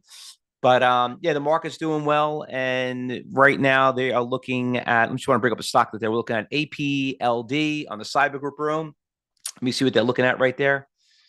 APLD. So yeah, nice little mover on this stock, a $12 stock right there. We're on a blockchain. You can see it right here. It just tested 625, major support level, going up nicely. Nice little push, $7 stock, up 50 cents. Yeah, that's day trading at its best. And not only that, but that's how you find nice little swing trade. So, and by the way, if anybody wants to join us in that Cyber Group room, I know we had a bunch of you guys register for it. I will be doing another event tomorrow also, teaching you about level 3 and level 4. But we'll post that link up for you if you guys want to join that Cyber Group room. Over the course of the week, you're more than happy to. But let me bring in our next guest here. Listen, I had Rick Sandler on my podcast also, and I love this guy. He really got down to the nitty gritty. He started a company. Hold on, let me bring it up here. Hold on, let me just get this out right here. There we go. So he basically owns a company called Run Candlesticks, and he actually learned a lot from him having him here at the Cyber Trading University podcast. And he trades very, very similar like me. Listen, he was an employee. He was a business owner. Then his dream was quitting and becoming a day trader, doing it full time, like a lot of you guys want to do. Hey, that was my job too. And that's why we're here. And that's why I wanted to have these gurus here, because we all have a lot in common. He basically founded, teaching traders and helping them to avoid some really big common mistakes, and everything you'll hear from us. It's not about the winners we focus on. A lot of it's on the losers. And he does the same thing like I do, which we all kind of learn, is we start our own trading room, because you got to be part of a team, just like, how Wiz was just on earlier, and Silas and everyone else. It's all about not just, taking classes and doing one-on-one coaching, but it's nice to feed off other traders and see what works for you, and because we're all different. You got to see what your style is and everything else. But I'm happy to have him back. And don't forget, after he watches event today, we also have a really good podcast I had with him. We have some good shorts, and also, once again, take him up on his offer, because you're going to learn a little bit from everyone. So Rick, the stage is all yours. Rick, thanks for coming here. You can share your screen, and like I said, look forward to hearing what you have to say.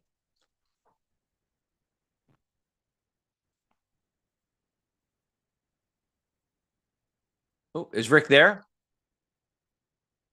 I don't know if you see him in there. Is that Donna or Rick? Hold on. Oh, we're waiting for. Hold on one second. It looks like he's having some issues to get in right now. Let's just see if we can get him in. Hold on one second, everybody.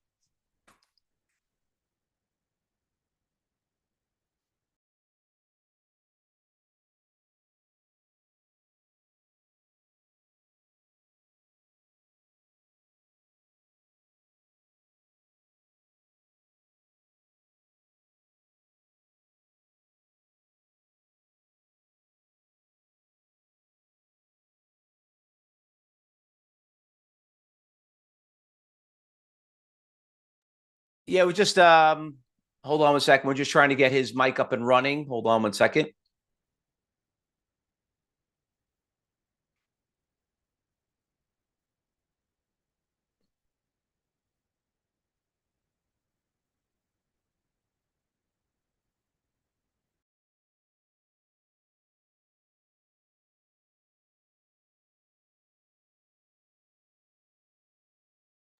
It looks like he is logged in as with two people. Hold on one second. We're just going to get his mic up and running. Looks like he's logged in with two different accounts. Oh, there he is. Okay. Yeah, log on the one that you're in, and then we'll make sure you co-host.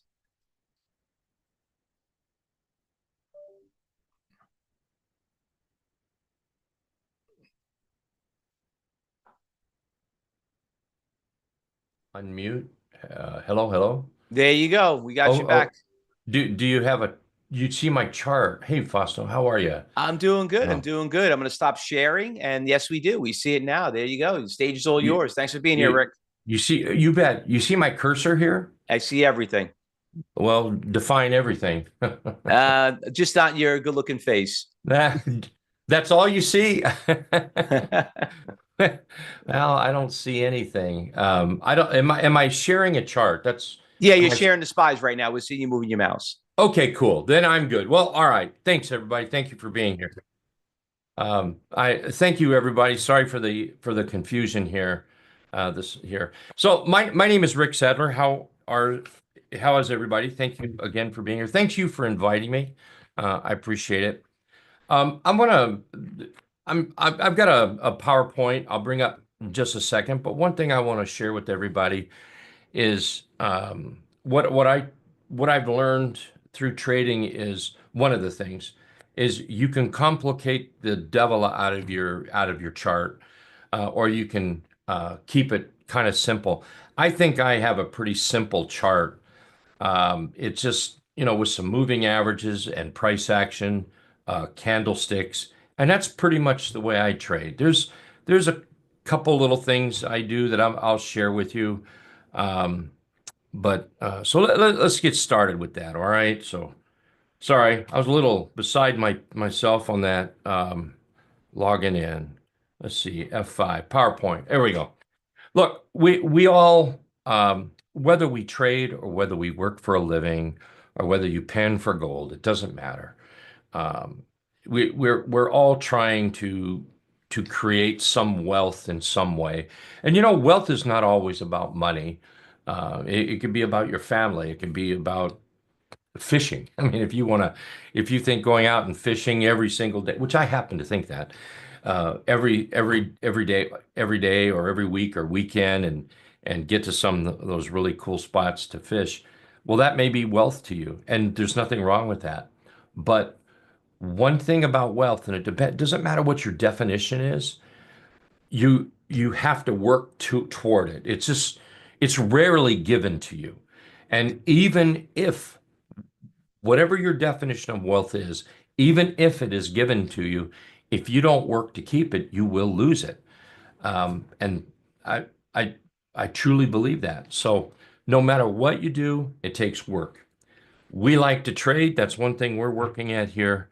I do want to remind everybody that trading is not necessarily for everybody, and that's okay. It really is perfectly fine. If you're not, cut out to be a trader, you're just simply not cut out to be a trader. That's just all there is to it. Please don't invest money that you can't afford to lose. Starting out in trading it requires an education. And honestly, you pay me now or you pay me later. And I don't mean me directly, but you're going to pay somebody. It might be the market. It might be somebody you don't even know. Because remember, if you lose a trade, somebody wins a trade. If you win a trade, somebody loses a trade. So like I said, you're gonna pay somebody. I have found it best to find a guru, somebody that's willing to spend the time to teach you. I think it's cheaper in the long run to do something like that. Years back, I've been trading now for 36 years, and years back, for candlesticks, I had a guru, Steve Bigelow. I traded under him for a long time. We worked together on several projects, and without him teaching me the candlesticks, I would not. I don't think I would be where I am today. Along the way, I've had a couple other coaches, you might say, and it's just very well worth it. The group that Fausto has had on yesterday and so far today. I've kind of popped in and listened to them. And I mean, all these people are wonderful. So anyway, I would like to sum up my trading to everybody. I'm a short-term swing trader. I trade for goals. For instance, if I have it calculated what it takes to double my account, I'm looking for that number. And then when the price gets to that number, I make that decision whether to keep it, to take part off, or to just close it all out. I trade price action, and I use candlesticks to determine what price action is. I claim I don't use very many indicators, but when you add it all up, candlesticks, that's an indicator. I use moving averages. I love moving averages. That's because I'm too damn lazy to draw trend lines all over the place. And moving averages, well, they really are trend lines. They just kind of move around a little bit. Also, if um,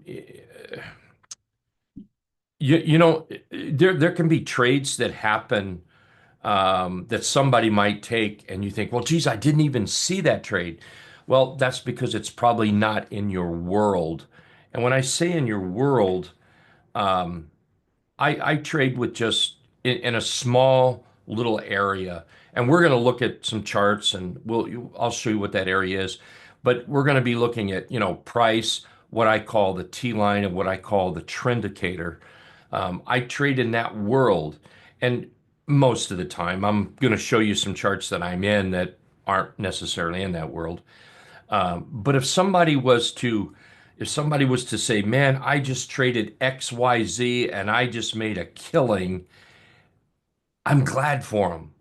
But if it's not in my world, I may never see that stock. So by using moving averages, I can put everything in my world. I can put that price action, what we call the T line, which is nothing more than the 8 exponential moving average, and or the trendicator. I can put it in those moving averages, trade off a bounce off of moving average, bullish bounce, or maybe resistance bouncing off of it, headed down. And then there's ways to spread the moving averages out so you get a longer swing, something like that.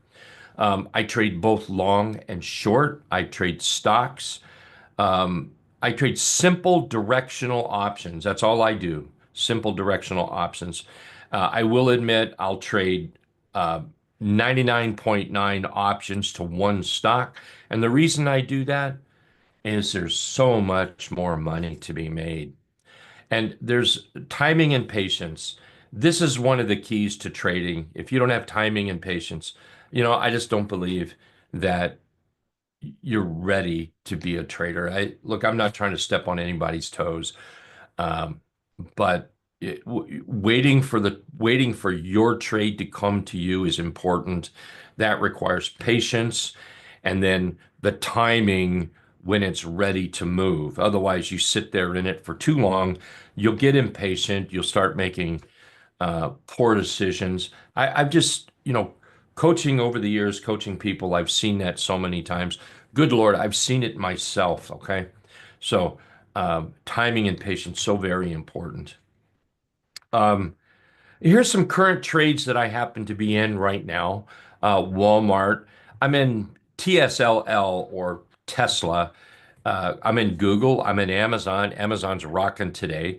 Nvidia. I'm in PLTR, AMD, and some Apple. Apple's coming up really nice.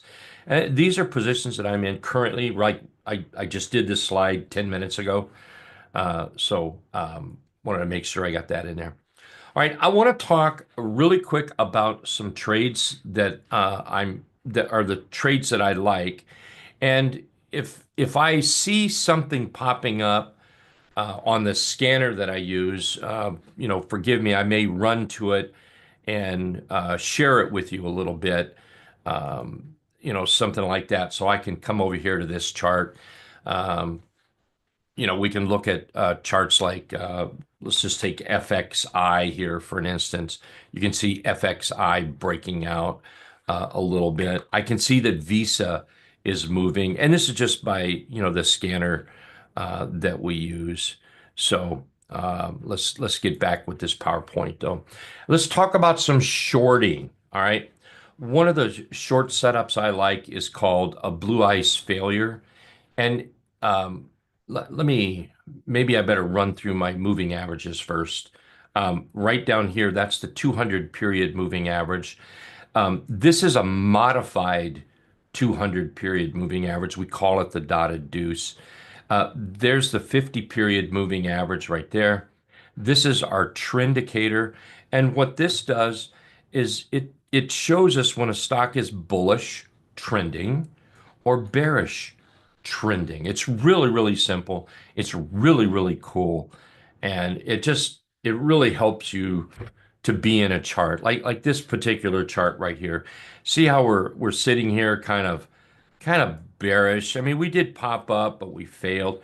We'll see how all of a sudden price and the T line, that's the 8 exponential moving average, is all above those green dots. Well, what happens now is, we popped up. That would be a terrific little entry area, even right here.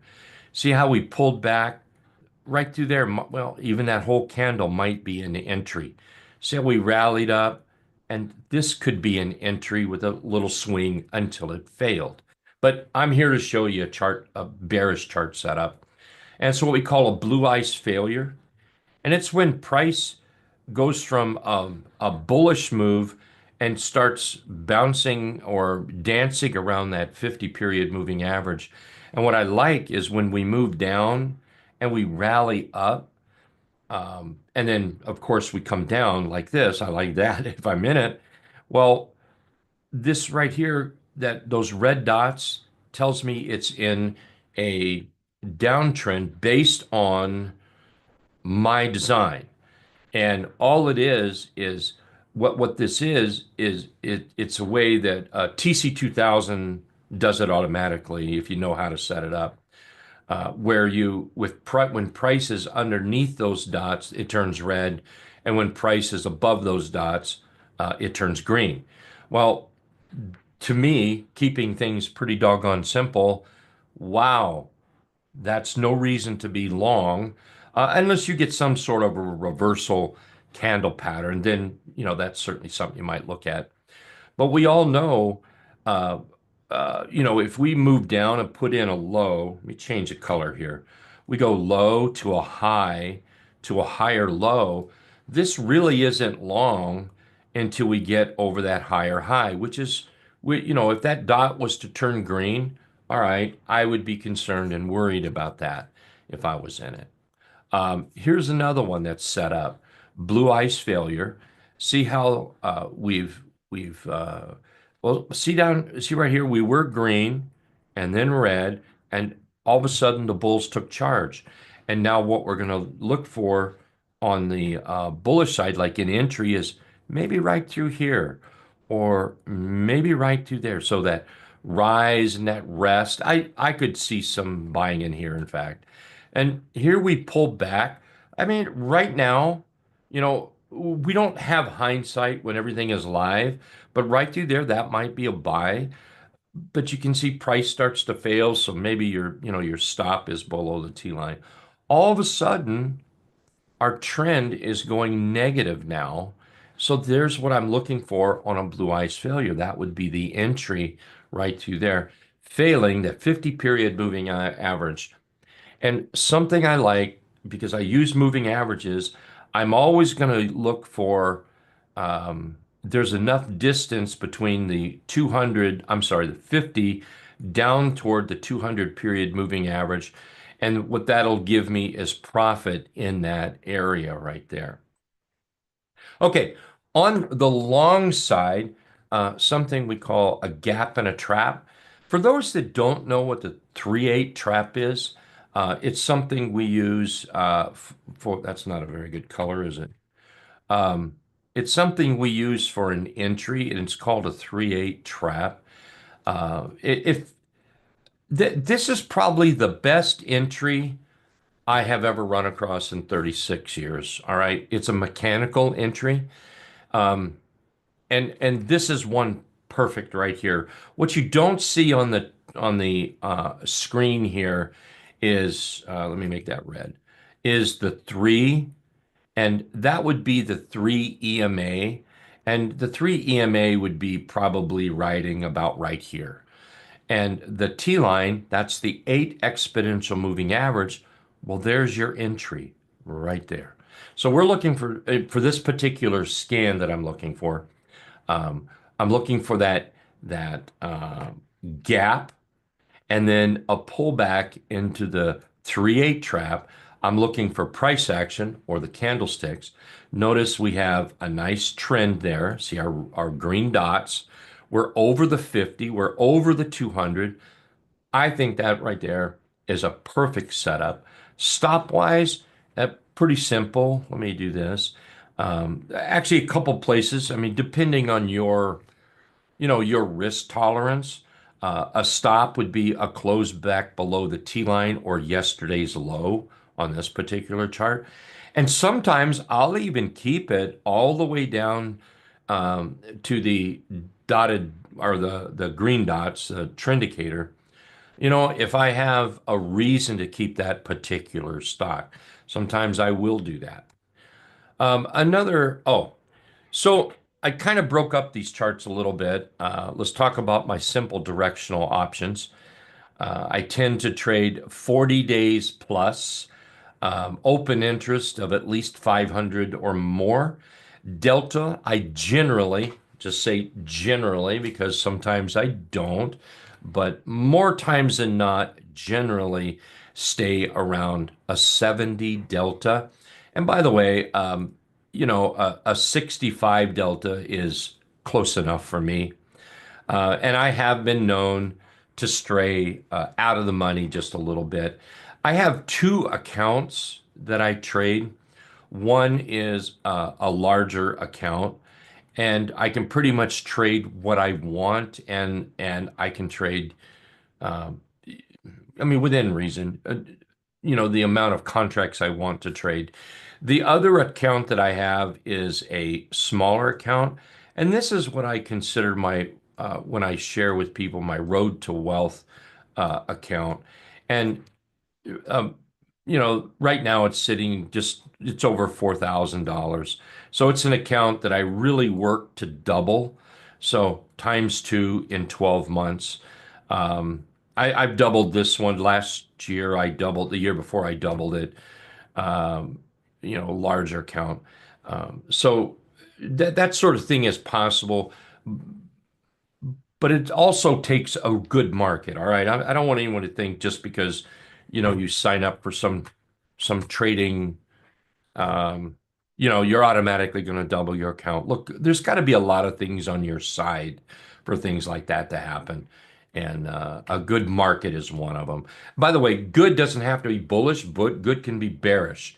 Um, Trending is what I want. Sideways market is horrible, if you ask me. There's another trade that I like, trade setup. It's called a rounded bottom breakout. Just quick way to describe that is I want price trapped between the 200 period moving average and the 50 period moving average. What I'm looking for is, I want it ugly. I want it beat down. And then we want the bulls to step in. And so here they step in, they pull back. I want some moving average crossover going on. Um, right through here might be an entry. We rallied up. Well, we put in that candlestick that an inside day, those are kind of the type of entry things I'm looking for, maybe something right there. Here we hit the dotted deuce, or it's just a modified 200 period moving average. It's no secret. I share it with everybody. It's a 200. It's front weighted and it's measured off the lows of a chart. If we have time, I can detail that for you. But what I have found over time is that it acts as support and resistance. Price will dance along that line. And then we get that breakout, then the 200 becomes a target. By the way, that is a very good target, the dotted deuce right there. I want to talk about the Trendicator. Uh, this is one of the coolest things ever, and I'm going to share it with you in its simplest of forms. And by the way, everybody, any charting package has this. You just don't know it. Now, I will admit your charting package may not have the ability to turn it green or red. That is true. You may not, but you have it. Okay. So, and here's what I mean. Um, the white line is nothing more. Let's see here. White line. So white. There we go. Then the 8 EMA.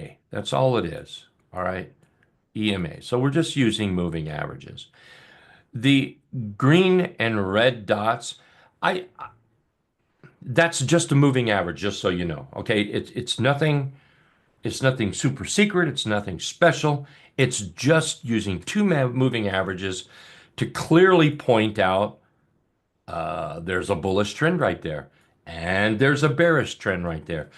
Could we be getting started for a bullish trend? We could be, but what we want is a couple, three, four of those green dots, and then we want price to pull back for that entry. So be patient. Be patient, okay? So what that moving average is, there's two of them that I use. Um, Originally, it's the 17 EMA.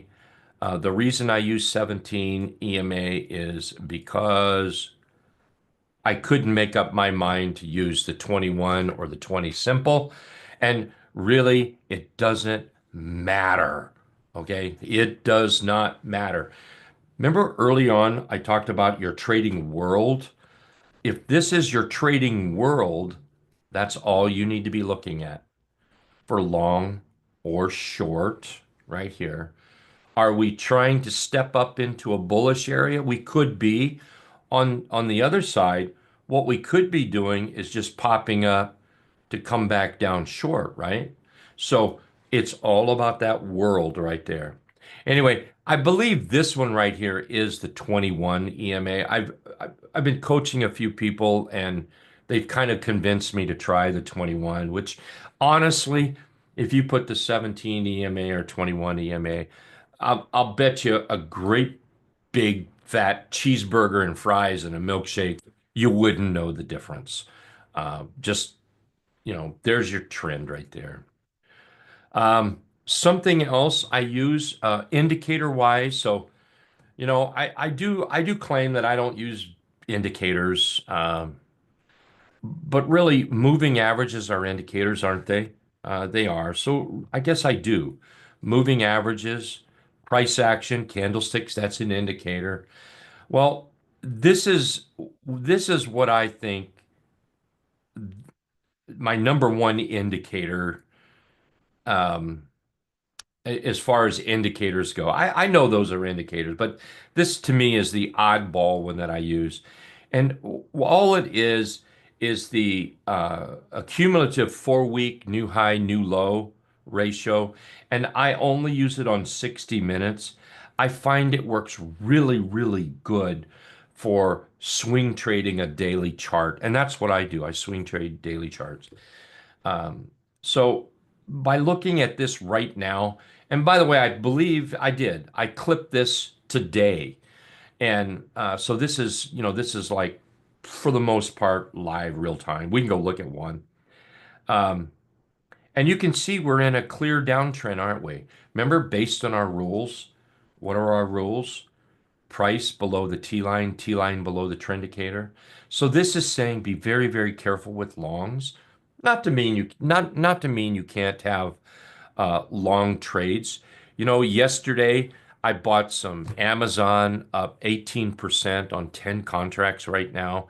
Yesterday I bought PLTR up 11 and almost 12% on 10 contracts. So right there between those two is over $6,000, just trading price action and some market knowledge and patience and, those sort of things. Over here, I've got VXX. Normally, I've got this T2123 on the 15-minute chart. But because we've been in a downtrend lately and the VIX has been popping up, I thought it wise to put the VIX on here so I could just keep an eye on it.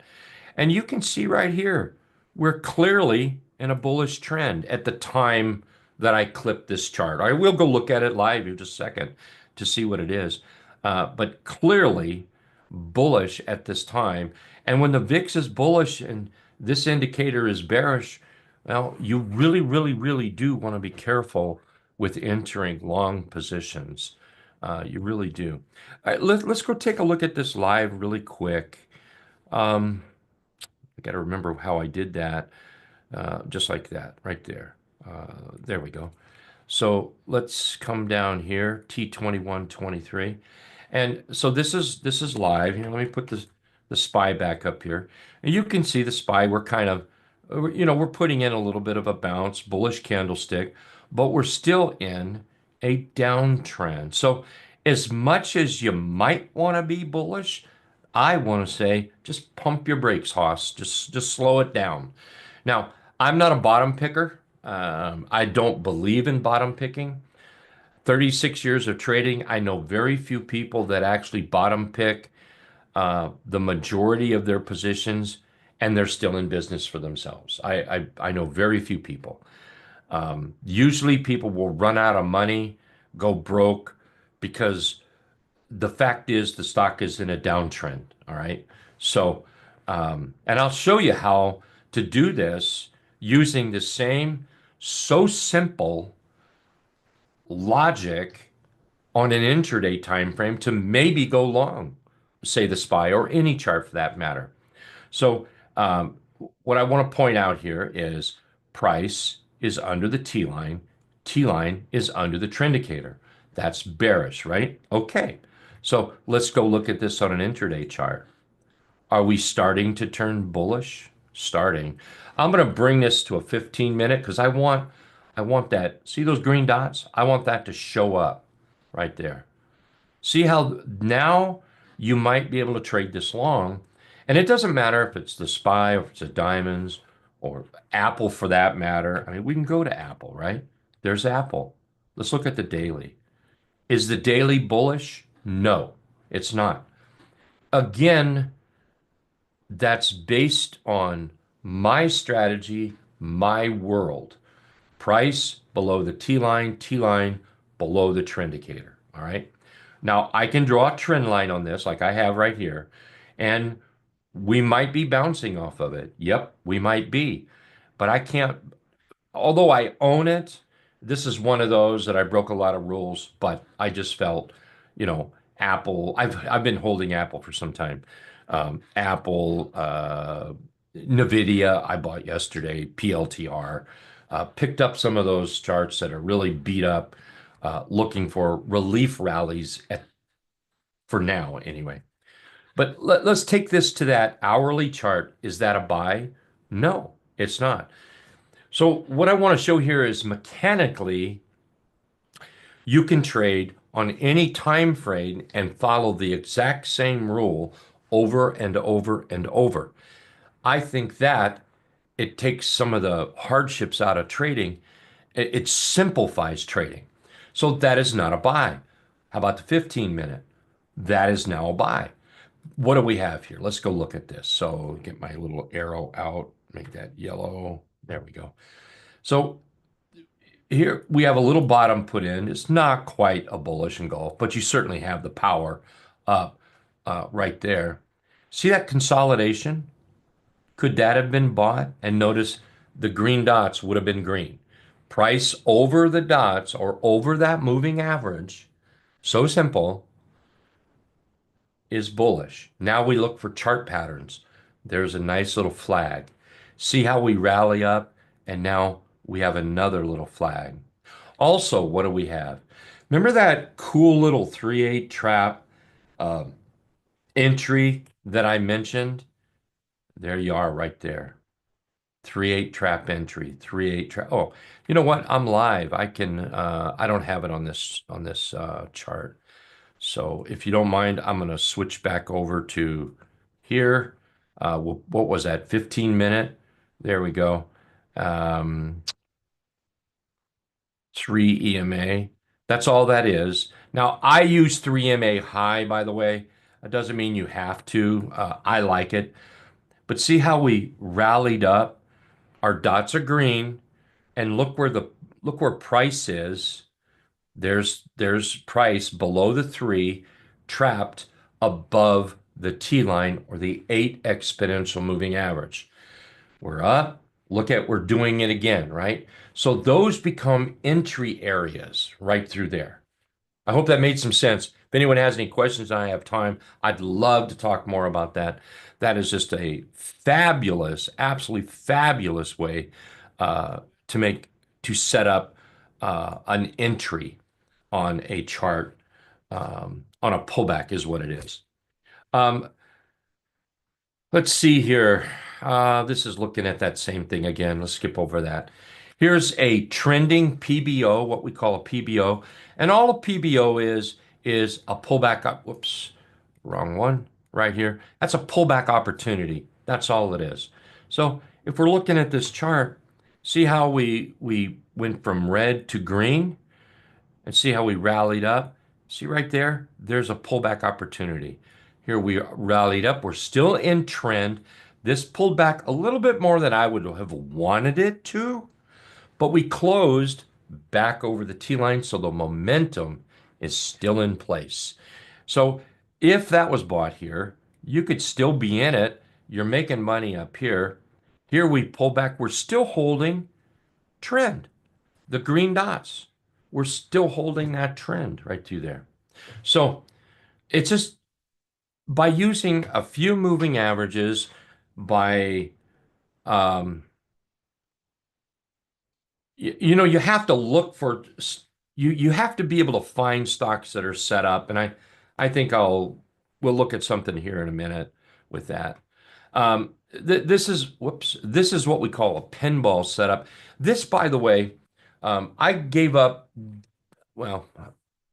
trading for about 3 months, years and years ago, because I blew my account up. Not gonna lie to anybody, I blew it up. Most of you know the story if you've been hanging around. And when I say blow it up, I'm talking 50K. Okay, so there's a lot you've got an answer to. You do something like that. I had to figure out a way to trade, and this is where the T line was created, developed, whatever you want to call it. And I was taught, buy low, these kind of charts way down here, and ended up going broke. Reason I went broke is because, well, everybody does if that is your entire diet. Bottom picking just doesn't work. As I tell everybody in our trading room, bottom picking, it's just embarrassing.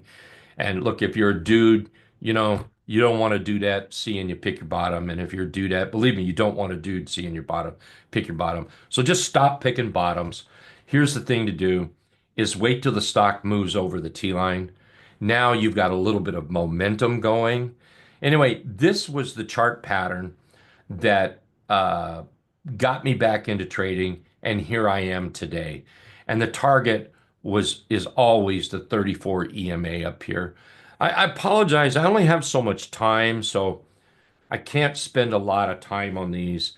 And what I'm trying to get across is just, figure out how to use, there we go. A few charts that I like, chart patterns. To break up the charts, there's something we have on our website, and I think setting goals is so important. And it's free. You can go to it anytime. You don't even have to give us your name if you don't want to. I can get you the link for it. So and this is a slide, so I can't really do it, but you put your starting balance right here. And if you want this, it's set up to show you what you need to do to double your account. So your starting balance is over here. So say it's $5,000. You want to double it to $10,000 in a year's time. That's what we're looking at. Oops, we wanted that. I wanted that green, yellow. There we go. That's a better color for that. So on average, you've got to do about, we'll call it $24 a day, or we'll call it $119 a week or $476 a month on average. I'm not a day trader. I don't push day trading. Um, but that's just what you have to do on average. You can also put your positioning size on here. How much of your account do you want to invest in a position? You can put that number in here, and then it calculates, if you have a $5,000 account, if you want to spend 10%, well, you put $500 on that position. Anyway, that calculator is on the website, totally free. You don't have to sign up for anything to get to it. And if we have time, I can show you where to find it at one of the places anyway. A downtrend reversal, which really is setting up for a rounded bottom breakout.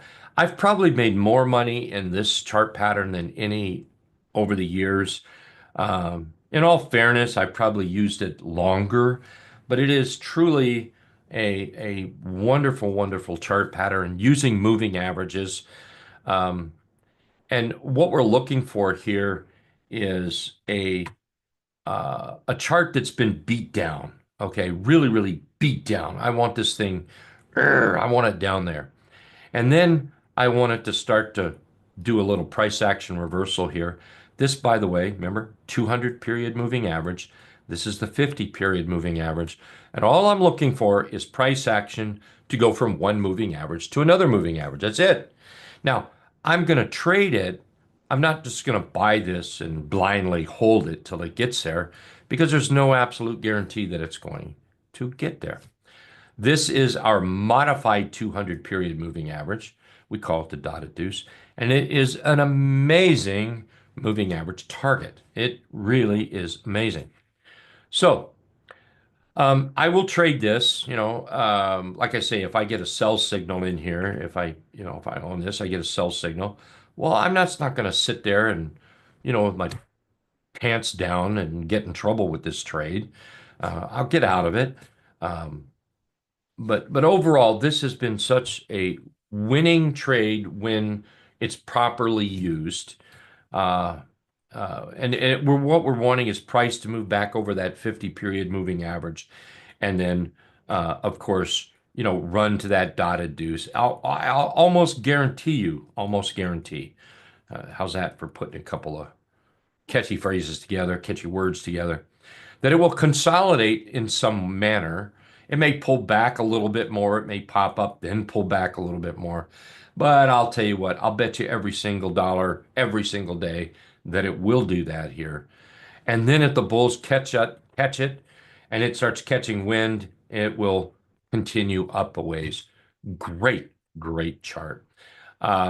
We already talked about blue ice failure, so I'm going to skip over that. The 3/8 trap bullish, there's also a 3/8 trap bearish. Here's a picture of it right here. Notice a couple of things that I think maybe stand out is we're below the 50 period moving average. You can see the trendicator is saying we're in a downtrend. And now we're in a 3/8 trap short. So what we're looking at is entering here or just below, just slightly below. And then, of course, looking for price to move lower. If it starts to move up, there's a couple places for a stop. One might be that T-line right through there. And then, of course, I'm going to use the trendicator.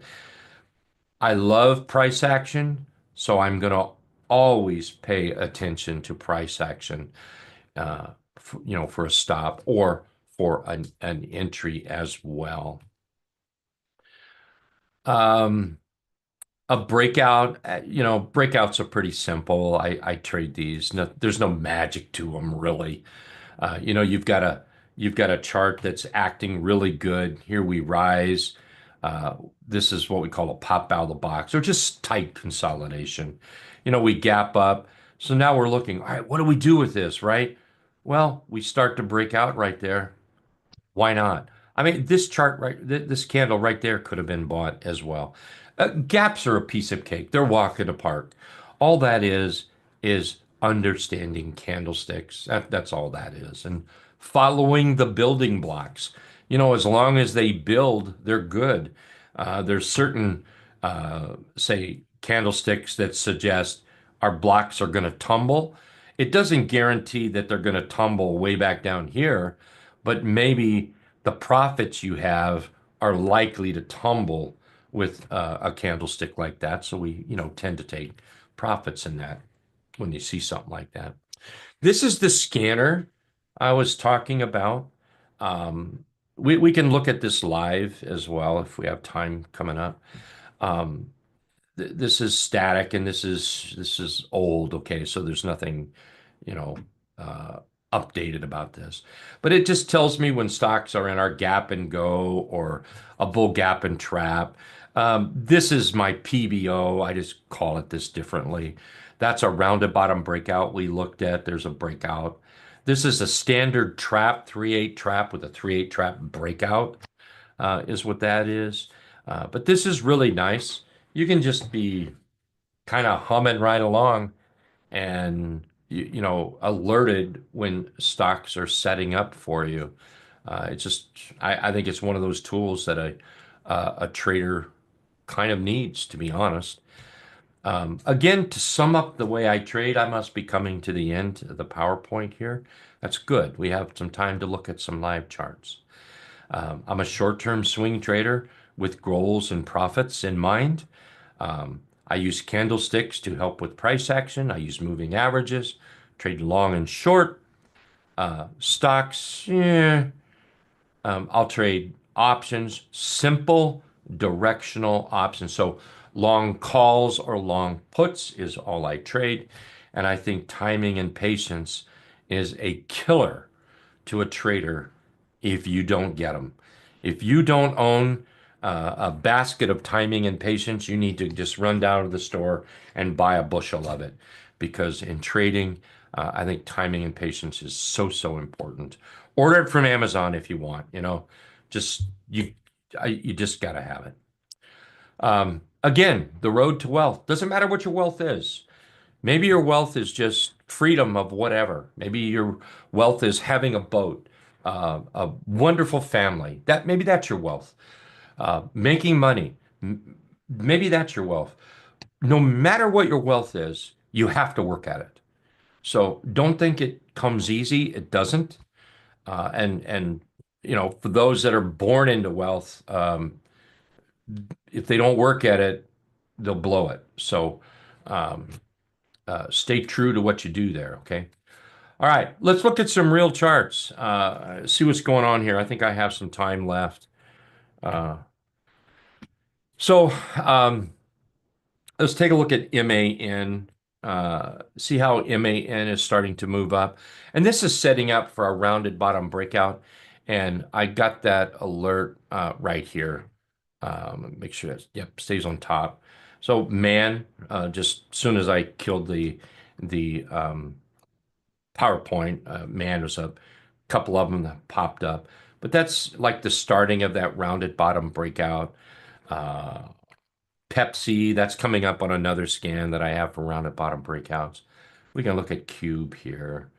But these are all setting up just the way I might want them to set up. Let's see. Here, let's take it in US. This is setting up a nice little 3-8 trap type setup. I call them a little different sometimes. A PBO, so a pullback opportunity. And I've got breakout here. So without going in and looking inside it, we must be breaking out over that 3 EMA right there.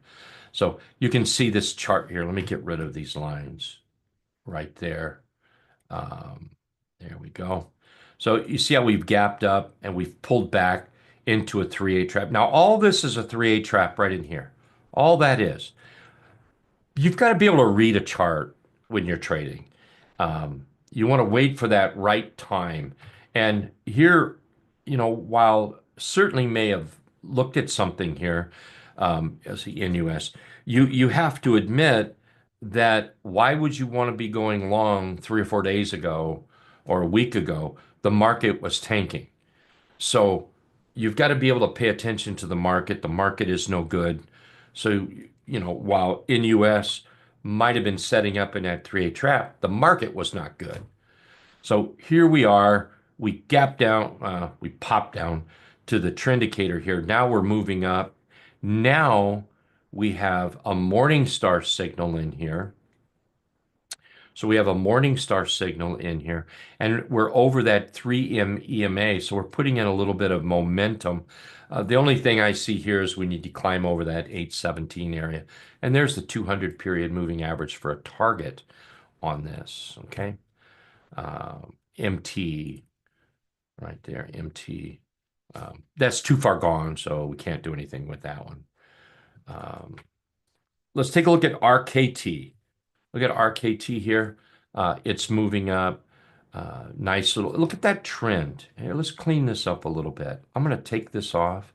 I never have this 3 on my chart because I think it clutters it too much. But you can see right here, see how we rallied up? Could that have been a, let me make that bigger. Could that have been a buy area? Yeah. So we rallied up, pulled right back. Could, a buy, a buy, a buy. Yeah. See how we're up, bouncing. Well, I'm not a big just a hammer kind of buyer. I'm not really big on that. But see how we're up the next day? Could that have not been a buy? See how our trend is bullish? Let's go take a look at the market for a second. Ah, interesting. See how VXX on the 60-minute chart is starting to break down? Cool beans. I like that. But we don't have bullishness yet on this trend indicator. So I think we ought to be a little bit cautious going into the market. The SPY 60-minute chart is setting up by our rules. Yes.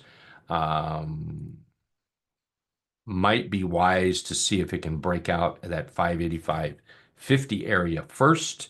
If you look at the daily chart, you do not have a reversal yet. I want to talk about this before I get run off here. A few minutes, I think. Let's talk about reversals.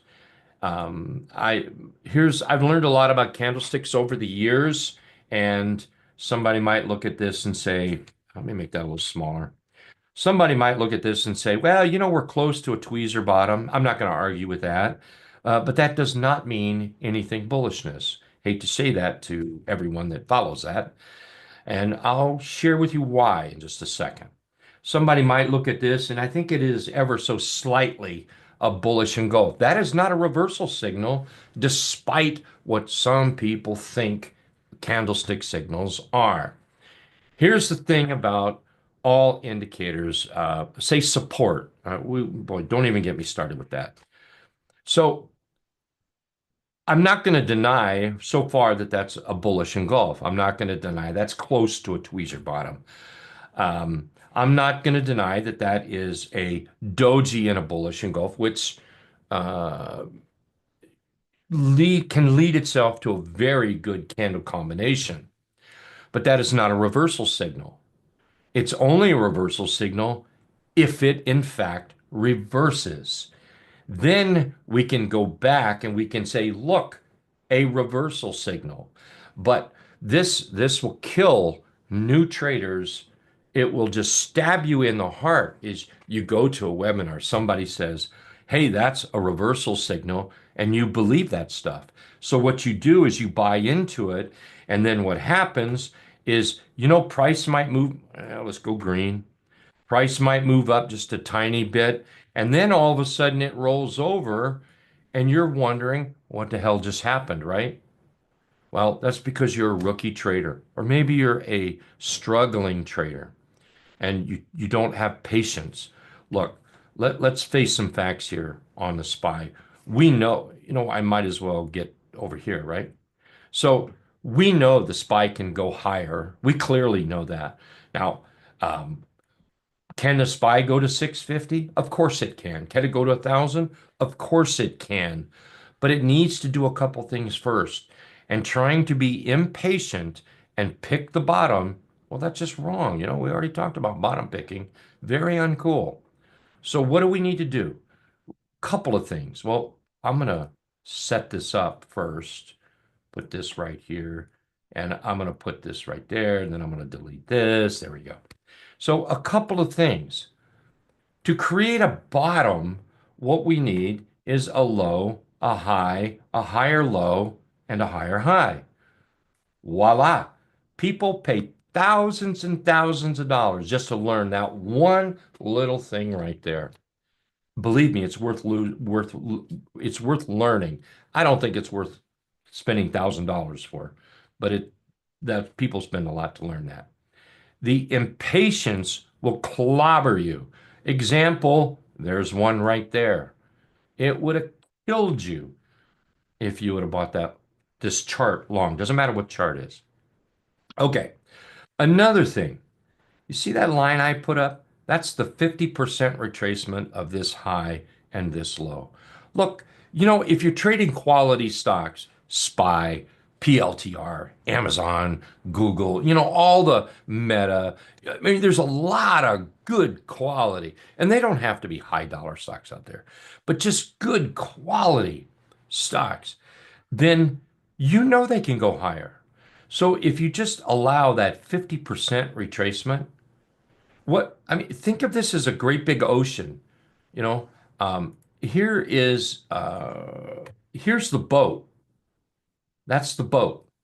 This right here is the ocean. There are sharks below the boat. There are sharks, and they will eat your lunch. So why not wait till we climb back up into the boat and then go water skiing, go fishing, go, boating, sunbathing, whatever. But let it prove itself. I think that's important. All right. I am coming to an end here. I can't tell if there's any questions. I don't see anything. If anyone would like to go see that calculator, please go to our website. Just hit runcandlesticks.com. Click right over here. This is going to take you to a sales page. Don't worry about it. Just scroll down, and right here it is. Okay. So say you have we're at $5,000. There you go. About $24 average a day is what you need to do to double your account. About $119 a week on average, $476 a month on average. Well, what if you change that to 14,000, right? 14,000. Just you can go and do this. Put in that 14, hit enter, and that's what you need to average a day, a week, a month to double your money. Now, why would you want to do that? Well, let's go look. Okay. So, like I said, I bought some Amazon yesterday. All right. I bought 10 contracts. I'm up $4,300. How much money do you need? How much? Only you can answer this question. Now, can Amazon go higher? Of course it can. Are you willing to risk it right now? And I mean, this is a question I'm asking everybody that can hear me. Just answer it to yourself, because you're the only person you need to answer to. Are you willing to risk $4,300 right now? Bought it yesterday. It's up. Should I take that money? Shouldn't I? All depends on you. This is the 50% retracement that I'm looking for right through here. So, wait a minute.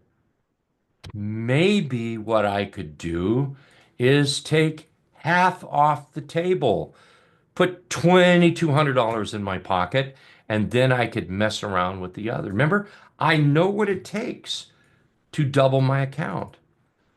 I know that number. That's something I do an awful lot. It's just a way to manage your account, manage your going into creating wealth, I guess. So anyway, I'm going to call that a day here. I think I'm coming up to my time. And if you just go to the website, and this is the home page, go to the website. We do have another division, right way options, and then another division, BYOB day trading. But I think it's mine where you go to hit run candlesticks, where you go to just click on this little button right there, and you can get to this calculator, which I think is worth its weight in gold. It's 100% free to you. Okay, so anyway, Fausto, if you're there, I want to say thank you very, very much. I don't even know. Let's see here. Well, thanks, Rick, for coming. And that was there you go. Yeah. yeah, I'm here. Okay. No All right. I problem. wasn't sure. Yeah, no, Okay. I'm here. Absolutely. So, everyone, like I said, just check out Rick's little offer there. And Rick, thanks for coming here as always. And also look forward to have it back on the podcast and talking a little bit with you last time. It was a great conversation and great content as always, you know. All righty. Thank you so much, Fausto. You take care, okay? You too. Enjoy your weekend. All right. So, bye-bye. what I'm going to do really quick, ladies and gentlemen, before I bring on our last presenter, which I'm always looking forward to, the CEO of Metastock, Kelly, and just want to kind of just bring us back into the market and just show what's going on. We've been having a little bit of fun today in the market. You know, you could see that the market obviously is pushing up pretty nicely. We're up about 500 points. I'm going to hop over and just happen to go check and see what the traders are doing in the trading room. And by the way, all of you guys are welcomed and invited to come and join the trading room. But right now we are looking at a stock as XPEV had a nice little move this morning. We had our watch list. It's coming out right now. Mara, the GV stock. A lot of these were in the morning watch list. Let's go hop over there. There's GV that we're looking at right now. We're just showcasing one of the execution systems. All the traders are in there on the left-hand side. You can see all the instructors and everything. By the way, everybody here is invited to come to that room. Rich, if you could post that link for everyone out there before we bring in, our next guest. They're looking at the stock GV. Let's just go look at it really quick. So, so GV is moving up really nice, very inexpensive stock. The stock, you remember, we traded it back here, students, back $2, ran to $9. Great day trade, great swing trade. Up a little bit big up this morning. They also been looking at some of the brand name stocks. Tesla really hasn't gone anywhere. The Palantir has been having a good move. I've been talking a lot about that on social media. That's been making a big pop, and Reddit also at these big support levels, making some big pops. So there's been a nice little move. Good day trading. I don't know about a good swing trading yet, but day trading wise, it's been a pretty good day as the day goes on. So we got about less than an hour for the market closes. Made a little bit of a comeback in the last couple of days. Obviously, tariffs had a lot to do with it. But that's why we're here to trade. We're here to learn from these great gurus that we brought in here and see why what we're doing right and wrong, so we don't get caught. So let me talk about my next guest. Okay, I'm really excited to have Kelly from the CEO of Metastock. So I know Kelly for probably the day he started back in the Metastock days, and we've done so many events together at the Money Show and the Traders Expo. Always went out to dinner with them. Those guys have a great company out there. Their platform has been superb. Just for them to be around this long just shows you how great their product does. I've seen Kelly from the beginning, where he started. Now that he does such a great job, now he's the CEO of the company. He has traveled. I mean, he's touched probably every single continent in the world. I'm not talking about the United States and Canada. This guy's been to Greece, Egypt, Singapore, Australia, Malaysia. I mean, big presence on the Asian market. He runs a lot of their training and education, developed dozens of training manuals and videos, and educates traders on the Metastock platform. So, that alone just shows you he's a very great educator, and also, showing you a little bit more why this, their platform is one of the top in the industry when it comes to trading. So without further ado, I don't want to take too much of his time. You got about an hour. Kelly, welcome aboard, Kelly. It's nice to see you, and great to see you here, having you back. Hey, Fausto, it's good to see you. I'm going to say, if you ever want to know where the best Italian restaurants in New York are, you need to talk to Fausto, because that's like you said, we always go to dinner. We always hang out in New York, and it's been a while, Fausto. We need to get together in New York and have a dinner. It is. I know. And it's one of the great things that we always had fun when we always had the expos and stuff. That was like the only time we had a chance to meet. But But you know what? It felt, even if I see you, soon, it's like felt like yesterday, no matter how long it was. So it does feel like yesterday. But yeah, but let's anyway. Welcome for being here, and everyone's looking forward to hearing from you and the Metastock platform. Awesome. Well, I am just thrilled to be here. Thank you for having me. It's always great to be able to come out and talk to fellow traders about what's going on in the markets, what's happening. I love coming in and talking and participating in these, listening to the other speakers. Rick Sadler, who just finished, is an awesome presenter, understands the market so well. So, it's great to be able to get education wherever we can. And I'm just so thrilled that everybody's here to gather that information and learn from these different presenters, because it really does give you so much. I just want to confirm that you can see my screen, that it looks like everything's good on my side. So definitely, if you have any questions during my presentation, feel free to ask. I do have the questions box over here on the side. I did kind of note that some people weren't seeing Rick's charts as he was going through. So definitely, if you're not seeing something, please alert me so I can stop and fix that and make sure that everybody's seeing what I'm talking about. So what I am actually going to be talking about today is trade identification. Trade identification is actually one of the toughest things to do out there. Well, I'll take that back. It's easy to find a trade, but it's hard to know if it's a good trade to take. And that's what I want to talk about. You can find trading signals all day long on different things, but cutting through the noise and identifying the best trade, well, that's the tough part. And that's what I want to talk about today. So that's what we're going to get into. As I go through, I mean, obviously I do need to just go through a quick disclaimer. I know you've heard disclaimers all day long, but they are important because they do talk about what the risks are in trading. So I'm just going to go through this really quick and then I'll jump right in. So in this presentation, I am instructing you on how to use Metastock and its software. I'm not here to give you any buy or sell recommendations. I'm just here to show you how Metastock works and what you can do with it. Any decisions you make based on the use of the software are your own. We don't promote or say that you should purchase any security. We're not endorsed for the purchase of any security. So nothing I say here should be construed as something you should go out and buy a particular security. We will be looking at stocks today, and later on I'll be asking for you to give me some stocks to look at. That's not yet, but we'll get into that here in a little bit. So the first thing I want to talk about is just a little bit of who we are. Fausto kind of talked a little bit about it, but we're a trading platform. We are analysis software. We've been doing this since 1982.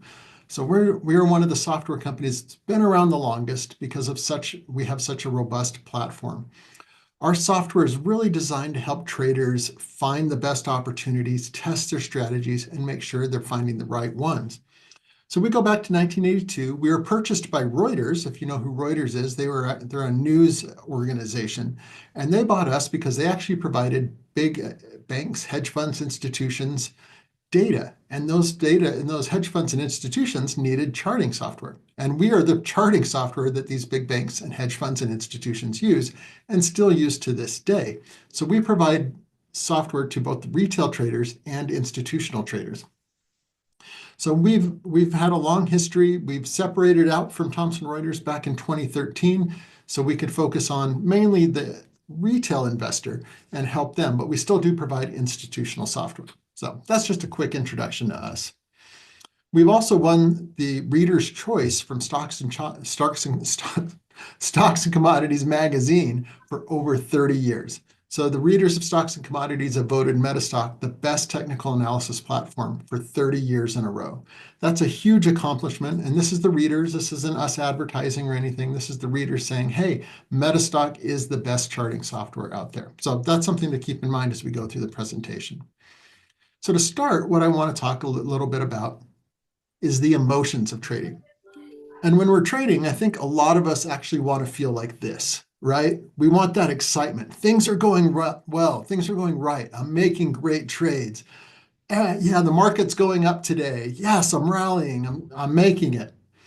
But what does that turn into? If things start to go against us a little bit, we start to feel like this, right? We start to feel angry. We start to feel like, hey, why is this going against me? What's happening here? And then we start to get into that depression after trading. And really what we want is that first one, right? We want this excitement every time we're trading. Now, is that going to happen every time? No. I mean, there are times that there's going to be a lot of times we're going to feel like this. And that's the challenge with trading is very emotional. And what we need to do is work on ways to take that emotion out of the trading. And that's what we want to focus on a lot. So I like to show this image. It's an image of a cockpit. It's not real. This is an AI generated image of a cockpit. But what I want to talk about is who sits in this cockpit. When you get on a plane, when you hop on, you're heading somewhere and you get in, the pilots are up front going through a checklist. And they have to go through a checklist and make sure everything on that checklist is just right. And if it's not, that's when things typically go wrong. Okay. I travel a lot, like Fausto said, I'm all over the world all the time, talking to traders, talking about Metastock, what it does. And, you know, I want my pilots going through that checklist. I want to make sure they were making sure everything's set to go. One of the funny things is, it's funny, I actually really like a TV show that's called Airplane Disasters. I don't know if you've ever heard of it. Airplane Disasters is a show that goes back and looks at what happens when there's a flight disaster. A plane crashes, investigators go in, and they try and figure out what's wrong. And I get asked a lot, why would you like that show if you travel a lot? Because it's showing crashes and things. Well, the reason why I like it is because the investigators go in, and they try and piece together step by step what happened to cause that crash. And what they do is they can find out if it's a mechanical issue. And if it's a mechanical issue, they recommend guidance on how to fix that. And if it's not mechanical, it can come down to pilot error. And if it's pilot error, what they find is they often didn't go through their checklist, or they skipped things, or were lazy with their checklist. So if that can cause that kind of disaster in an airplane, it can also cause that kind of disaster in our trading. Having a checklist and making sure we're following our trading rules is absolutely key to making sure that we're successful traders. And that's a lot of what I'd like to focus on today. So what we're going to be talking about is trade identification, okay? Now, I say here in this first subject, how to find the best stocks to trade. Well, what I'm going to show you today can be used on stocks, it can be used on futures, it can be used on Forex, it can be used on crypto, whatever it is you trade. It's identifying the best trading opportunity based off of whatever you trade, okay? When I should get in and out of a trade, how to test your system before you spend your first trading dollar. Now, this is interesting, and this is key to what happens when you're analyzing and looking at the best trading opportunities. And then finally, how to add some clarity to your trading decisions. Okay, so when we talk about things like indicators, what we're doing is we're talking about four main things. And those four main things are trending indicators, momentum indicators, volatility indicators, and volume indicators. So these are kind of our main four categories. If we look about just about any indicator, it's going to fall into one of those four groups. And if we talk about these things, I'd like to just give some examples of what these would be. So types of indicators, so we have trend, which would be moving averages or MACD, momentum, things like stochastic or RSI, volatility, things like Bollinger Band or average true range, and then we have volume. Well, volume's one, but we have on-balance volume, and then Chaikin money flow as some examples. Now, obviously, that's not all inclusive of every indicator out there, but these are some generic top examples of things that we look at. Now, we can take these, and you may have indicators that you specifically like. Maybe you're a trend trader. Maybe you're a momentum trader, and that's really how you like to focus, or you really like volatility and getting in short term and moving through that. So we're going to talk about different ways that you can take the indicators that you like, identify the best opportunities, and then find if they are going to be good trades. Okay. Now, when we talk about these indicators, you know, where do you start? What's the best way to get started with these indicators? And if I look at a chart, so this is just a chart of Best Buy. Okay. Now, if I'm looking at a chart of Best Buy here, I may go, well, what indicator should I actually use on this? There are periods where this is trending. This is a downward trend. We have some volatility here.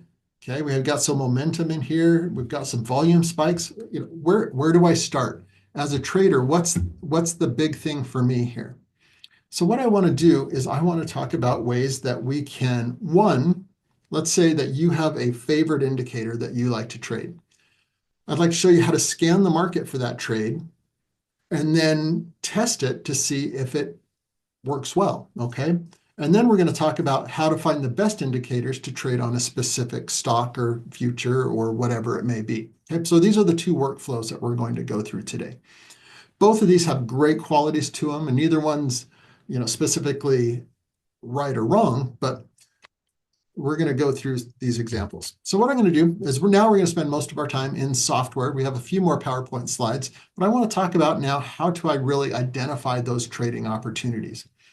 And this is the fun part. PowerPoint's always like, okay, but now we get to analyze charts. I love, like what Rick was doing is actually doing some analysis and trying to figure things out. Let's do that now.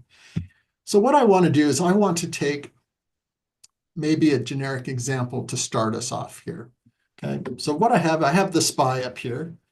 Let's bring on the MACD indicator. That's one that a lot of people are familiar with. And we'll do a quick overview of what the MACD is if you're not familiar with it, just to talk a little bit about it. Okay, so the MACD is based off of a combination of moving averages and then the difference between them. And what it does is it generates a buy and sell signal based off of the crossing of the signal line. Okay, so if I take this and I bring my line over here, you can see we have these lines cross here. So that would be a sell signal right there. We also have a buy. We actually don't have a crossing here. It got really close, but this would have been our last signal back here. Okay, now the challenge is actually knowing everything about every indicator, right? And this is what's kind of great about Metastock. One, we have awesome help that you can look at in Metastock. So if I right click on anything, I can go in and get help. It'll talk to me about interpretation, how it's all calculated. We can see tips on using the moving average. So there's a lot of great help in Metastock. But it also gives you, there's also a great tool that if you don't know how to use something, you can use what's called our expert advisor. And the expert advisor does just what you'd think it would do there, is give you expert advice. So what I'm going to do is just pop open my expert here and look for the MACD, since that's what we're looking at. And if I put on MACD by Metastock and click attach here, it will show me right on my chart those buy and sell signals. So there's that buy and there's that sell. So it'll actually just highlight them on the chart for me and tell me when to buy and sell, making it very, very easy. It'll also give me commentary. So it'll talk to me about how to actually trade the MACD when there is a signal. So you can see here, so the MACD can provide buy and sell indicators in three ways. We have signal line crossovers, which is what I talked about here. Okay, we also have overbought, oversold conditions and divergences. So this expert will highlight all those for me and tell me when one of those is happening. Really very cool. And then we have, it'll tell us what's happening. So currently the MACD is bearish, it crosses below a signal line. It crossed 8 periods ago back up here. It's since gone down 2.75%, and it's not in an overbought, oversold range, and there's been no divergences in the last 5 bars. So it'll really walk me through it. And if this is available for just about any indicator out there. So if I wanted RSI, there's an RSI expert. If I wanted the stochastic, there's a stochastic expert. If I wanted candlesticks, there's a candlestick expert that will tell you different candle patterns and what they mean right on their chart. So there's a lot of different things that you can do. But what I want to focus on now is actually getting into market scanning and identifying opportunities. So in Metastock, we have what we call these power tools.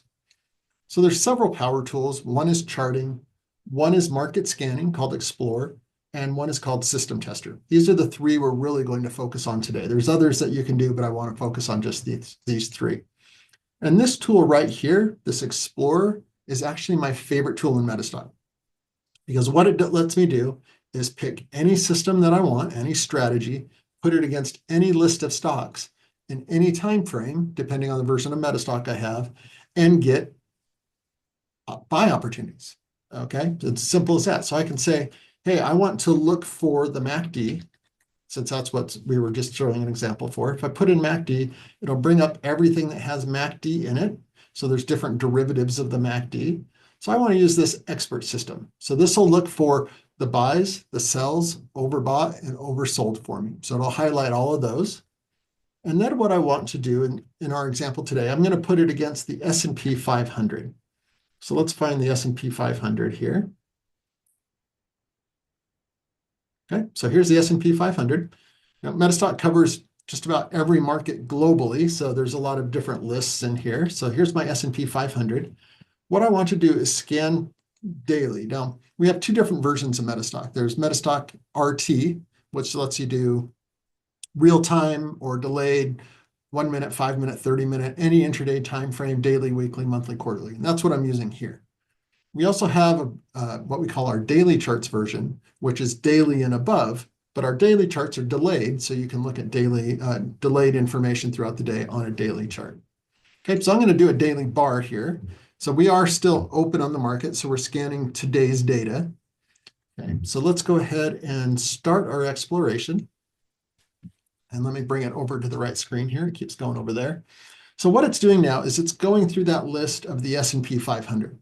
Now, again, you can do any list you want. You can do all optionable stocks. You can do the whole NYSE, the whole NASDAQ, and the NASDAQ 100, or the major pairs, currencies. Anything is available to you in Metastock. Okay, and you can see here we've rejected out about 87% of these stocks. And I'm going to sneeze, so I'm going to mute myself here really quick. Okay, well, you say you're going to sneeze and then you don't. That happens. Okay, so we rejected out 441 of these. So we have 62 opportunities right now. We rejected out 441. Now let's kind of look at this here. So I can come down here and rank on buy signal. So if I just double click here, you'll see this number 1 in here. So those are my buy opportunities. So I have 8 long opportunities. Do the same for sell. 14 sell opportunities. See 4 overbought. And then a lot of oversold. We have 36 oversold. So depending on how you like to trade, you can pick one of these methods and go and look at these stocks. Now, if I were to pull up, let's just pull up the first one here. Let's pull up Globe Life. So I just double click on it. Okay, so here's Globe Life. And this is triggering that MACD buy. Now I could put my MACD indicator on here. I could put on my expert advisor. You can see that crossing here. But the challenge is here, and I'm just going to close this window and we'll just put on our expert just to see what it says at the moment. But okay, so there's our buy signal. But look at this, okay? We've had a buy, a sell, a buy. Okay, so maybe that sounds a little worrisome right now. Maybe we don't want to trade that type of stock. And the question is, we've got 62 opportunities. That's a lot of stocks to sit and go through and try and figure out which one is the right opportunity. I don't want to sit and look at 62 stocks and try and go through it and look at it and, oh, this has been trending, but has it worked over time? I don't know. And that's the kind of the questions we want to take out of our trading is, well, I don't know. I don't feel good about it. You get that, we start to get that emotion behind it again. And that's what we really want to avoid. So what we want to talk about for just a minute is backtesting. What is backtesting? Some people are very familiar with the concept. Some people aren't. If you've heard of backtesting, put a yes in the chat box. If you haven't, put a no in the chat box, just so I know kind of if you're familiar with it or not. But I'm going to talk just a little bit about it while we're going through it. I'm getting some yeses. Okay, great. Okay, yeah, a lot of people very familiar with backtesting. That's awesome. And if you're not, okay, couple of no's. All right, so great. Okay, yeah, great. Thank you. Thank you for your responses. It really helps me to know what we're doing here. So let's just talk about it just a little bit then as an overview. So backtesting is a method of evaluating a strategy or model's performance by applying it to historical data. It's commonly used in finance to assess the viability of trading strategies. It's used by all level of traders from beginning to institutional. And I can vouch for this, okay? So I talk to retail traders every day. I talk to institutional traders every day. And I can tell you one of the things I get really from the big banks, hedge funds, institutions, those institutional traders, they love to backtest their strategies to make sure that they are viable. And it's a critical part of trading to understand if something has worked. And that's what backtesting is, okay? It's really designed to help us just say, well, does my system work? Has it worked historically? Is it something that I would feel confident in trading after I've looked at the performance results of it by building confidence, okay, and letting us manage our risk. There's a couple great things here on here. Improve confidence, manage risk, make informed decisions, and see if their trading strategy is strong or weak on that particular stock. One of the things I like to talk about with backtesting is if we were to go back and look at Globe Life here, okay, if I were to take Globe Life and just pull it out at different times, well, what's Globe Life doing right now? Well, it's trending right now, right? It's been volatile right here.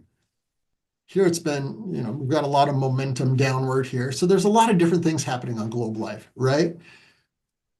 When we look at stocks and we talk about stocks and we talk about trading, stocks really have personality. They really do, because if we talk about a stock that's trending, we want to put that with a system that trends, right? We want a trending indicator to trade it. If a stock is really volatile, well, I don't want to use a trending indicator to trade it. I want to use a momentum indicator.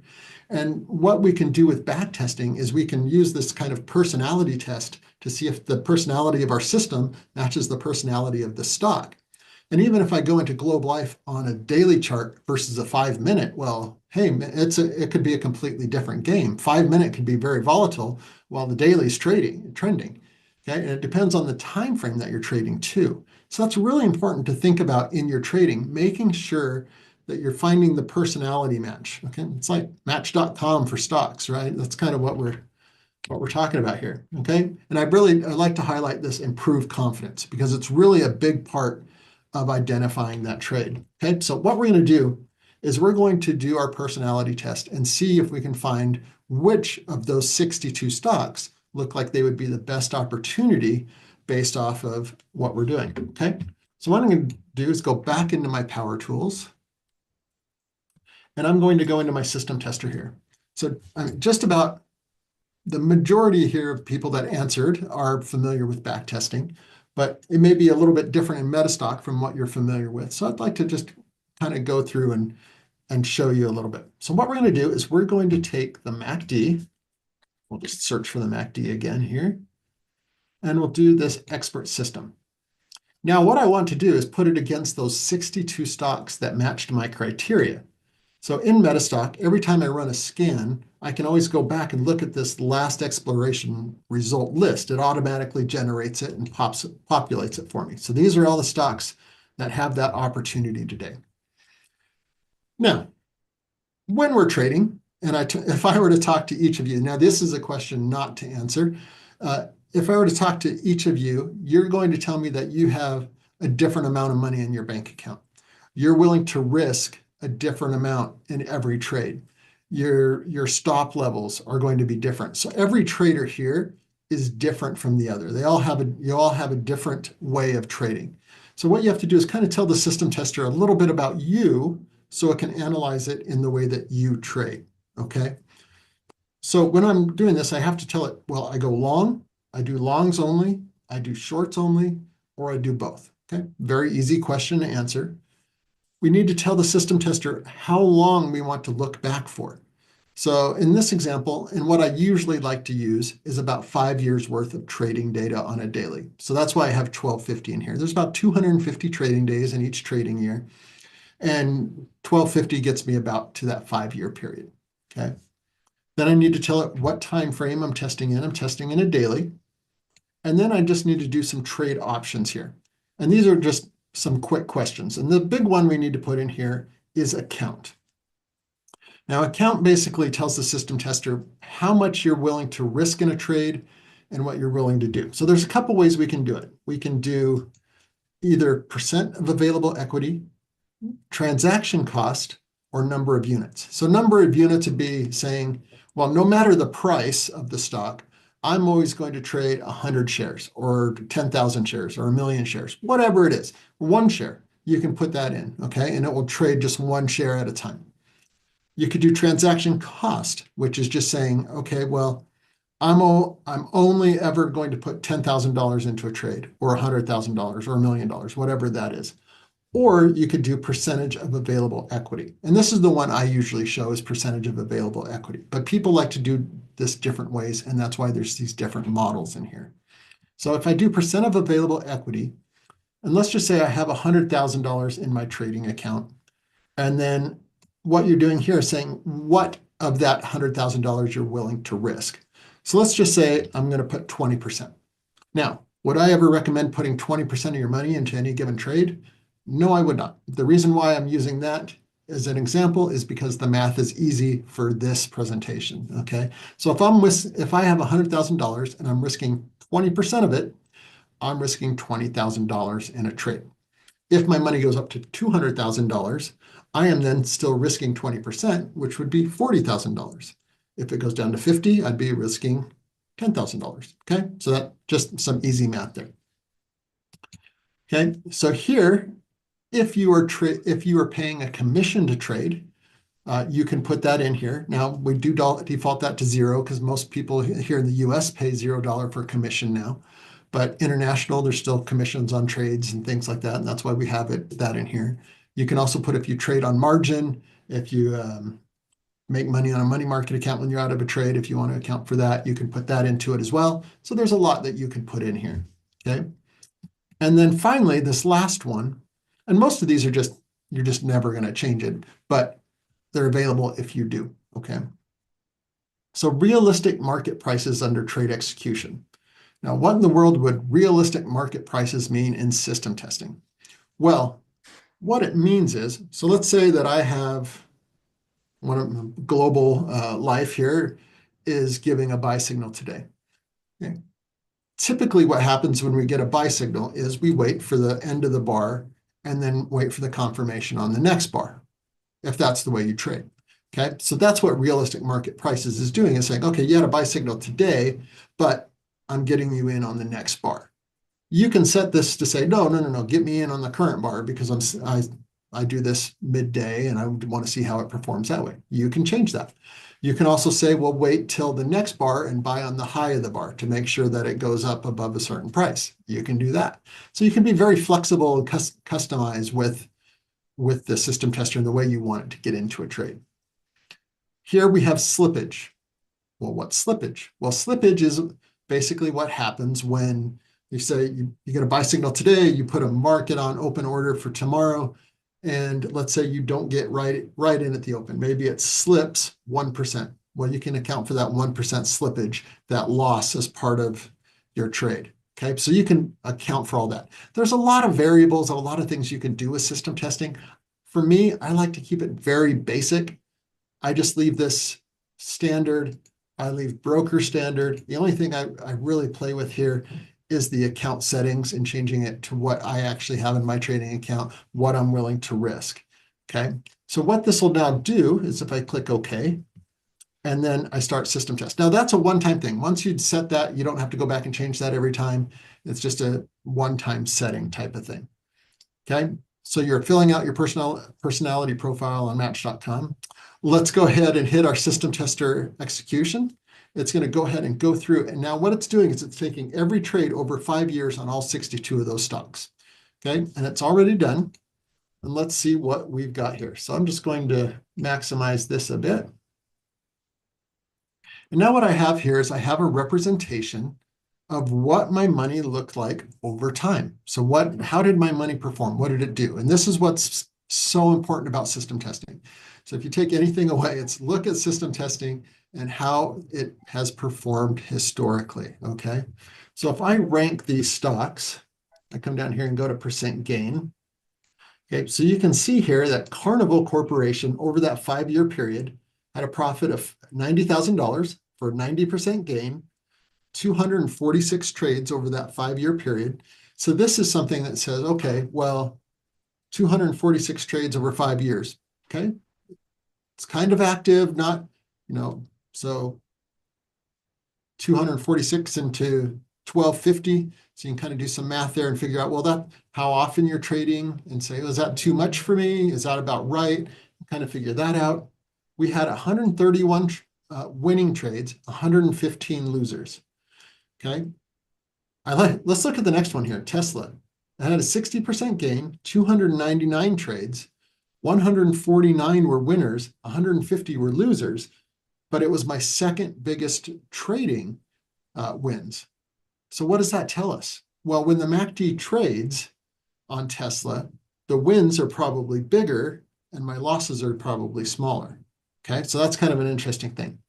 Now, there's a lot of information, again, that you can get out of system testing. Some people like to analyze just about every aspect of system testing. I'm not one of those guys, okay? I like to look at a few quick things to make a decision, okay? I want to get to my trading quickly. I want to move on to the next thing, all right? So I'm going to show you kind of what I look at very quickly. So my average profit here was 1744. My highest profit was 9,600. My average loss was 1,200, and my highest loss was 5,790. Now, let me talk about one other thing that we haven't talked about with trading. And you guys have probably heard this all day long, and great, because I want to talk about it again, because it's important. I want to talk about stops. So when we're trading, obviously stops are a critical part of our trading, okay? When I just did this system test and it says, okay, your highest loss was $5,800. Am I, as a trader, really going to let it go that far? Would I let that kind of loss run? Now, what I didn't do, and what I haven't shown you, because we have training videos on how to do this setting, is how to set stops in the system tester. And you can absolutely set stops on the system tester.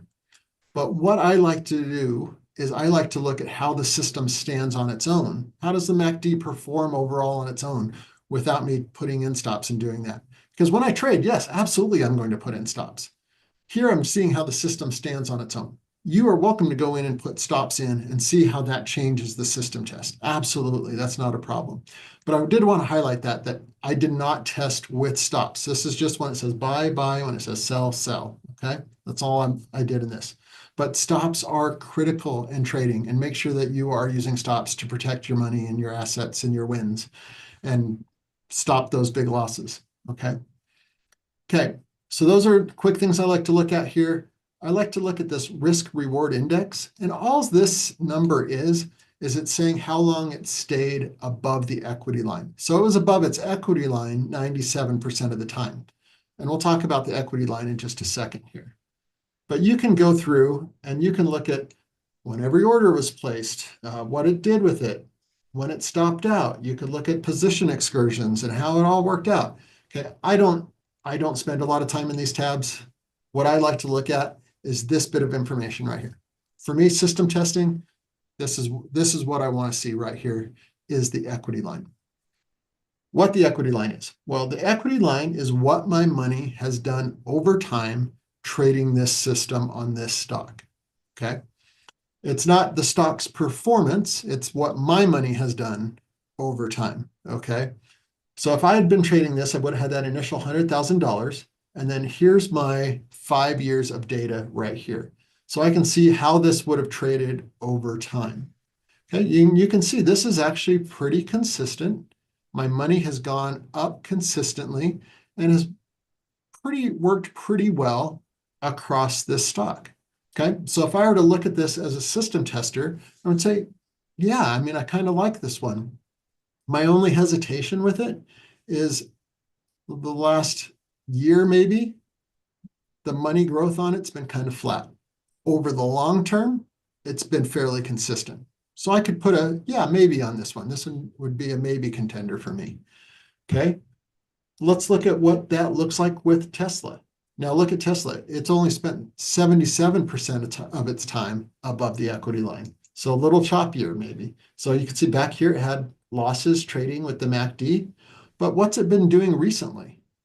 It's been performing really, really well on the MACD. Even in recent market, you can see the money growth has been on an upward trend following that consistency. So Tesla, And I will say, whenever I do these and whenever I test, Tesla typically comes up as a trending stock. It just has its trends in it. So this one would be something that I'd look at as well. Let's go to the next one. Let's go to United. Okay. This one's a little different. So we don't have that same typical consistency. Here we had a lot of drawdown. So the system at this time lost money. It wasn't performing very well. So we kind of look at this and go, maybe not. But the last few, probably months, 2-3 months, it's kind of recovered, and it seems like it's trending again, the way it's trading. Okay, and we can just look at a couple. Now that one is a great equity line, kind of smooth, consistent, upward trend there. I like the way that one looks. Okay, so we're seeing some good trending stocks here. Let's maybe go down to the bottom one here and look at this equity line. So here we started with $100,000, and what's it done? It's consistently lost money.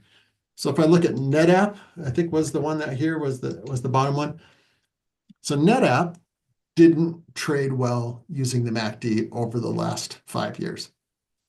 Now, if you're sitting down to trade and you have this option of, well, you could trade NetApp or you could trade Tesla, let's just say, which of the two are you probably going to trade based off of the MACD after learning that information?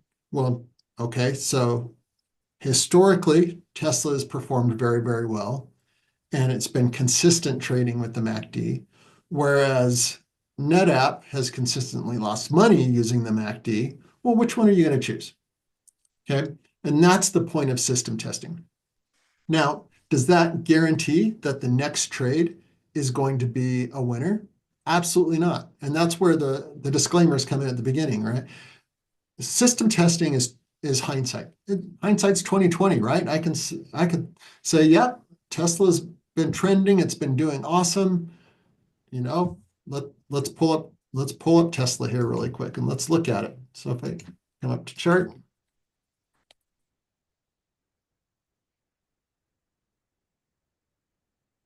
I think let's put on our expert. Oh, put on the wrong MACD one there.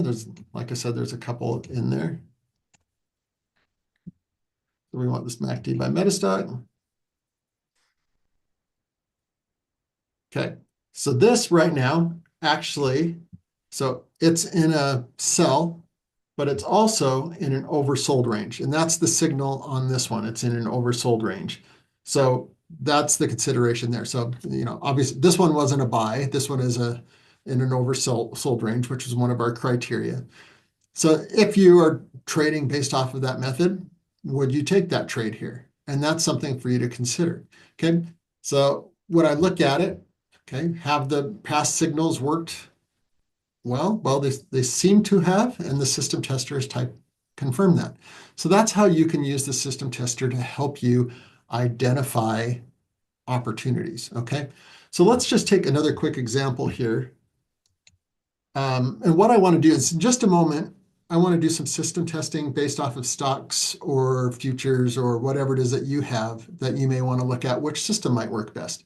So throw in some symbols into the chat, and in a moment, I'll take a look at those. But what I want to do now is just now that we've done that workflow, I want to show you how quick you can do that workflow.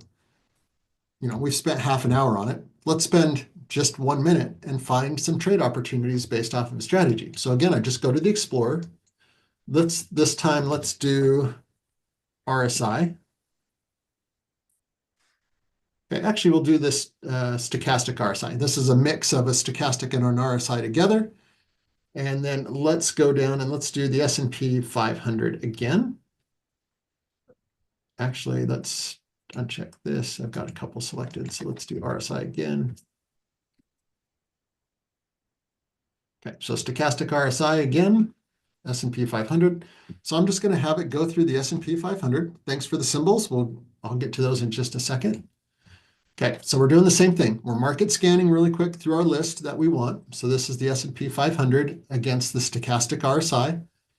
And if you don't know what stochastic RSI is, we've got a great expert advisor that'll walk you through it. Okay, so we've got quite a few, we've got 17 results here. So I'm not even going to open up a chart this time. I'm just going to go back over, go to my system tester, go to my last exploration results, and change my back test to stochastic RSI. Leave everything else the same, and I'll do my system test, do my report. Okay, so I've got 5 there I can eliminate right now because they haven't done well. And let's go to our equity line. Okay, upward growth, okay. Maybe. Let's go to our next one here and let's look at B8. Okay, I would say no on that one. It's performed well over time, but it had all of its growth back in the past. And let's look at our third one. And there may be times where you go, oh, I don't like any of those. Because I may look, it's performed well, but not recently. So I want to throw that one out. And I don't know why my monitor with Zoom keeps cutting off the bottom there. So I'm sorry, I keep kind of zooming in and out there. Okay, let's go to pool. Okay, so these are ones that I would just say, I'm not interested. And that's okay in trading. It's okay to walk away from a trade. We don't want to say, hey, that was a trade, I need to take it. Well, no, we want good trades, right? And some people, it's funny because sometimes I'll hear, well, system testing doesn't work because I don't see any good examples here. Well, that's why system testing does work. It's eliminating the bad ones. It's the opposite. It's actually taking out what's bad. Okay, so that's how quickly you can do that workflow. It takes 1 minute. Scan, backtest, find an opportunity, and you're good to go. Now, let's talk about our second workflow here. Our second workflow, and why I asked for some symbols, is because what you can do is you can actually take a stock that you like, or a future, or whatever it is, and you can put it against a bunch of strategies to see what strategy works best on it. Okay, so that's what we're going to do now. So let's take the first example here. So I have CCJ. Okay, I'm not familiar with this stock. It's a different one. So what I can do, there's built into Metastock, there's 152 different tests there. I'm not going to run all of those. I'm just going to select some systems. I'm going to do what we call these performance systems in Metastock. So these start with PS. It stands for performance systems. And these are all time-tested systems and strategies. The stochastic RSI was one of them.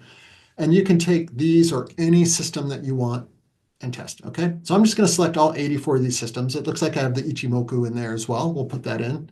And I'll leave everything the same. And let's go ahead and run our test here. So it's running 84 tests against that one stock. Let's go ahead and look here. And this is what's great again about system testing. I'm being asked over in chat, does this work for the futures market? Absolutely. You can do everything that I'm doing on futures. You can have lists of futures that you can scan. You can backtest on futures. Actually, we have a couple of symbols, gold and crude, that was requested. So we can take a look at that here in just a second. So let's look at percent gain here. So you can see a number of these strategies didn't work.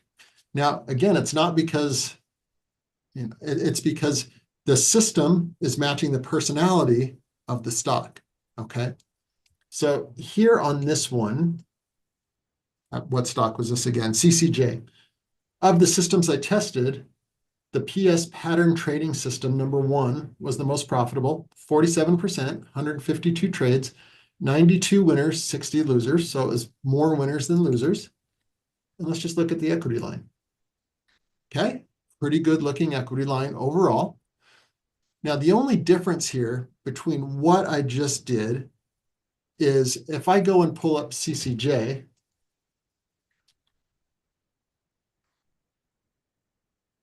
and I put on the pattern trading system, let's put on the pattern trading systems expert. Okay, well, I'll just search for pattern. Okay, and I put that on the chart. Now, it may not, it is it was the best performing system, but it may not have a current signal to it because I'm just testing to see if the strategy works. So in this circumstance, you may be waiting for an opportunity to come in versus finding a current signal and then testing it. But if you have a favorite strategy and you want to find the stocks it works best on, this is the best way to do it. Okay. All right. So let's go back to our system tester.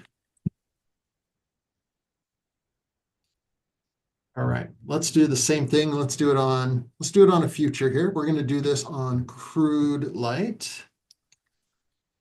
So what I'm going to do is I'm going to do the continuous contract here. You could do it on any specific contract if you wanted to. So in Metastock, to do the continuous contract, which is just the roll based off of expiration, is CLC1. You can roll on volume, like with a small v if you want to, or open interest if you want to roll that way. There's a lot of different ways to roll continuous contracts, but we'll just do the standard here. Now, there is one option you can change here. So let me just run my test, and then I'll go back and show you this result. Okay, so you can see we can test it based off of equity trades if we want to. So here, the relative momentum index was the best performing system using equity. Now, if you are trading a lot of futures, one of the things you may want to do in here is instead of equity, actually do a points only test, because it's trading based off of the points rather than the actual equity, which is a better way to test when you're trading futures. So if I do the same thing, we get kind of the same results, but we're trading based off of points here rather than the equity. So over that time, it was a 99.73 points, 30 trades, and I'll walk you through it that way. So that's an alternative way that you can do that.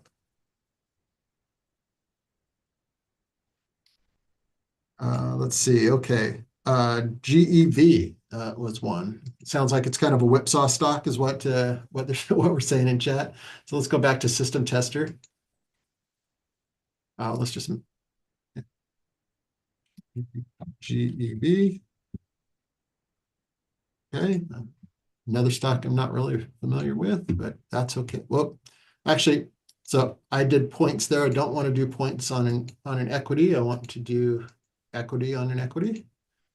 Let's do that again. It was GEV.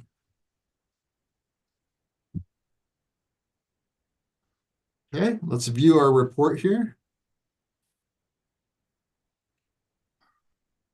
Okay, GEV. So you're saying it's kind of a whipsaw stock, 100 to 450 to 300 in 6 months. And the system that came up is PS cycle progression, which tells me, yeah, cycles, ups, downs. So that matches right with what you're telling me there is how the stock's been performing. Okay, let's look at the equity line.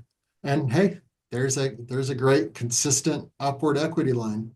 So you can see how this can help you identify systems with the strategy and really pull in what's going on. It looks like I have time for just one or two quick more, and then we'll pop out. SITM was one. Let's see. Sorry, let's look that up here just to make sure. SITM, SITime. Okay. Okay, and this is what's great. So you can choose whichever workflow works better for you. If you want to find the system that works best, you can do that. If you want to first identify opportunities. Okay, so this one, we got the PS trading system number 1 again. So this came up on this stock. Let's see what that equity line looks like. Okay, so and this is something to consider when you're looking at an equity line. We have this, again, this huge ramp up. We had a lot of drawdown, but in the last 2.5 years, it's been doing fairly consistent upward. So that's something to think about when you look at it. So let's look at this stock again. What stock did I choose here? SITM. And let's put on the cycle progression.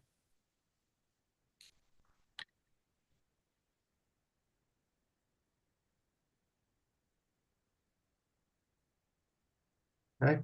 So you can see it's a fast trading system. Doesn't stay in very long. So that's something that you should consider when you're looking at system testing and if what you want to do. Okay, so system testing is really, it's awesome because it can really just, again, let you determine if something has worked historically and give you that better odds of success. It's not 100%, nothing is in trading again, but if you can build confidence in your trading, if I go back to my PowerPoint here for just a moment. Okay, again, this one right here, improve confidence. If we can talk about anything in trading and improving confidence, because how often have you looked at a chart and gone, okay, those indicators are setting up. Is this the right thing to buy? And if we can help take some of that angst out of it by improving confidence, okay, the trade could still go against you, and that's where stops and protection come in.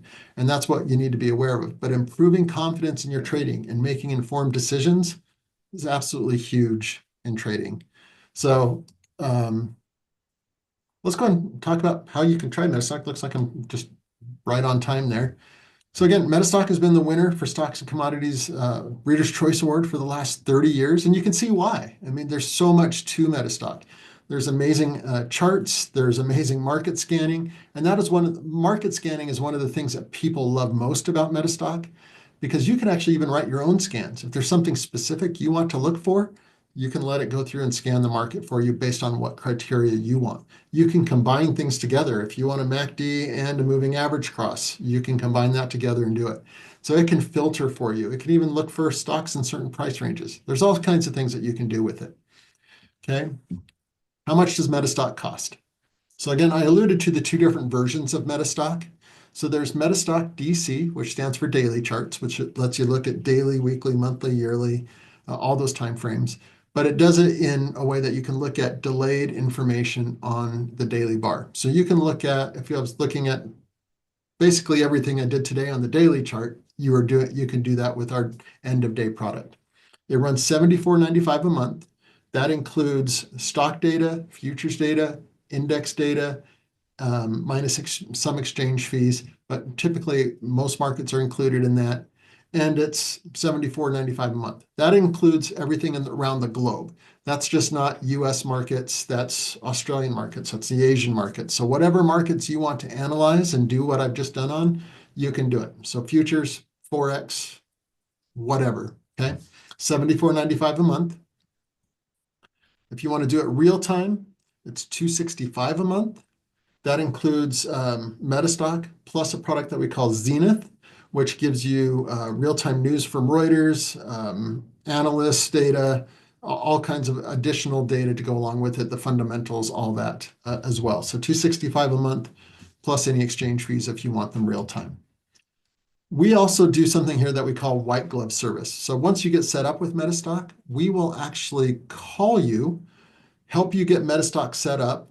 Our techs will spend 5 minutes with you if you want, helping you get set up. They'll spend 2 hours with you, showing you how Metastock works, taking you through step by step how to do what you want to do. After that, we give you lifetime free unlimited support. So you can call our support staff anytime, talk to them, and it's always free. Okay. And our support rankings, we ask our customers after every interaction they have with support, how do we do? How is our support staff? And those rankings are typically between 95% and 100. And as the company president, I can't tell you how proud I am of that, to have that kind of level of trust and confidence from our customers, because it's, I mean, if you're not happy with our support, you're not happy with our product, you're not using it. So that's something I am very, very proud of. And I'm proud of our support reps and how they handle our customers. They are an amazing group of people. And typically I can go into a room and say, hey, who in here has used Metastock support? Tell me what you think of them. And I will always get grade marks. And if somebody here wants to say something about our Metastock support, if you have Metastock, love to hear it. We have a free YouTube channel that has unlimited access to all of our recorded trainings. We also give you when you get started with our trial, you get a free ebook called Unleash the Power of Metastock that has hours of training with it. That's a $99 value. You get that. And what we're doing here today as part of the great event here is you can go to metastock.com/CTU and you can pay for the first month and get the second and third month for free. So if you were to pay, say, that daily chart version, $74.95, if you were to do that today, basically breaks down to $25 a month over the next 3 months and let you have full access to Metastock, get all the training, get all of that. So they've posted the link in chat there. You can just click on that link, go to metastock.com/CTU. You can take advantage of that buy one, get two offer. You can also call us 800-882-3040. We've got a great sales staff. They're as good as our support staff to help answer questions, do screenshots. If there's a screenshot of a system test you'd like to see, just chat them and they'll get you a screenshot of what you'd like to see. Or you could actually even just chat with them. Go to metastock.com/sales chat, or you can even chat from metastock.com/CTU. That looks like is my time. So I'm going to go ahead and hand it back over to Fausto. If there are any other questions, go ahead and go into metastock.com/sales chat. Tell them you're just watching the video with Kelly, and they'll be happy to answer any questions that you have about Metastock, what it can do, and how it can help you in your trading. And the big thing I like to say at the end is, really, I wish you all successful trading. I hope it's a great thing for you. It's an amazing thing. It's a great way for people to make money and build themselves. So I really do wish you successful trading, and I hope Metastock is part of that journey for you. So Fausto, back over to Kelly, you. thank you so much for being here, and that was awesome. And it's always nice to have you guys on. And yeah, definitely take him up on his offer. Listen, that we know them for many years, and they have a great software program, and definitely get that promotion with CTU. So thanks for having us. Thanks for coming, Kelly, and everyone else. If everyone just sticks around just for a couple of more moments. By the way, can everyone hear me okay? I want to see if everybody's wide awake. We got the markets closing less than 1 minute away. All right, let me because I want to good. Because I want to share one last great, because I want to share one thing with you really quick before we go. All right. Let me just share this with you. Hold on one second. All right. There, everybody see the trading, see my platform? All right. So right now, what's going on right now? Remember this stock I told you about, this GV stock right here? So GV, if you look right here, I'm going to blow this up a little bit. Right here, you'll see that GV right here. You see it right there, fellow traders? Okay. So that was at 9:18 this morning. So part of Cyber Trading University, when you join our trading floor, what we do is, I've been doing this for 35 years, the oldest trading floor in the industry. I started the first one. We do, we run Telegram, we run a professional alert system, and then you'll see all the traders down here in the middle. Hold on, let me get my little pointer so you guys can follow along here really quick. There we go. Yeah, here's all our traders over here. Right now, there's about 170 in there. Ranges between 200 and 300. Right now, the market's closed at the end of the day. But here's all the traders are. And you can see, here's the stock GV. And right here is called the Matrix on the TradeStation platform. I don't know if anyone here uses it. But that's the stock that we looked at this morning right here. That was the number one stock that was there early this morning. So I want to share something with you before we go. Okay, let me just clear this out and bring this up. So GV is right here. It's the biggest percentage gainer on the NASDAQ market right there. And just look at this stock, what it did all day today. So we found it at what time I said? Everybody remember? Let me bring that up again. Maybe you forgot. Okay. Let me just refresh your memory. So here we go. All right. So that was at 9:18. We do the morning meeting. We start at 9 a.m. So at 9 a.m. right here, that was right around here. Okay, here's 9 o'clock. So stock was at $1.80. And then the first 30 minutes, you could see the stock ran to about 250. And then look what happened the last 30 minutes of the close, fellow traders. Stock went from 280 to 380. Okay, now let's do the math. All right, let me just show you why we all love trading so much. All right. So $2.80, 1,000 shares is about 2,800. If you made $1 times 1,000 shares equals $1,000 times 5 days a week times 52 weeks. That's why we love this. That's why we love this business. And you didn't need a lot of money to do it. If you just got half that move the last 30 minutes, minus that by 2. Oops. I'm sorry. Divide that by 2, you're still talking $130,000 salary. So that's what basically trading is all about. And that's why we love this job. Now, if anyone here is interested in joining Cyber Trading University, we're going to be back here tomorrow. Remember, this is a 2-day event. But if anyone here is ready to join here for tomorrow, and where is my... There we go. Let me just bring this up for you really quick. Here's our promotion at Cyber Trading University. For $9, 100 money back guarantee, you will get 1 full week in our trading room. It's going to run from 7:30 to 4:30 in the afternoon. You're also going to get a live coaching session with me personally. And you're going to have 3 workshops. I'm going to teach you where to get NASDAQ Book Viewer. I'm going to show you where to get the level 4, all this stuff. All you have to do is take your cell phone. You could scan the QR code on the right-hand side or just click on that link right there to sign up. All right. So before we go, anyone have any last-minute questions? Anybody want to share before we meet everyone back for tomorrow for another great event at the Cyber Expo? Any last-minute questions? One person did ask me a question privately. When could I start? You could start tomorrow on Monday morning if you want. You know, I know you probably want to stick around. You can start tomorrow. I won't waste any time. It's fresh in your mind. Absolutely. Another question people ask, you do not need a brokerage firm for this. Okay. So this is all about just seeing if people make money doing it. Remember, you're not judging us on our winners. You're judging us on our losers. And the losers are, do you know how to control them? Do you know when to get out of them? All of them. And you're judging us on the students, the traders in there, because if they know what they're doing, guess what? They were just you. Is Metastock available for users in EU? Yes, of course it is. Absolutely.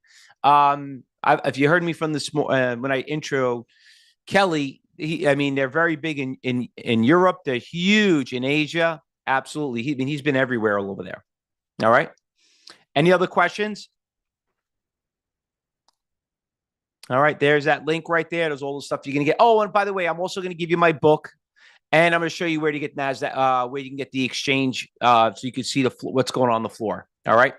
All right, traders. So there you go. Thanks for listening. Hopefully everyone enjoyed today's presentation, and hopefully everyone ever enjoyed that beautiful running stock that we had, that watch list of GV, which is right here.